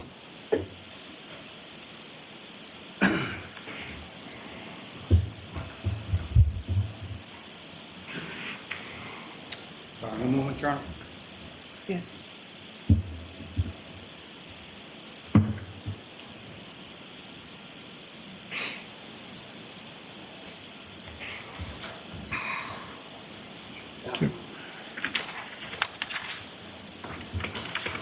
That next document, do you recognize that, sir? I do, yes. And what do you recognize that to be?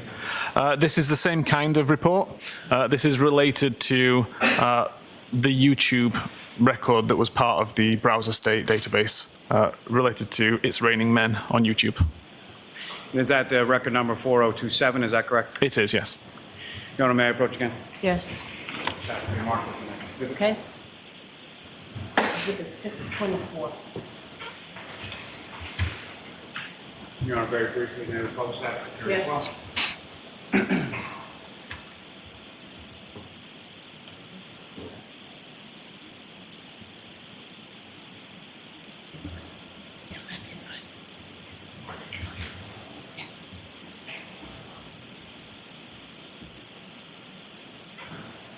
And sir, what's up on the screen now, is that what you have before you as the next exhibit? It is, yes. And again, if you could, using the laser pointer, just direct the jury's attention to what, if anything, of significance you observe in this record of 4027. Yeah, so again, we have 5 records. related to the YouTube video, It's Raining Men, starting at record 31398, 31399, 31400, 31401, and 31402. These were all accessed on the afternoon of the 27th of January 2022. May I approach again, Your Honor? Yes.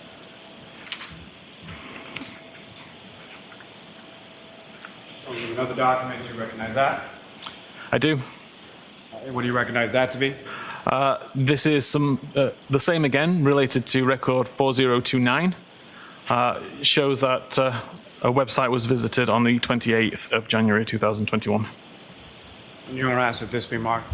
Okay. Excuse me, as the next exhibit? Yep.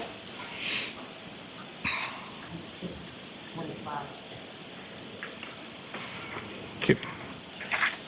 And Your Honor, with the court's permission, may we publish that brief? Yes. Well.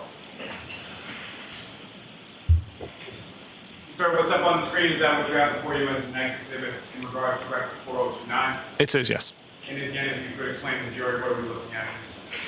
Yeah, so this URL, cantonma.org, relates to the URL that was provided in record 4029 of the browser state database. It shows that this web page was accessed at 1 p.m.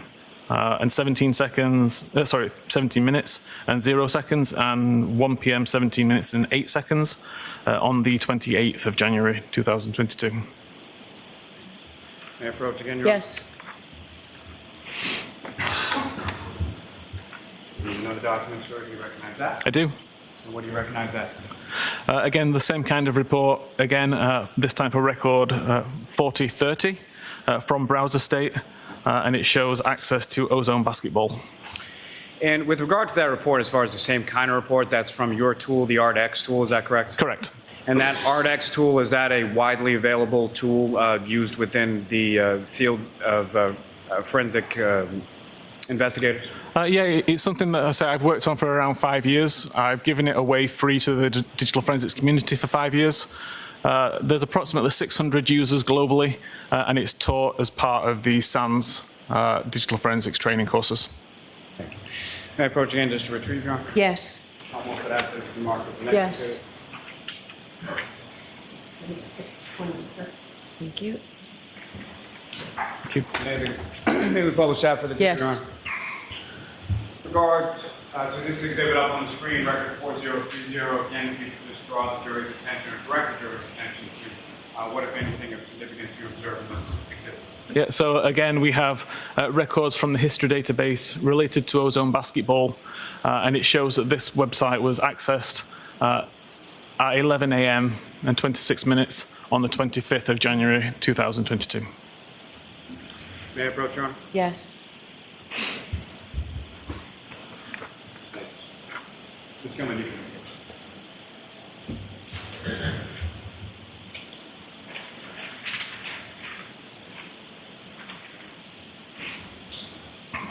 Now, with respect to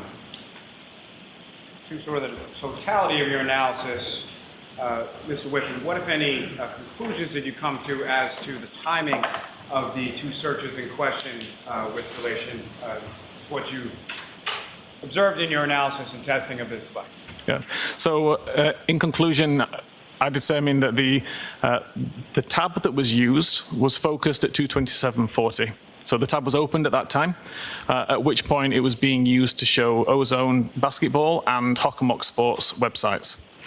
The 6:23 timestamp is when the search was first conducted.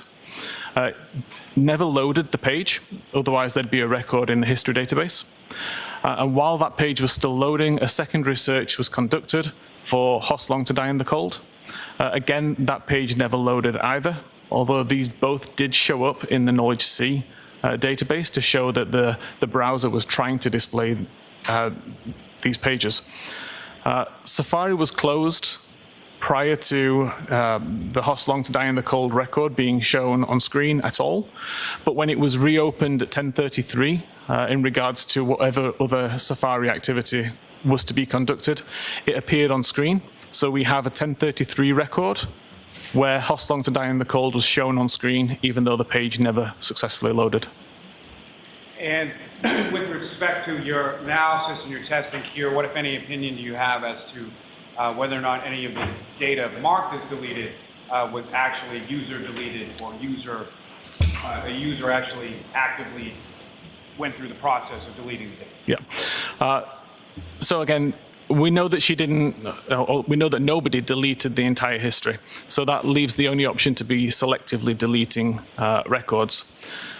The fact that there are no missing records in HistoryDB shows that it's impossible that that record could have been deleted by the user. It would have just been orphaned in the database, and I believe would have deleted itself at some stage whenever a particular cleanup function ran. Although, as I said earlier, I haven't been able to replicate that. I was able to continue to read the various versions of the page that contained Hostlong to Die in the Cold browser state record, and found that it existed at the same time as another record that was created at least 2 days later. Therefore, I can determine that that particular record was not deleted until, at the earliest, 10 p.m. on the 31st of January. And that it's not possible that the user could have created or caused that deletion to occur. Now, over the course of your analysis and testing or review of the extraction in this case, did you have occasion to review an affidavit of a Mr. Richard Green? I did, yes. And what, if any, opinions or conclusions do you have as to that affidavit? I had issues with several of the statements being made as part of the affidavit. And what issues were those, sir? Namely, it specified that Cellbrite report identified that the search was conducted at 2:27:40. And as I've explained, I believe the tab took focus at 2:27:40, not when the search occurred. The report mentioned that Cellbrite report identified it was deleted by the user. We don't do that. We'll tell you that a record is deleted, but we don't specify how the record was deleted. That's something for the examiner to determine. I forget. Oh, and then there was a mention of the purpose of the browser state database. The explanation given was correct for iOS 14 and below, but not for 15 and above, which is relevant in this case. Now, you mentioned this issue as far as coming up, obviously, in this case and some other instances, phone calls or inquiries that you received from Austria and other places. What, if anything, have you or your company, Cellbrite, done with regard to rectifying this issue? Well, I'll allow it. Okay. We recognize that this timestamp could be misleading. Regardless of how we label that timestamp, the very fact that a timestamp is there, we feel would be or potentially misrepresented. So the decision was taken to remove the timestamp altogether from that information. So now we show the web page was visited, but we don't attribute a time to that purely because it could be wildly inaccurate. Thank you. Your Honor, this may be the appropriate time for the instruction. Okay. All right, so jurors, we're about to see a demonstration by Mr. Whiffen. It's simply a demonstration to help you to understand the evidence that you've heard. It's not evidence from this case, but it helps you understand the evidence in this case. You must decide this case based solely on a fair consideration of the evidence and nothing but the evidence. But this is a demonstration to help you understand that evidence. Your Honor, our rights are preserved, correct? Yes. Thank you. And so to that point, Mr. Whiffen, were you able to prepare a demonstration in regard to what you've been discussing through the course of your testimony? I was, yes. And that demonstration doesn't specifically reflect on the searches or the extraction report that you looked at in this case, correct? Correct. But as far as the overall issues that you've been discussing in your testimony, correct? That's correct. And with court's permission, may the witness now illustrate that to the jury. Yes. Okay. So first of all, on the left there, you can see a screen of an iPhone, and that is a phone that I have in front of me live. It's just demonstrating what I can see on the phone. This is my Artex tool. And the feature which I continuously use this tool for, which is not available really in any other vendor tools, is the ability to create a live connection between my computer and the phone. The live connection is what I've just started here, and what's going to happen is all of the files and folders that exist on the phone will be mapped to my computer so that I can navigate it, I can look around, and I can take a look at near enough live records on the device. Prior to the availability of this tool, I would have to test a theory on a phone, do an extraction, and then pass the extraction, which could take anywhere between 20 minutes and several hours. The reason that I'm using this tool today is because I can do those same tests within 10 or 20 seconds typically. So I just need to wait for this section to do. So it's already mapped out all the files and folders. It's now asking for a few important pieces of information, which it will then populate on the screen. So information such as the device, serial number, etc. What we're interested in, though, is the browser state record. So I can go to the browser state database and take a look at that and open that up. And you can see that at this moment in time, I have no records in the database at all. If I go back into the live view of the phone, you can see I have Safari open from last night. So it's been sat in the background overnight and not doing anything. But at 10 past 8 last night, I performed this search in a brand new window. So started Safari, opened up a new tab, immediately searched for new tab at 2010 on the 16th of June. If I now search for the time right now, 14:42, what I can do is go back to my RTX tool and press this reload button. That's going to delete the database from my computer only and copy the most recent copy of the database and WAL file from my phone back to my computer, where it shows me I still have no records. That's expected behavior because at the moment I've not closed the tab. So if this, again, was iOS 14, there would be a record there to say what tab I had open. But iOS 15 doesn't work that way. If I now go back to my tabs and actually just close this window, I can go back into RTX and hit reload again. And we now see we have some records. I can look at this particular record and you'll see the title is 1442 Google search. You'll see the Google search record here. So I just need to change the time zone as well to Eastern time. So you see it's the most recent search which I conducted, the 1442 search. The last viewed time, though, still shows as 8:10 p.m. last night, because that's the time that the tab was focused, not the time that the search was conducted. Thank you, sir. If I may have a moment, Your Honor? Yes.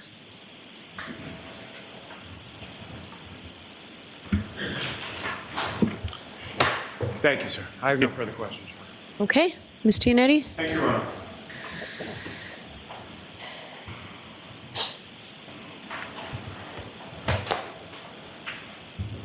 Good afternoon, Mr. Whitman. Good afternoon. Sir, you had spoken a little bit about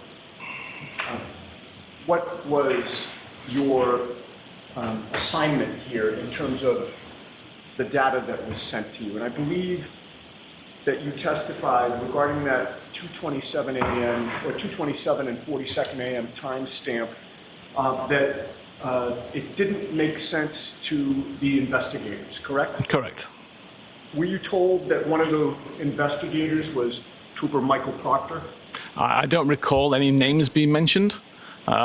The ticket came to me, or the request came to me via another Cellbrite employee who'd been asked about this case and asked whether we could offer any help. Okay, thank you.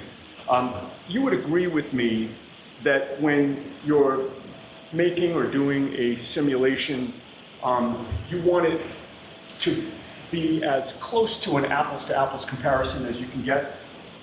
As best possible, yes. And to get truly accurate research results, you want to eliminate as many variables as you can, correct? Correct. You wouldn't, for instance, want to use an Android operating system to try to replicate the activity from Jennifer McCabe's Apple iPhone, correct? Correct. What version of iOS did you use for your testing of Jennifer McCabe's data? So this test has been undertaken on various different versions of iOS, from iOS 12, 13, 14, 15, 16, 17, and most recently on the beta version of 18 last week. This particular demonstration was on 15.8.2. Okay. And you're aware, you said 15.8.2. Correct. I've also tested on 15.7. Oh, fair enough. You're aware, however, that Ms. McCabe was using iOS version 15.2.1, correct? Correct. And you would agree that the way that an artifact is stored would depend on the iOS version that you use, correct? Correct. And your simulation did not use the iOS version that Ms. McCabe was running on her iPhone, correct? Correct. I used the closest version I could find. So I'd like to ask you some questions about the characteristics of browserstate.db-wall and record number 4028, if I can. Okay. That record number, I believe you testified, was found to be deleted, correct? Correct. But you were able to recover the date and time associated with it, correct? The date and time of the last viewed? Of that record number. Yes. And what was that date and time? 2:27 40 seconds a.m. You were also able to recover the content of that particular Google search itself? I was able to recover the URL for it, yes. Okay, and what was that Google search? Hoslong to die in the cold. And it's true, however, that the session history could not be recovered, correct? That's correct. Now, given those characteristics that you've just discussed, did your testing result in a WAL file record, a WAL file record, that matched the characteristics of 4028? In other words, deleted with session history not recoverable? The issue with the session history, I was able to recover only the first page of session history. What happens is when there's a large amount of data that's split over multiple pages, if it's a live record, all those pages point to each other so that you can chain it together and get one large amount of information. Once they've been deleted, some of those pages can be overwritten and therefore the pointers don't make sense anymore. So the amount of information in this session was way larger than one page, and I wasn't able to recover anything further. Okay, and you'd agree that the simulation was done using a different operating system, correct? Correct. Were you able to recreate the other deletions that appeared before and after that record 4028?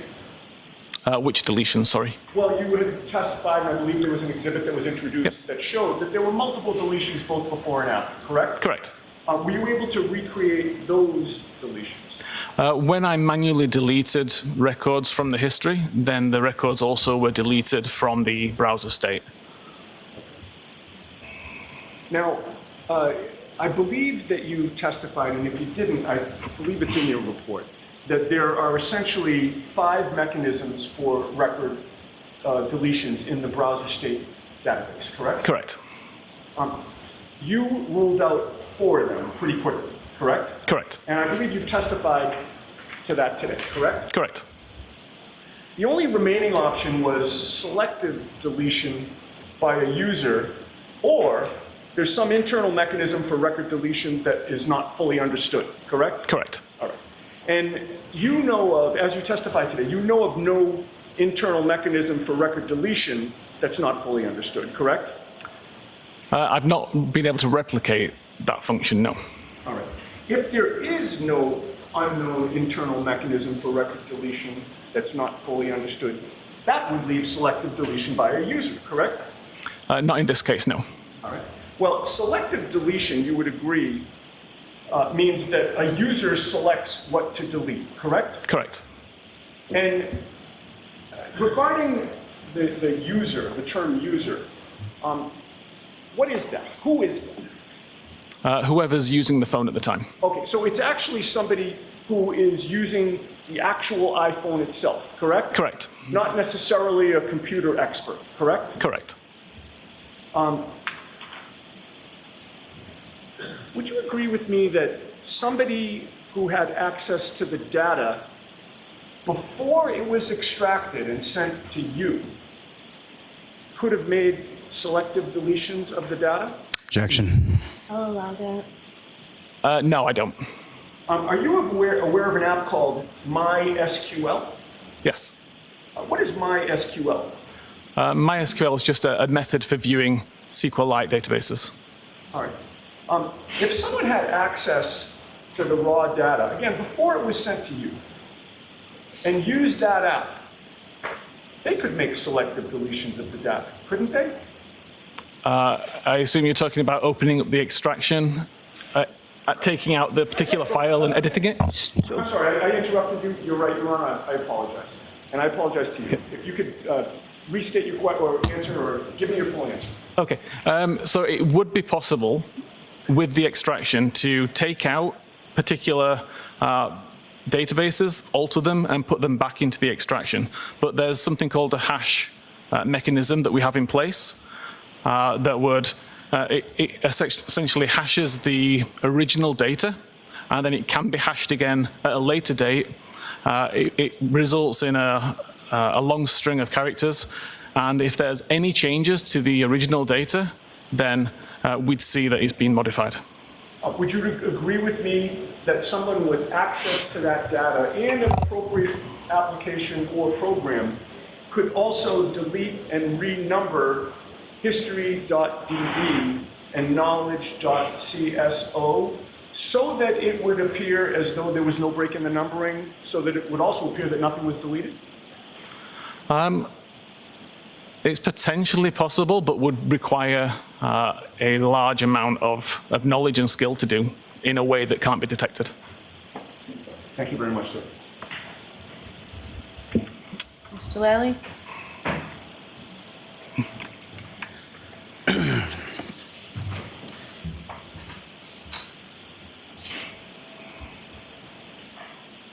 Any discrepancy between the iOS version in Ms. McCabe's phone and the iOS version in the demonstration that you did, what, if any, impact does that have on what you showed this jury?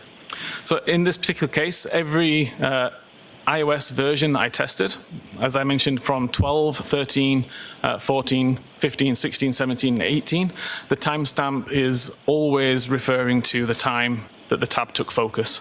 So even though there are some differences with when the record's created, the meaning behind that timestamp has been consistent. Now, what you were asking about what you were asked about in regard to selective deletion, you indicated that there's no evidence of that in this case. Is that correct? Correct. Selective deletion would require that the record existed in the history database in order to be selected to be deleted. The fact that there's no missing records indicates it was never written into that database and therefore could not have been selectively deleted. Now, the hash mechanism that you testified as far as detecting whether or not someone had surreptitiously gone in and deleted things, did you see any evidence of that in your review of the extraction of Ms. McCabe's phone? I didn't have access to the hash information to see whether any changes had been made. That's something that the original examiner would have had access to.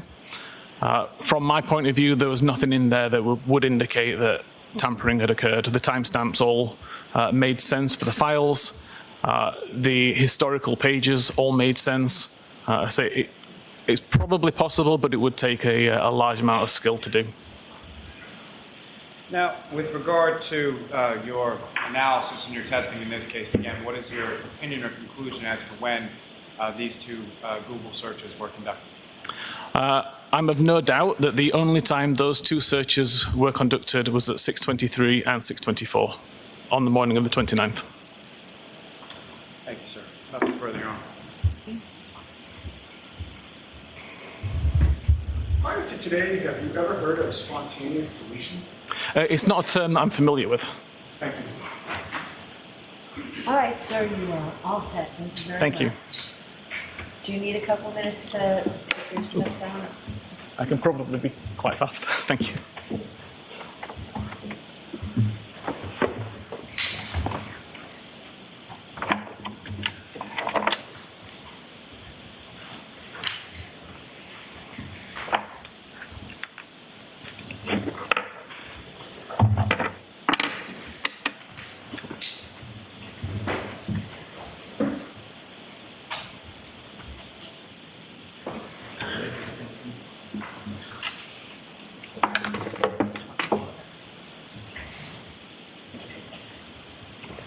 All right, Mr. Lally, your next witness, please.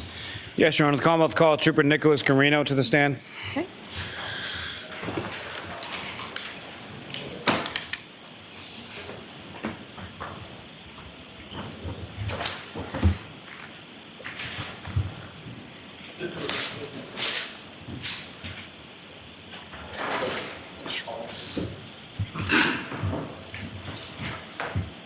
I didn't see it.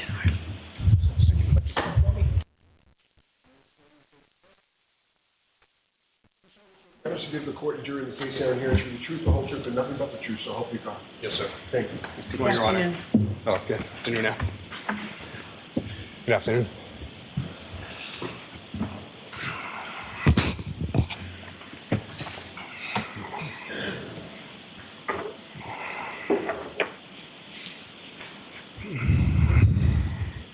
Good afternoon, sir. Good afternoon, sir. Could you please state your name and spell your last name for the jury? Yep, Nicholas Guarino, Guarino. And how are you employed, sir? I work for the Massachusetts State Police. And how long have you been a member of the Massachusetts State Police? This is my 9th year now. Now, prior to working with the state police, what, if any, prior experience did you have in the field of law enforcement? I was a local police officer in Norwood for almost 11 years. Now, with respect to your role within the state police, where is it that you work now? I currently work at the Norfolk District Attorney's Office. And within the detective unit, is that correct? Yes, that's correct. And with respect to that, what, if any, specialized role do you have within the detective unit attached to the Norfolk DA's office? Yeah, I conduct cell phone forensics, computer forensics, and I also do sexual assault investigations. Now, with regard to the electronic forensics, what, if any, specialized training have you received in that particular area? I have about 300 or so hours Celebrate, CCO, CCPA, cell phone repair forensics, Berlin motor vehicle forensics, Axiom magnet cell phone and computer forensics, X-Ways. These are all different programs used for cell phone and computer forensics. Now, sir, at some point, did you become involved in the investigation involving the defendant, Karen Reed? Yes. And with respect to that, let me just ask you, at some point, did you become aware of an affidavit from a defense expert named Richard Green? Yes, I have. And sometime following that, did you have occasion to reach out to Cellbrite with regard to what had been posited by Mr. Green as in regard to two Google searches contained within Jennifer McCabe's phone? Yes, I did. And eventually, at some point, did you have occasion to speak with the gentleman who came in here right before you, Mr. Ian Whiffen? Yes, I did. And so that wasn't Trooper Proctor that had reached out to Mr. Whiffen or had any communication that you're aware of with Mr. Whiffen, correct? No, I reached out after the defense expert's findings were released, and I read his report. And did you also have occasion to review a report from a Miss Jessica Hyde? Yes, I did. And with respect to those two reports, what, if any, conclusions or opinions did you come to independently in relation to those opinions of Ms. Hyde and Mr. Whiffen? Objection. Sustained. Now, Trooper Guarino, you had mentioned that you've had specialized training in regard to something called Burla, correct? Yes. Could you please explain to the jury what Burla is and how is it used in criminal investigations in your line of work? So Burla is a specialized hardware and software used to download the infotainment and telematics modules in a vehicle. So telematics module is basically like the SIM card for the car, and the infotainment system is your radio head unit that enables you to have Apple Play, CarPlay, or Android or Google Play for the vehicle. And at some point, were you made aware of a search warrant that was authored in regard to seizing the infotainment system from Ms. Reed's vehicle? Yes, sir. And just so the record is clear, can you describe Ms. Reed's vehicle as far as what type of vehicle we're talking about? Yes, it's a Lexus LX 570 SUV. And specifically on February 2nd, 2022, did you have occasion to remove that infotainment system from the vehicle pursuant to that search warrant? Yes, I did.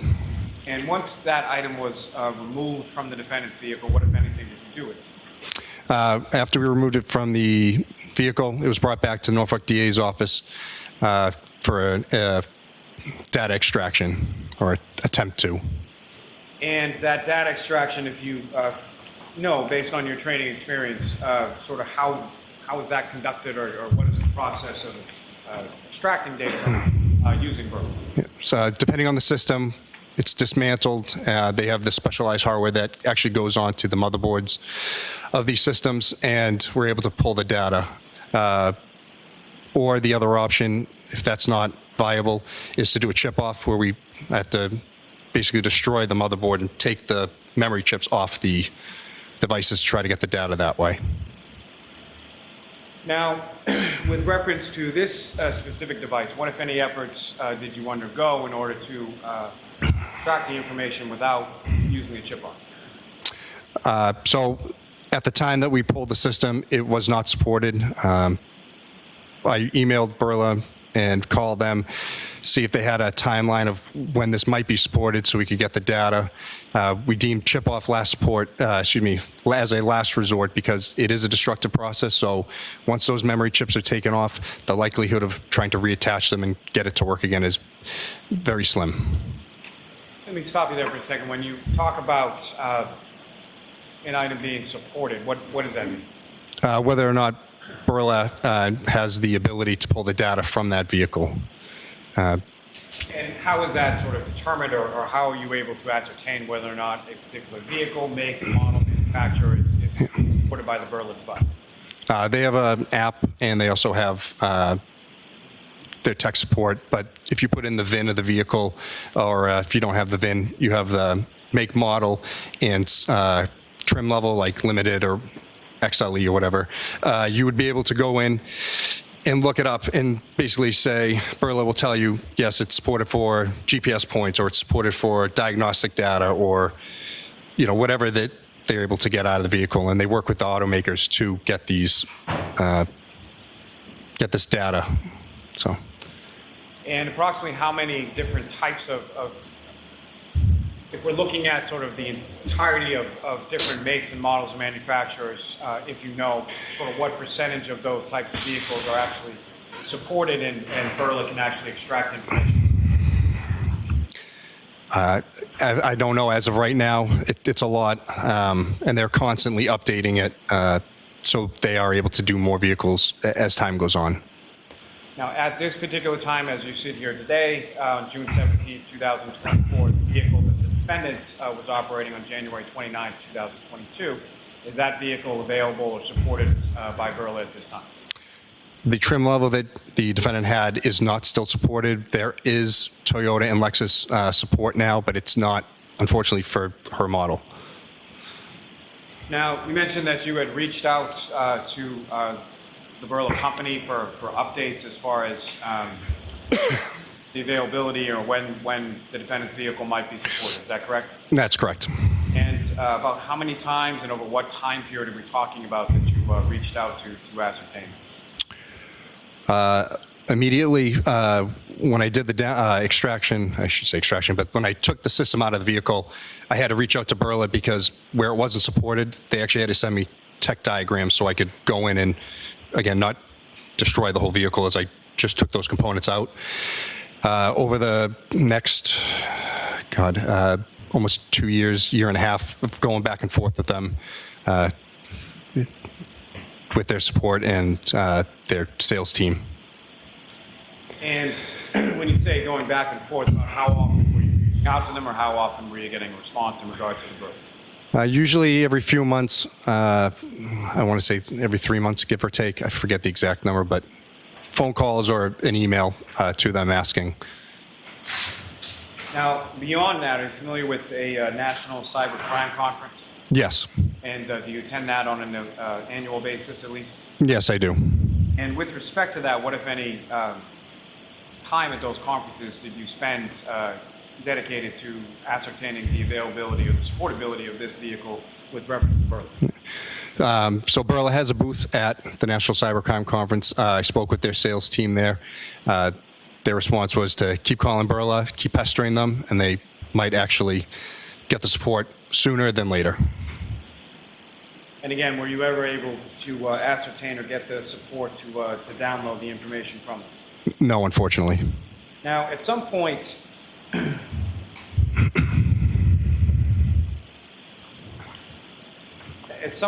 you able to download any information from that particular infotainment system from the defendant's vehicle? Not from the infotainment system, but Burla released a new item similar to a mechanic scan tool. It plugs into the OBD2 port, which is underneath the dash. So basically, if a mechanic went in there with a scan tool to tell you why you have a check engine light, this does something similar. So you plug it in, and then it pulls the car diagnostic data from that. And as far as the data that you received from that, what, if anything, did you observe? Again, I got a series of 14s was the numbers. It was no readable data. I reached out to Burla and asked them, I said, is there a reason why it pulled this data, but when I put it into the software, it's not telling me anything. It's not giving me any readable data. And they said they know it is diagnostic data, but they haven't got anything from Lexus to say these 14s, these codes mean this. Oh, they only know it as emissions. So was Burla itself able to read that information and transform that sort of binary code into any sort of readable data for you? Other than the number 14, no. Now, from there, what, if anything, did you do with regard to the Burla and the defendant's vehicle? It was placed back into our digital evidence lab, and then we did eventually do a chip off to the device. Now, with respect, to the chip off, that was done sometime in December of 2023, is that correct? Yes, that's correct. And again, if you could expound upon a little as far as, can you describe for the jury sort of the chip off process, why you were reluctant to do it, and what's entailed in it? As I said before, it is a destructive process. As soon as we do it, we take those memory chips off. It's applying extreme amounts of heat to the motherboards to take the memory off. That'll heat it. You lose a lot of the soldering and capacitors, anything that's on that motherboard. So, like I said, once the memory chips are taken off, it's going to destroy the board. And as far as that chip-off process, who, if anyone, was present with you, or who, if anyone, assisted you in removing that or conducting that chip-off process with regard to the motherboard from the infotainment system from the defendant's vehicle? I'm sorry, at the time that we actually did the chip off? Yes. Yeah. It was myself, AG Speak, and Maggie Gaffney. And who is AG Speak? AG Speak has his own forensic company, I guess you could call it, for Burla. I could consider an expert in the field, former California Highway Patrol officer that exclusively handled stolen cars. And who is Ms. Gaffney? She was a defense's expert. She's the one who actually did the chip off, applying the heat and taking the chips off in our presence. And she, I believe, works for, I'm sorry, the name of the company escapes me at the moment. Now, with respect to the information that you, Ms. Gaffney, and Mr. Speak were able to remove pursuant to that chip-off process, what, if any, usable information were you able to glean from that? As I was told by AG, there was no data that was recovered off the infotainment system or the telematics module from the chip off. And as far as Ms. Gaffney, did you have any conversation with her as far as the information that she was able to glean or read or decipher from? No, once she did the chip off, I had not spoken with her since. You have a moment, John? Yes.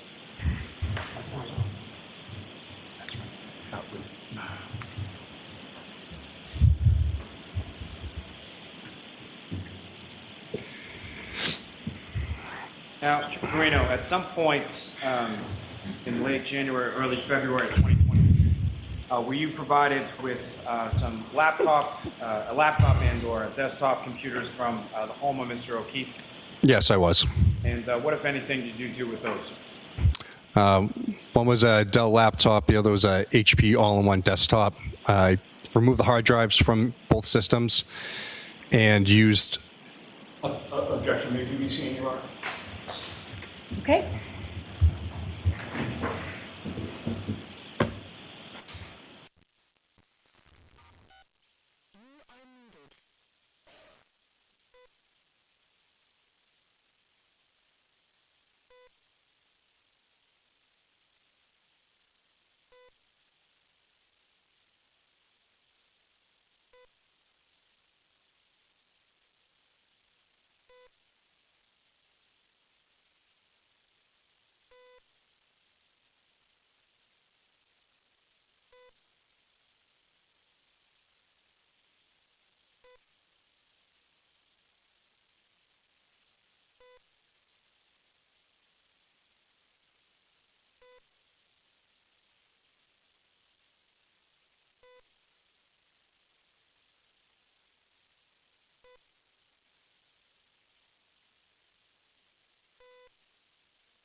You are unmuted.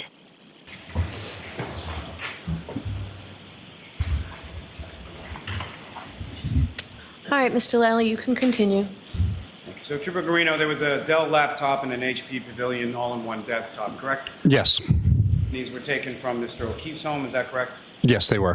What, if anything, did you do with respect to those computers?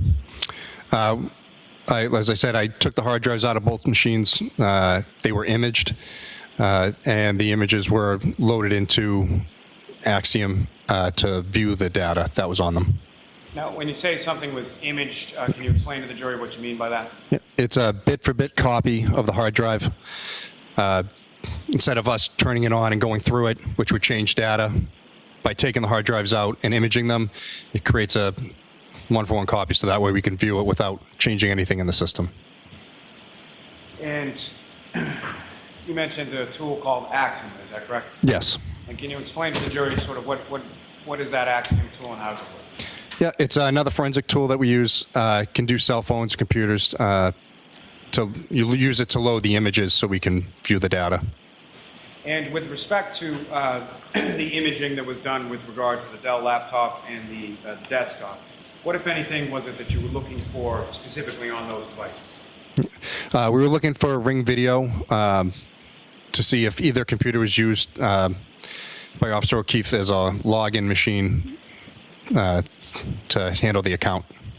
And from your review of what was extracted or imaged from each of those two respective computers, what, if any, information were you able to glean in reference to Ring.com or anything else? Neither computer was used. One appeared to be used mostly by the kids, and the other, I believe it was the laptop, was used mostly by O'Keefe, but there were no Ring logins. As far as the Ring connection, what, if any, devices were you, throughout the course of the investigation, were you able to ascertain were actually connected to the Ring cameras at Mr. O'Keefe's house? Officer O'Keefe's cell phone.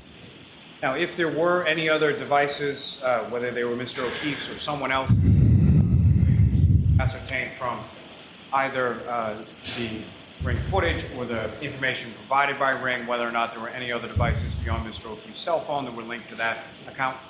Not that I know of. And I'm sorry, just not that there weren't any devices or not that you could tell? Not that I could tell or that I ever heard of. Now, Trooper Guarino, let me ask you some questions just in general about a cell phone extraction. Are you familiar with that term? Yes. And can you explain to the jury sort of what is involved in that and how a cell phone extraction is performed as far as your experience with regard to investigations that you've been involved in? Yeah. So most investigations, we get the cell phones from the scene, from a suspect, from a victim. They're put into airplane mode to preserve the data, so that way a remote wipe can't be sent to the phone from iTunes. If we can't put it into airplane mode, we'll put it into a Faraday bag, which blocks the cell phone signal. And then it's brought back to the lab and put into a Faraday box, which is has electrical outlets inside of it, so that way we can keep the phone charged. And with regard to this investigation, you involved in the extraction of data or the examination of extracted data from any particular phones? Yes, I did John O'Keefe's phone, Karen Reed's phone, and we had two witnesses' phones, but I don't remember doing the extractions themselves. But as far as the data from those phones, have you had opportunity to look at that data? And specifically, I'm asking about both Jennifer McCabe's phone and Ms. Carrie Roberts' phone. Yes, I have. Now, were you also at some point provided with some material from Brian Higgins' phone? Yes, I saw screenshots of text messages. And from the material that you were provided with reference to Mr. Higgins' phone, were you then able to cross-reference that eventually at some point with respect to the information in both Ms. Reed's phone and Mr. O'Keefe's phone? Yes, I was. From what you reviewed, was the information contained within the material provided by Mr. Higgins, was that consistent with what you observed in Ms. Reed's phone as well as Mr. O'Keefe's? Yes, I didn't see any differences in those messages. Now, with respect to, starting with Ms. Reed's phone, that was received by you on January 29th, 2022, is that correct? That's correct. And do you recall about what time it was and where you were when you received that phone? I want to say 6 or 7 o'clock at night at the Norfolk DA's office. And who did you receive that phone from? Trooper Proctor. And with reference to that phone, what condition was it in at the time, as far as you referenced airplane mode, Faraday bag, things of that nature? How was it sort of when you received it? I believe it was in airplane mode. The phone was in good working order, and it was placed downstairs in our lab plugged in to keep the phone battery charged. Now, the same with respect to Mr. O'Keefe's phone. When and from whom did you receive that, and what kind of condition was that in when you received it? I also got that from Trooper Proctor the same time as Miss Reed's phone. Same condition. Now, with respect to the defendant's phone, at the time that you received it, did you have any passcode or any way to get into the phone? I'm sorry, whose phone? Ms. Reed's phone. Oh, no. The software we use to try to bypass passwords to be able to extract the evidence, I should say the extraction of the data to look for evidence, her phone at that time was not supported.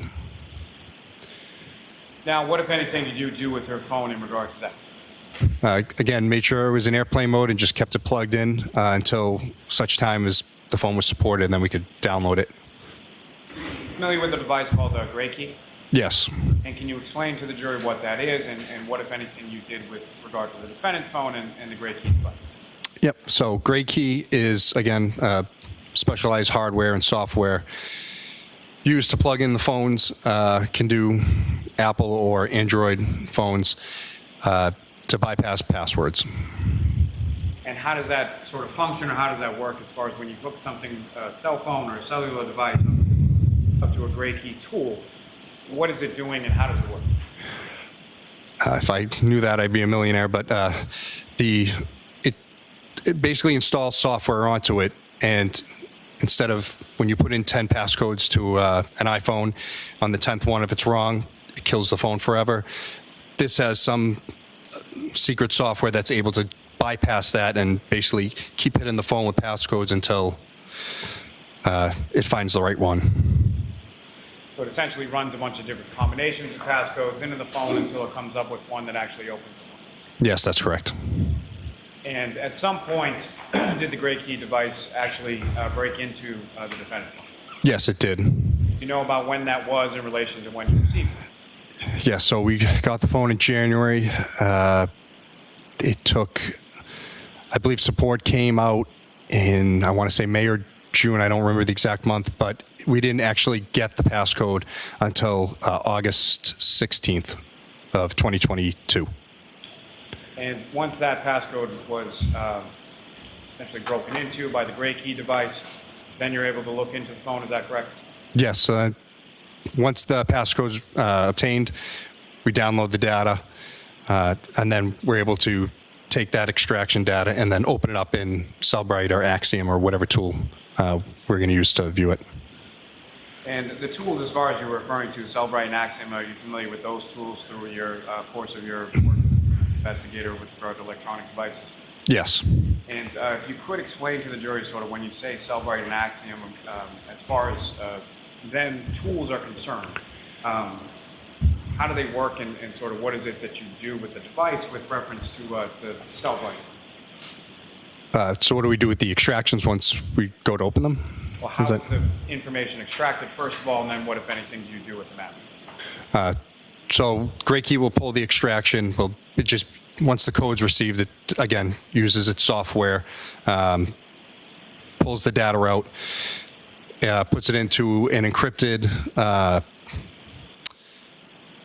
it's MD5 or SHA. It's an encryption key that has it's a unique key that, so if you changed anything inside that zip file, it would change the encryption number to show that something was tampered with. We take that encrypted zip file and we open it up in the software, and that's able to say, you know, the call logs, the chats, the photos, the whole timeline of the phone. Now, in addition to yourself, is there anyone else that works in this sort of capacity within your unit at the District Attorney's Office? Yes, 2 other people.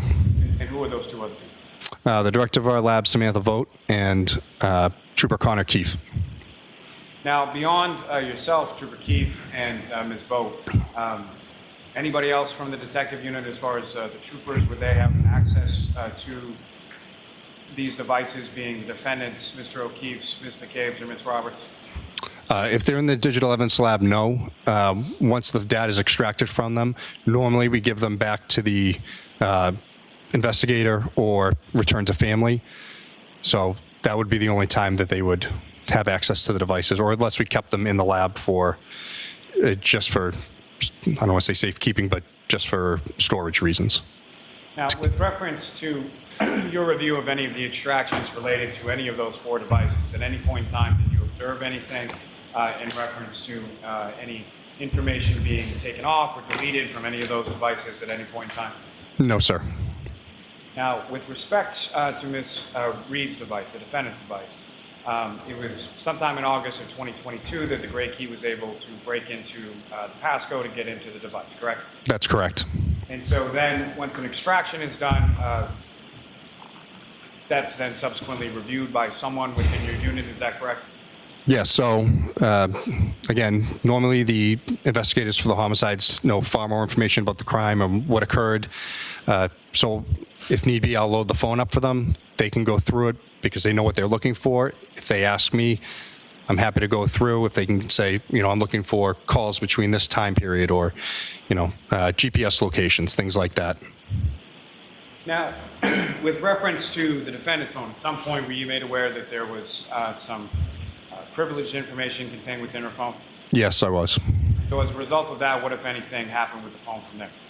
We notified our supervisors, and we did not look at her extraction until the privileged communications could be removed, and then we could, again, go back and re-inspect the data.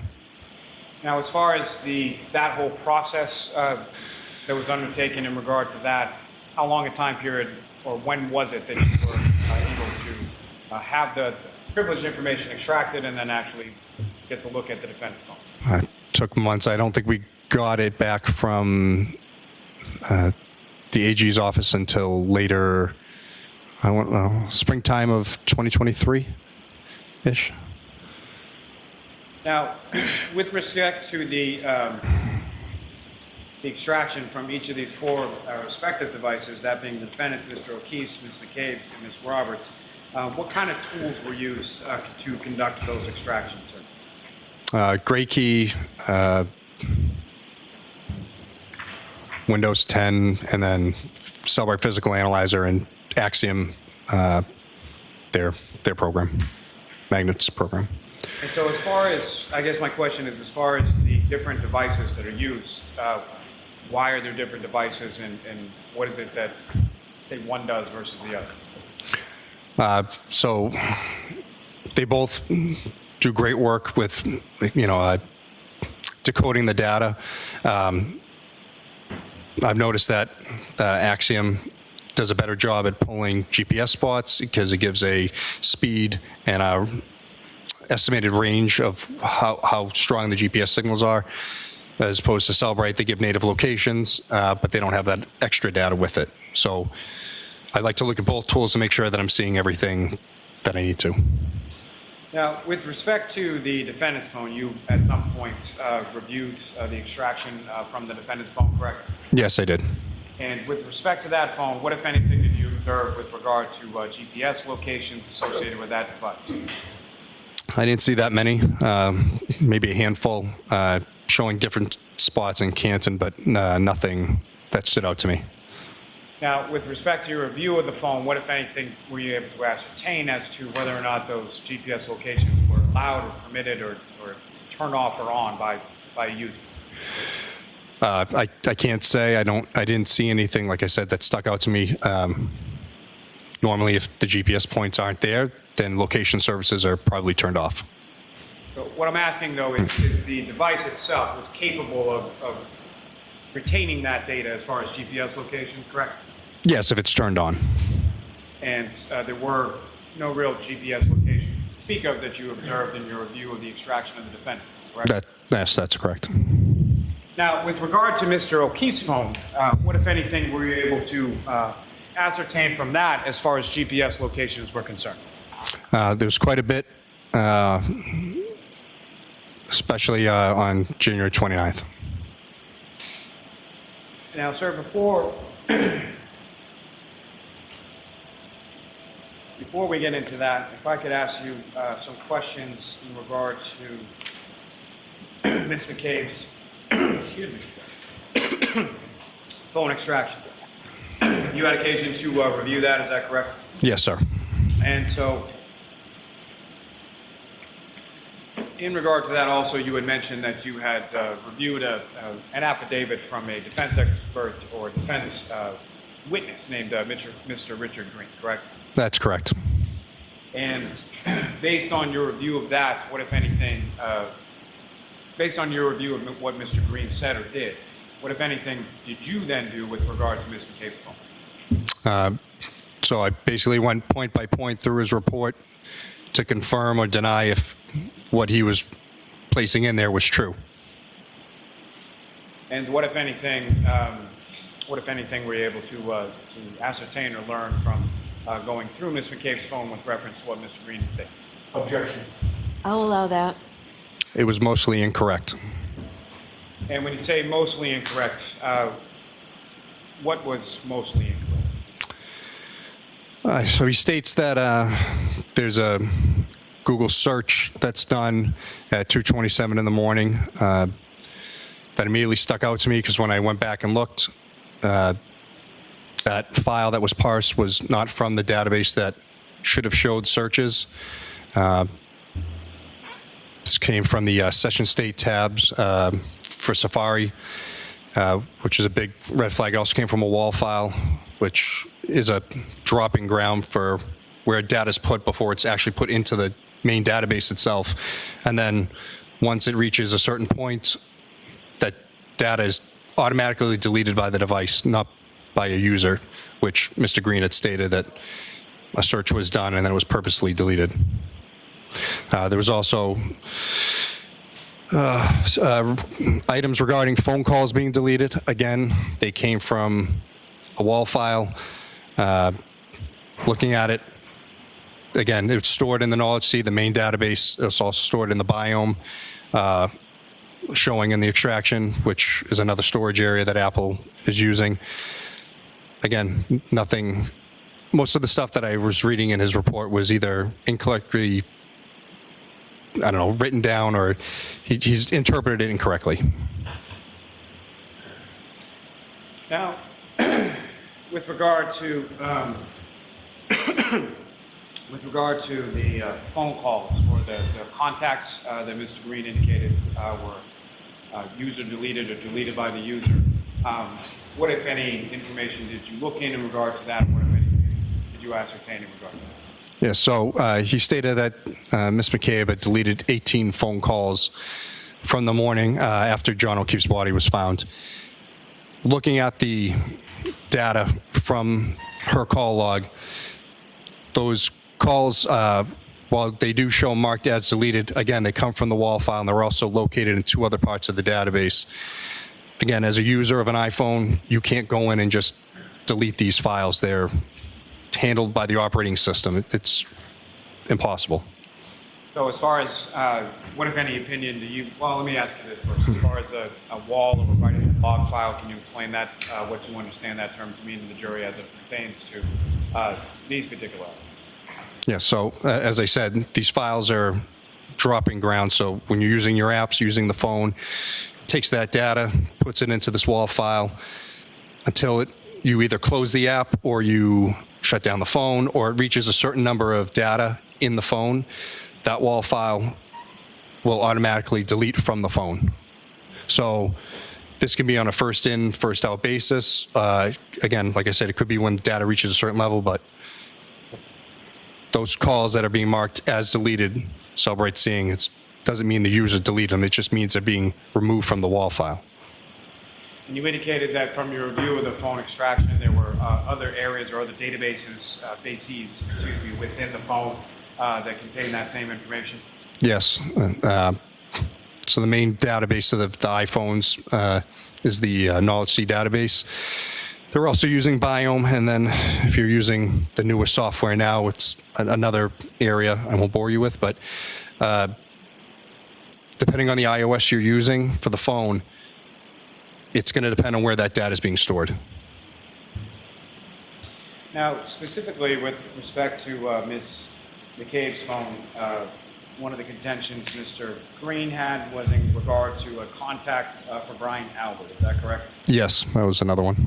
With respect to that, what, if anything, were you able to find within Ms. McCabe's phone in regard to contact information for Brian Albert?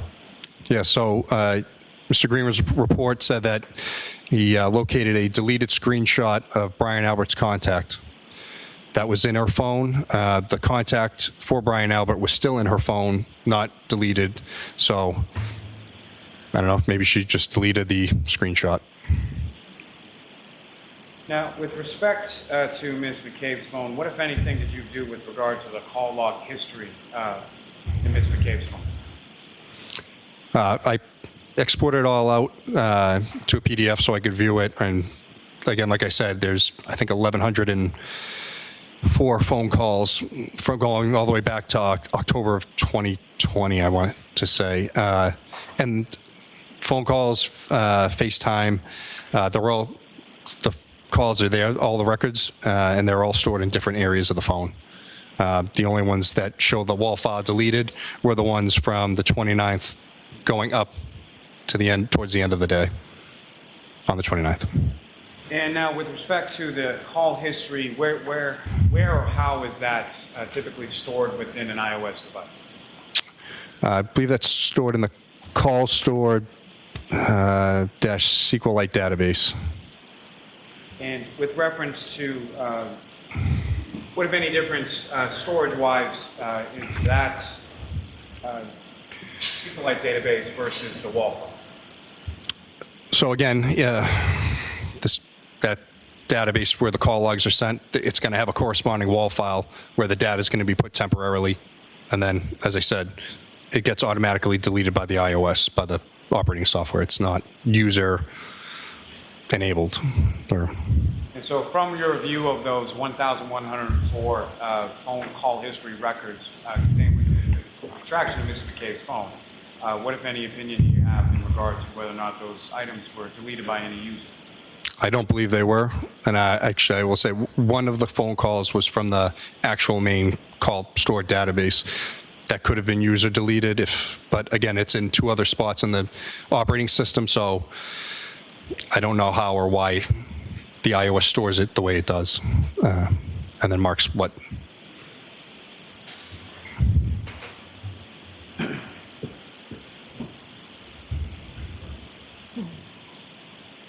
Now, sir, from your review of the 4 phone extractions that you've reviewed in this case, were you able to export or print certain chat reports from specific people's phones or from specific people's phones with other individuals? Yes, I was able to. And Your Honor, may I approach? Yes.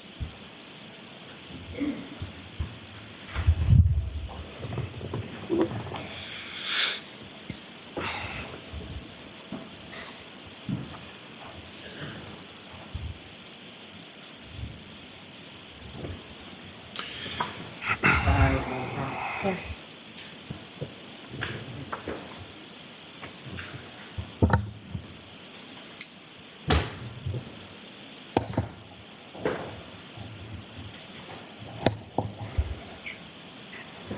Image of? Yeah, like a forensic image. B-O-G-T.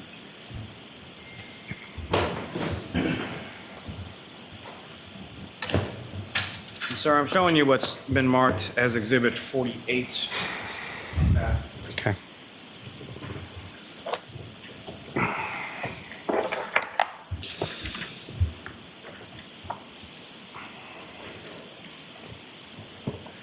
recognize, excuse me, do you recognize that, sir? Yes. And what do you recognize as? The first page is Facebook Messenger chats between Karen Reed and John O'Keefe. And what's contained in there, is that a fair and accurate portrayal of what you observed from the extraction from Mr. O'Keefe's phone? Yes, it is. And specifically with reference to those chats between Mr. O'Keefe and the defendant, you also reviewed that material from the defendant's phone as well? Yes, I did. Material that you reviewed from the defendant's phone, is that consistent with what you observed in Mr. O'Keefe's phone? Yes, it is.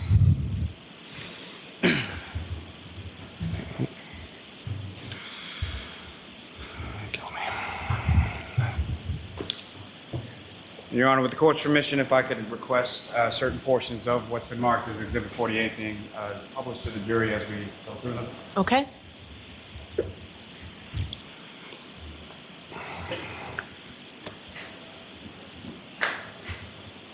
Sir, if I could just start you out on page 1. Okay. Ms. Gilman, if I could have that up on the screen. Now, with respect to what's up on the screen, the portion that you can see, do you recognize this, sir? Yes, I do. Now, what you have before you is Exhibit 48. Yes. Now, within this particular, from the perspective of this is from Mr. O'Keefe's phone, is that correct? Yes, it is. So there will be blue bubbles and green bubbles, is that correct as well? Yes. And so who, as far as the blue bubbles are concerned, who is speaking in that? The blue bubbles will be from Ms. Reed, and the green bubbles are from Officer O'Keefe. Now, Ms. Gilman, if you could please scroll down.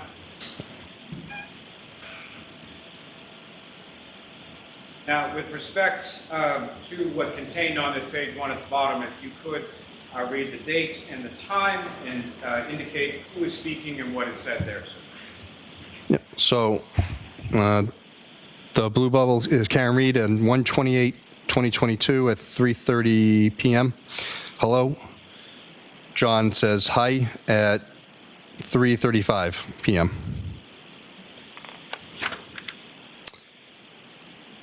Sorry, may I Yeah. approach, Your Honor? Yes.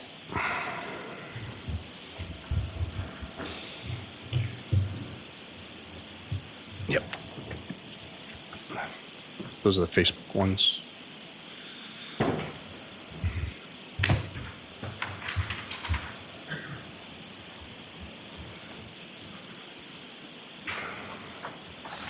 I'm sorry. What's contained in Exhibit 48 is the entirety of the chat report from Mr. O'Keefe's phone, correct? Yes, I believe so. Okay. May I approach, Your Honor? Yes. I apologize. Showing you another document. Do you recognize that? Yes. What do you recognize that to be, sir?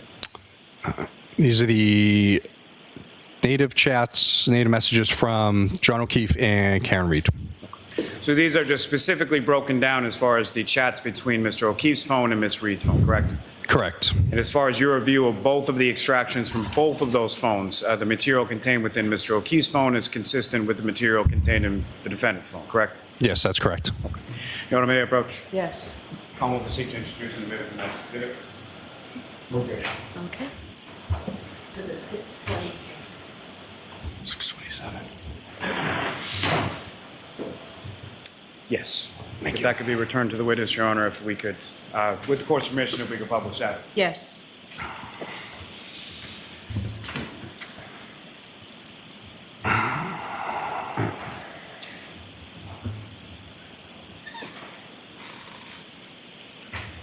Go right ahead.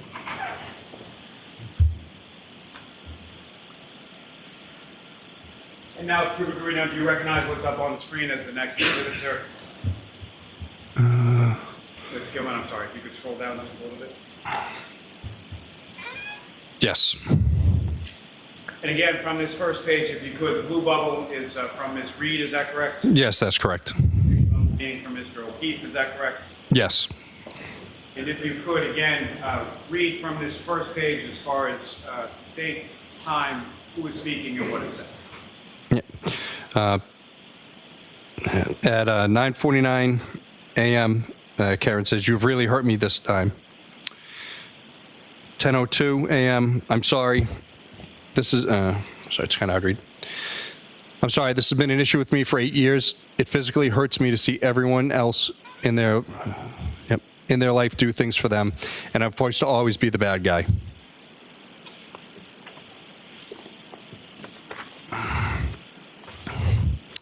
At 10:09 a.m., Karen says, "I am not the same as everybody else. Most of the time I try to do what is healthy/smart for them. More importantly, I try to support you and what you need.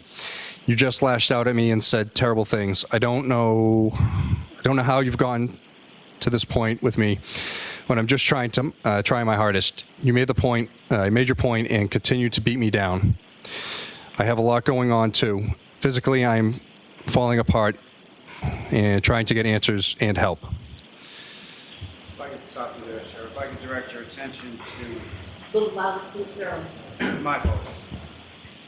Sir, if I could direct you to page 5. Okay. I'm sorry, bottom of page 4. All right. And starting with the blue bubble on the bottom of page 4, again, if you could indicate as to who is speaking, what is said, and the date and time. Yeah. Karen says to John at 1:21 p.m. on the 28th, "Maybe you can call someone." And if you could continue Yep. on and through page 5, sir. On the 28th at 1:46 p.m., John says, "Like who?" And 1:47 p.m., "What time are you coming here?" And then there is, at 2:05, there's a message but no content. And the next message at 2:06, sir. Yes, 2:06 from Karen. "I don't know what time, feel kind of out of it, just trying to clear my head." 2:06 p.m., John writes back, "Okay." 2:06 p.m. again, Karen says, "Text me later when you guys settle in later." Text me when you guys settle in later. John says, "Sure," at 2:06 p.m. again. Karen says at 2:16, "I feel pretty shitty about this, I feel pretty shitty about how this morning went down. I know you said sorry, but it really stung, especially when I've been trying pretty hard lately. I feel like a loser turning around, just coming back over after everything you said." If I could ask you to continue on to page 7, sir. Okay. At 2:17 p.m., John says, "Not sure what else you want me to do. I said I'm sorry and I was out of line. If you prefer to stay home, I totally get it." Karen replies back at 2:17, "Things in my own life have been difficult too, you know." John writes back at 2:17, "I know." At 2:25 p.m., "Tell me if you're interested in someone else. Can't think of any other reason you've been like this." From Karen. You could continue on to page 8, sir. At 2:25, John responds back, "Nope. Things haven't been great between us for a while. Ever consider that?" That was at 2:26. At 2:29, he writes, "Kids are here, not in the mood to talk." And how does the defendant respond to that at the bottom of page 8? "So you're not into it anymore. That's fine, but I don't want to keep trying, and you keep treating me like this." At 2:29 p.m. If I could direct you to the next page 9. Yep. Ms. Reed says, "I'm trying to hug and kiss you this morning, and you whack me in the face with a pillow." At 2:29. At 2:30, she says, "Last night you're basically like, yeah, what about? When we talk about the future. So why don't you just admit you're not into it so much anymore?" At 2:30, oh, sorry. Go ahead. I was at 2:30, John says, "Not how it went down, but okay." And how does Ms. Reed respond to that? "Can you please admit your head is out of the game with us?" And if you could, sir, please continue on to the top of page 10. Okay. At 2:32 p.m., sick of always arguing and fighting. It's been weekly for several months now. So yeah, I'm not as quick to jump back into being lovey-dovey as you apparently. From John. And then John again at 2:32. "Oh my God, stop calling." I could stop you there for just Okay. a moment, sir. With regard to January 28th,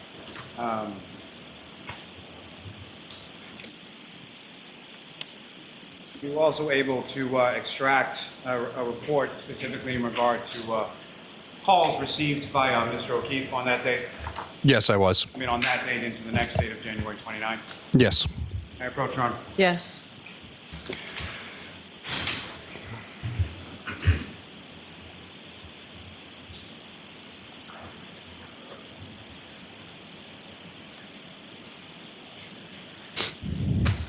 There we go.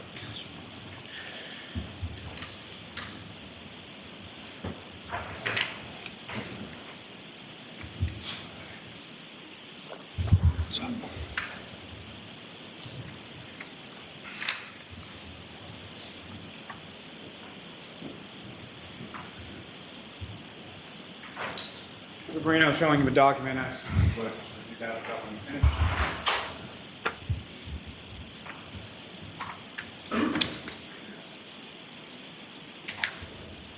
Okay. You recognize that, sir? Yes, it's John O'Keefe's call log. And that's the entirety of the call log from January 28th into 29th, is that correct? Yes, from 28th at 9:19 a.m. to the 29th at 6:03 a.m. May I approach, Your Honor? Yes. I'm off to seek to introduce the minutes of the next exhibit. No objection. Okay.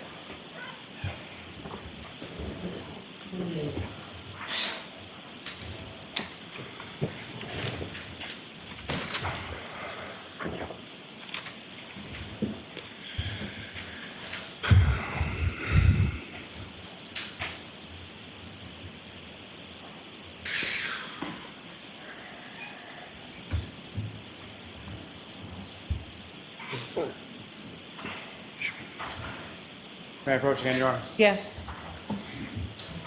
We're now showing you another document. Just ask you to review that, look up when you're finished.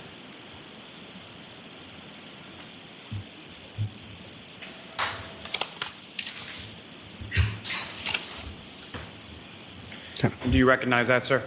Yes, this is Karen Reed's call log from January 29th at 12:33 a.m. to January 29th at 6:03 a.m. And those are specifically calls between the defendant and Mr. O'Keefe, correct? Yes, that is correct. May I approach again, Your Honor? Yes. I'm off to seek to introduce in the minutes of the next exhibit. No objection.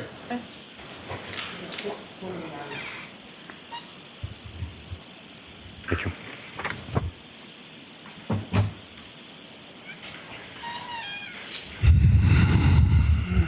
Now, Trooper Guarino, from the text messages that you were just testifying from, Mr. O'Keefe indicates OMG stopped calling at 2:32 p.m. Is that correct? Yes, that is correct. Now, from your review of those call logs, how many times did the defendant call Mr. O'Keefe on January 28th from approximately 9:19 a.m. to about 2:58 p.m.? There's 18 calls from 9:19 to about 2:59 p.m. Those calls are listed within those records as various as far as rejected, or missed, or answered, or things of that nature. Is that correct? Yes, that is correct. How many of them are rejected? 11.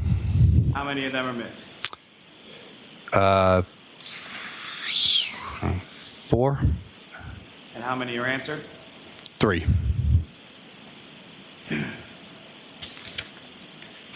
Now, following that text message at 2:32 p.m. from Mr. O'Keefe to the defendant asking her to stop calling him, does the defendant keep calling? Yes, she does. And at some point, does Mr. O'Keefe call Ms. Reed back? Yes, at about 3 p.m. on the 28th. Double check. Thank you, sir. May I approach, Your Honor? Yes. Mr. Guarino, I can take each of the call logs, but I want you to keep. Hold on a second. Okay.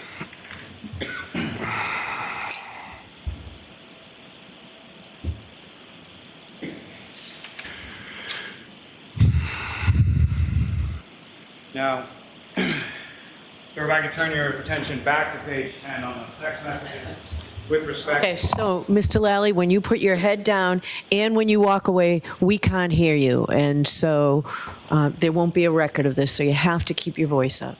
I will do, Your Honor. Well, you just said, you just put your head down and your voice went down. So keep your voice up. It's really important you do so.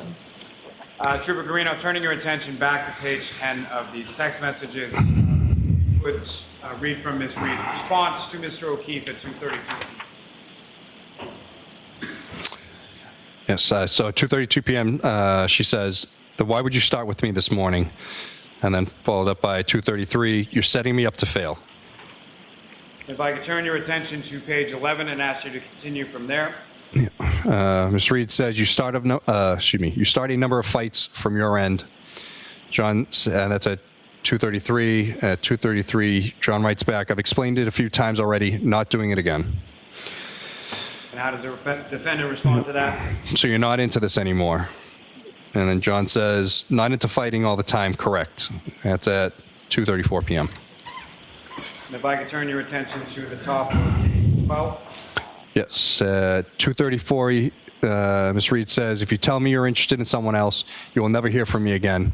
You can have all the space in the world. John writes back, but there's no content at 2:34. And then at 2:34, she says, then stop starting with me. How does Mr. O'Keefe respond to that? At 2:34, he writes back, I'm not answering, stop calling. And if you could, if I could turn your attention to the top of page 13. Ms. Reed says, can you please answer after how you treated me earlier? John responds back at 2:35, Kaylee is right here. Ms. Reed says, you're starting a rager with me out of nowhere, and then you tell me you're sick of fighting with me at 2:35.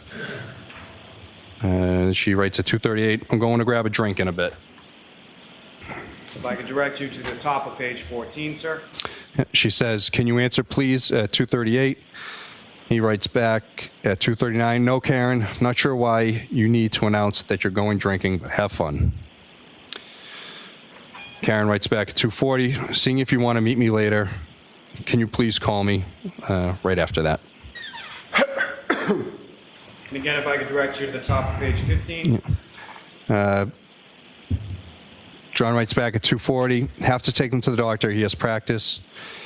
Ms. Reed writes back, yeah, 5 minutes.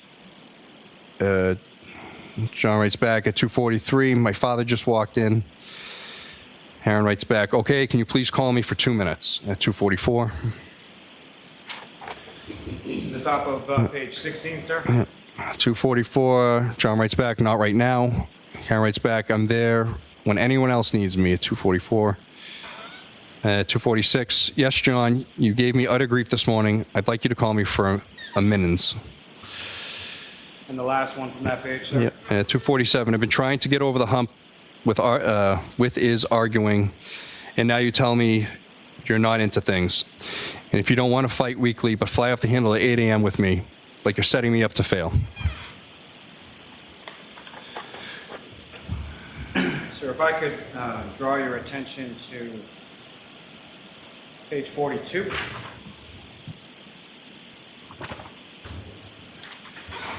Okay. And sir, if I could ask you to start reading from the top of page 42. Yep. At 7:41 p.m., Karen writes, okay, let me know if you end up leaving. John writes back at 7:42, why? Now you're not coming? Karen writes back, I'm waiting for the plumber. Actually think he's in the driveway. 7:42. John says 7:43, we're taking Mike's car, so I'm relying on you for a ride home if he leaves. Karen writes back at 7:43, he's not going home after. John writes back at 7:43, 8 on a Friday. He may have to get Michael. And you have a plumber coming over at 8, knowing me and Papa could have handled it. Good luck. And that was at 7:44. Thank you, sir. If I could direct your attention to page 49.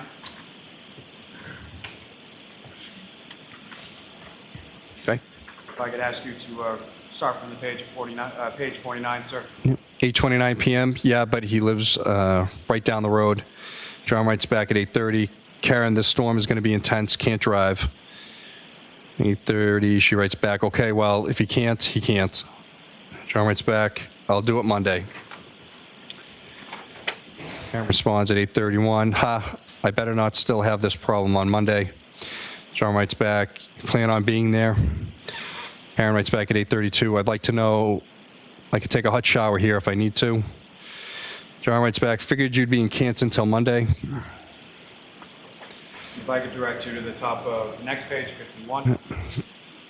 John, I'm getting off my phone. Let me know what you're doing. Karen writes back at 8:33. I think the four of us together is toxic to this relationship. Would like to limit it. And says, you've said so yourself for probably a year now. And John writes back at 8:33. Blizzard tomorrow. Nobody is going anywhere. Sir, if I could direct you to the top of page 52. Okay. Karen says, maybe I'll come back late tonight. Bad snow is in the early a.m. That's at 8:35. And again, 8:35. I'll head up there in a few minutes. Let me know if you leave. John replies back, sure. And then the next one's not until 12:55 a.m. on the 29th. I'm going home. And the I'm going home is from the defendant, 12:55 a.m., is that correct? Yes, that is correct. And if I could direct your attention to the top of page 53. Yes, 12:55 again. See you later. At 1:02, your kids are cucking alone. 1:29, 1:04 a.m. I'm back in Mansfield. The kids are home alone. Thank you, sir. Madam, may I approach to retrieve? Yes. Can I see counsel at sidebar about scheduling? You are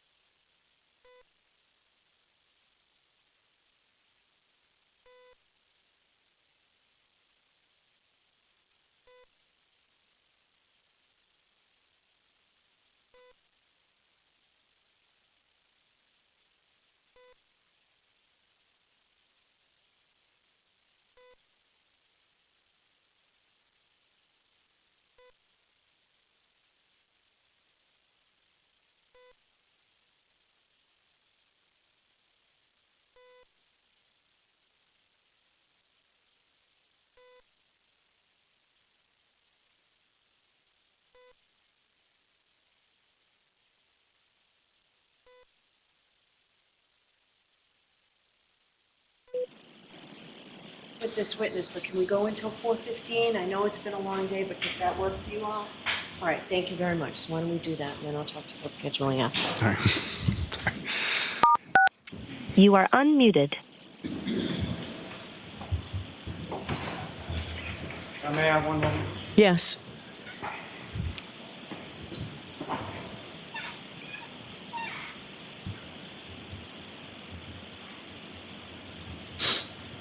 May I approach this retrieve? Yes.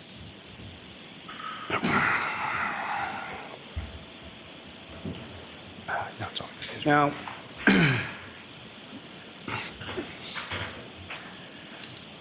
Trooper Garino, you were also able to get some chats as well as some phone calls between the defendant and certain individuals. Is that correct? Yes. And may I approach, Your Honor? Yes.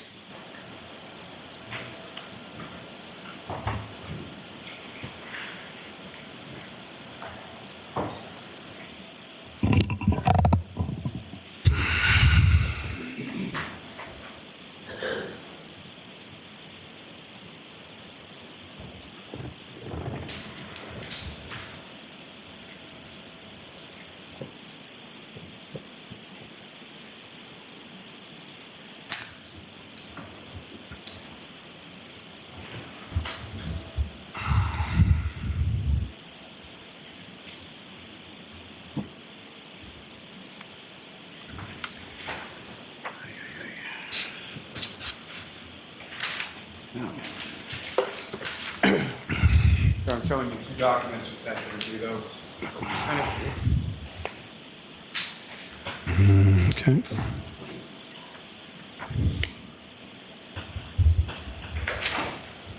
Okay. And do you recognize those, sir? Yes, I do. And what do you recognize those to be? The single page is Karen Reed to Laura Sullivan phone calls. Or I should say, yep. calls from Laura Sullivan to Karen Reed. And the other one is Karen Reed and Laura Sullivan's chat messages. What's contained in those documents, is that a fair and accurate portrayal of what you were able to extract from the defendant's phone? Yes, sir. May I approach again, Your Honor? Yes. I'm about to seek to introduce the minutes and next exhibits. No objection. Okay. No. 6:30.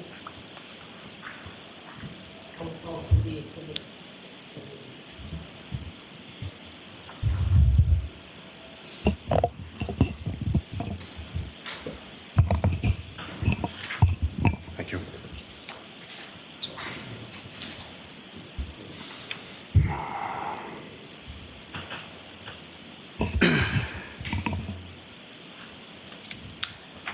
May I approach, Your Honor? Yes.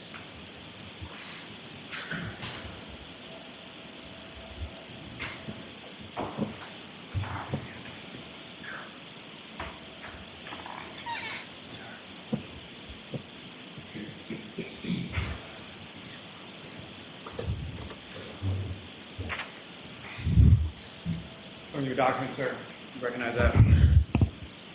Yes, these are Karen Reed and Erin O'Keefe phone call. And what is contained in that, is that a fair and accurate portrayal of what you observed conducting the extraction of the defendant's phone with regard to the communications with Erin O'Keefe? Yes. May I approach again, Your Honor? Yes. I want to seek to introduce the minutes of the next exhibit. Okay. There's no objection, Ms. Giannetti, right?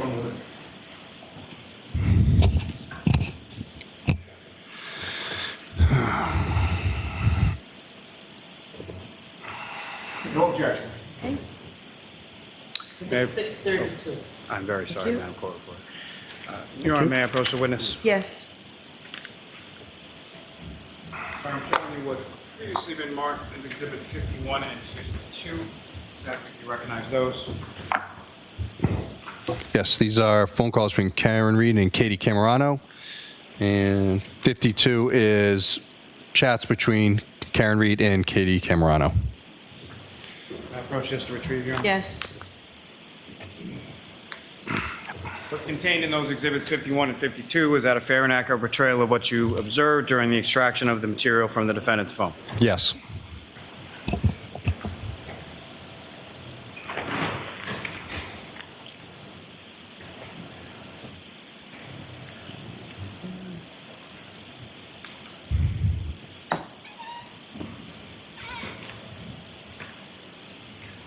May I approach again, Your Honor? Yes. Sir, showing you what's marked as exhibits 94 and then 95. Yes. Sorry. They are chats between Karen Reed and Jen McCabe, text messages. And 95 is Karen Reed and Jen McCabe phone calls. And again, what's contained in those records before you, is that a fair and accurate portrayal of what you observed in the defendant's phone during the course of your extraction of materials from her phone? Yes. May I approach the retrieve, Your Honor? Yes. So these are already in evidence, Mr. Lally, so that you don't need the fair and accurate depiction.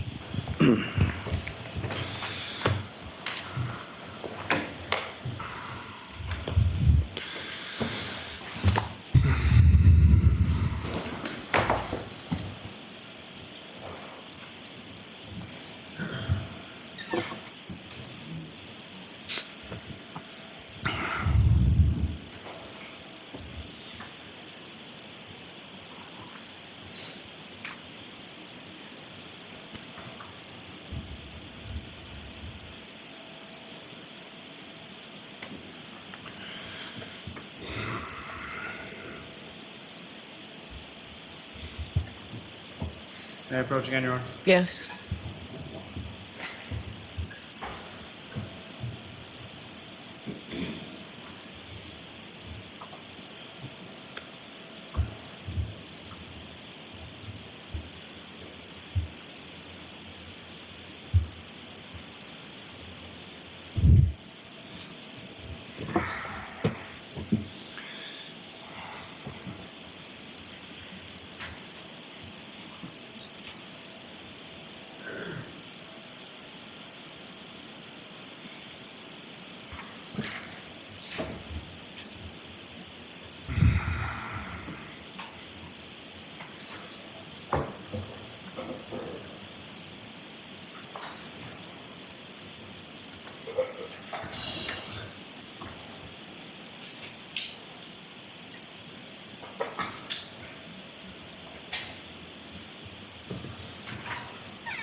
Jurors, you know what? I'm going to send you home. Okay? So I need to see counsel at sidebar for just a minute to figure out the next 2 days. You are muted.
We have a next weather alert this afternoon. We're tracking a heat wave that could set records and could put people in danger.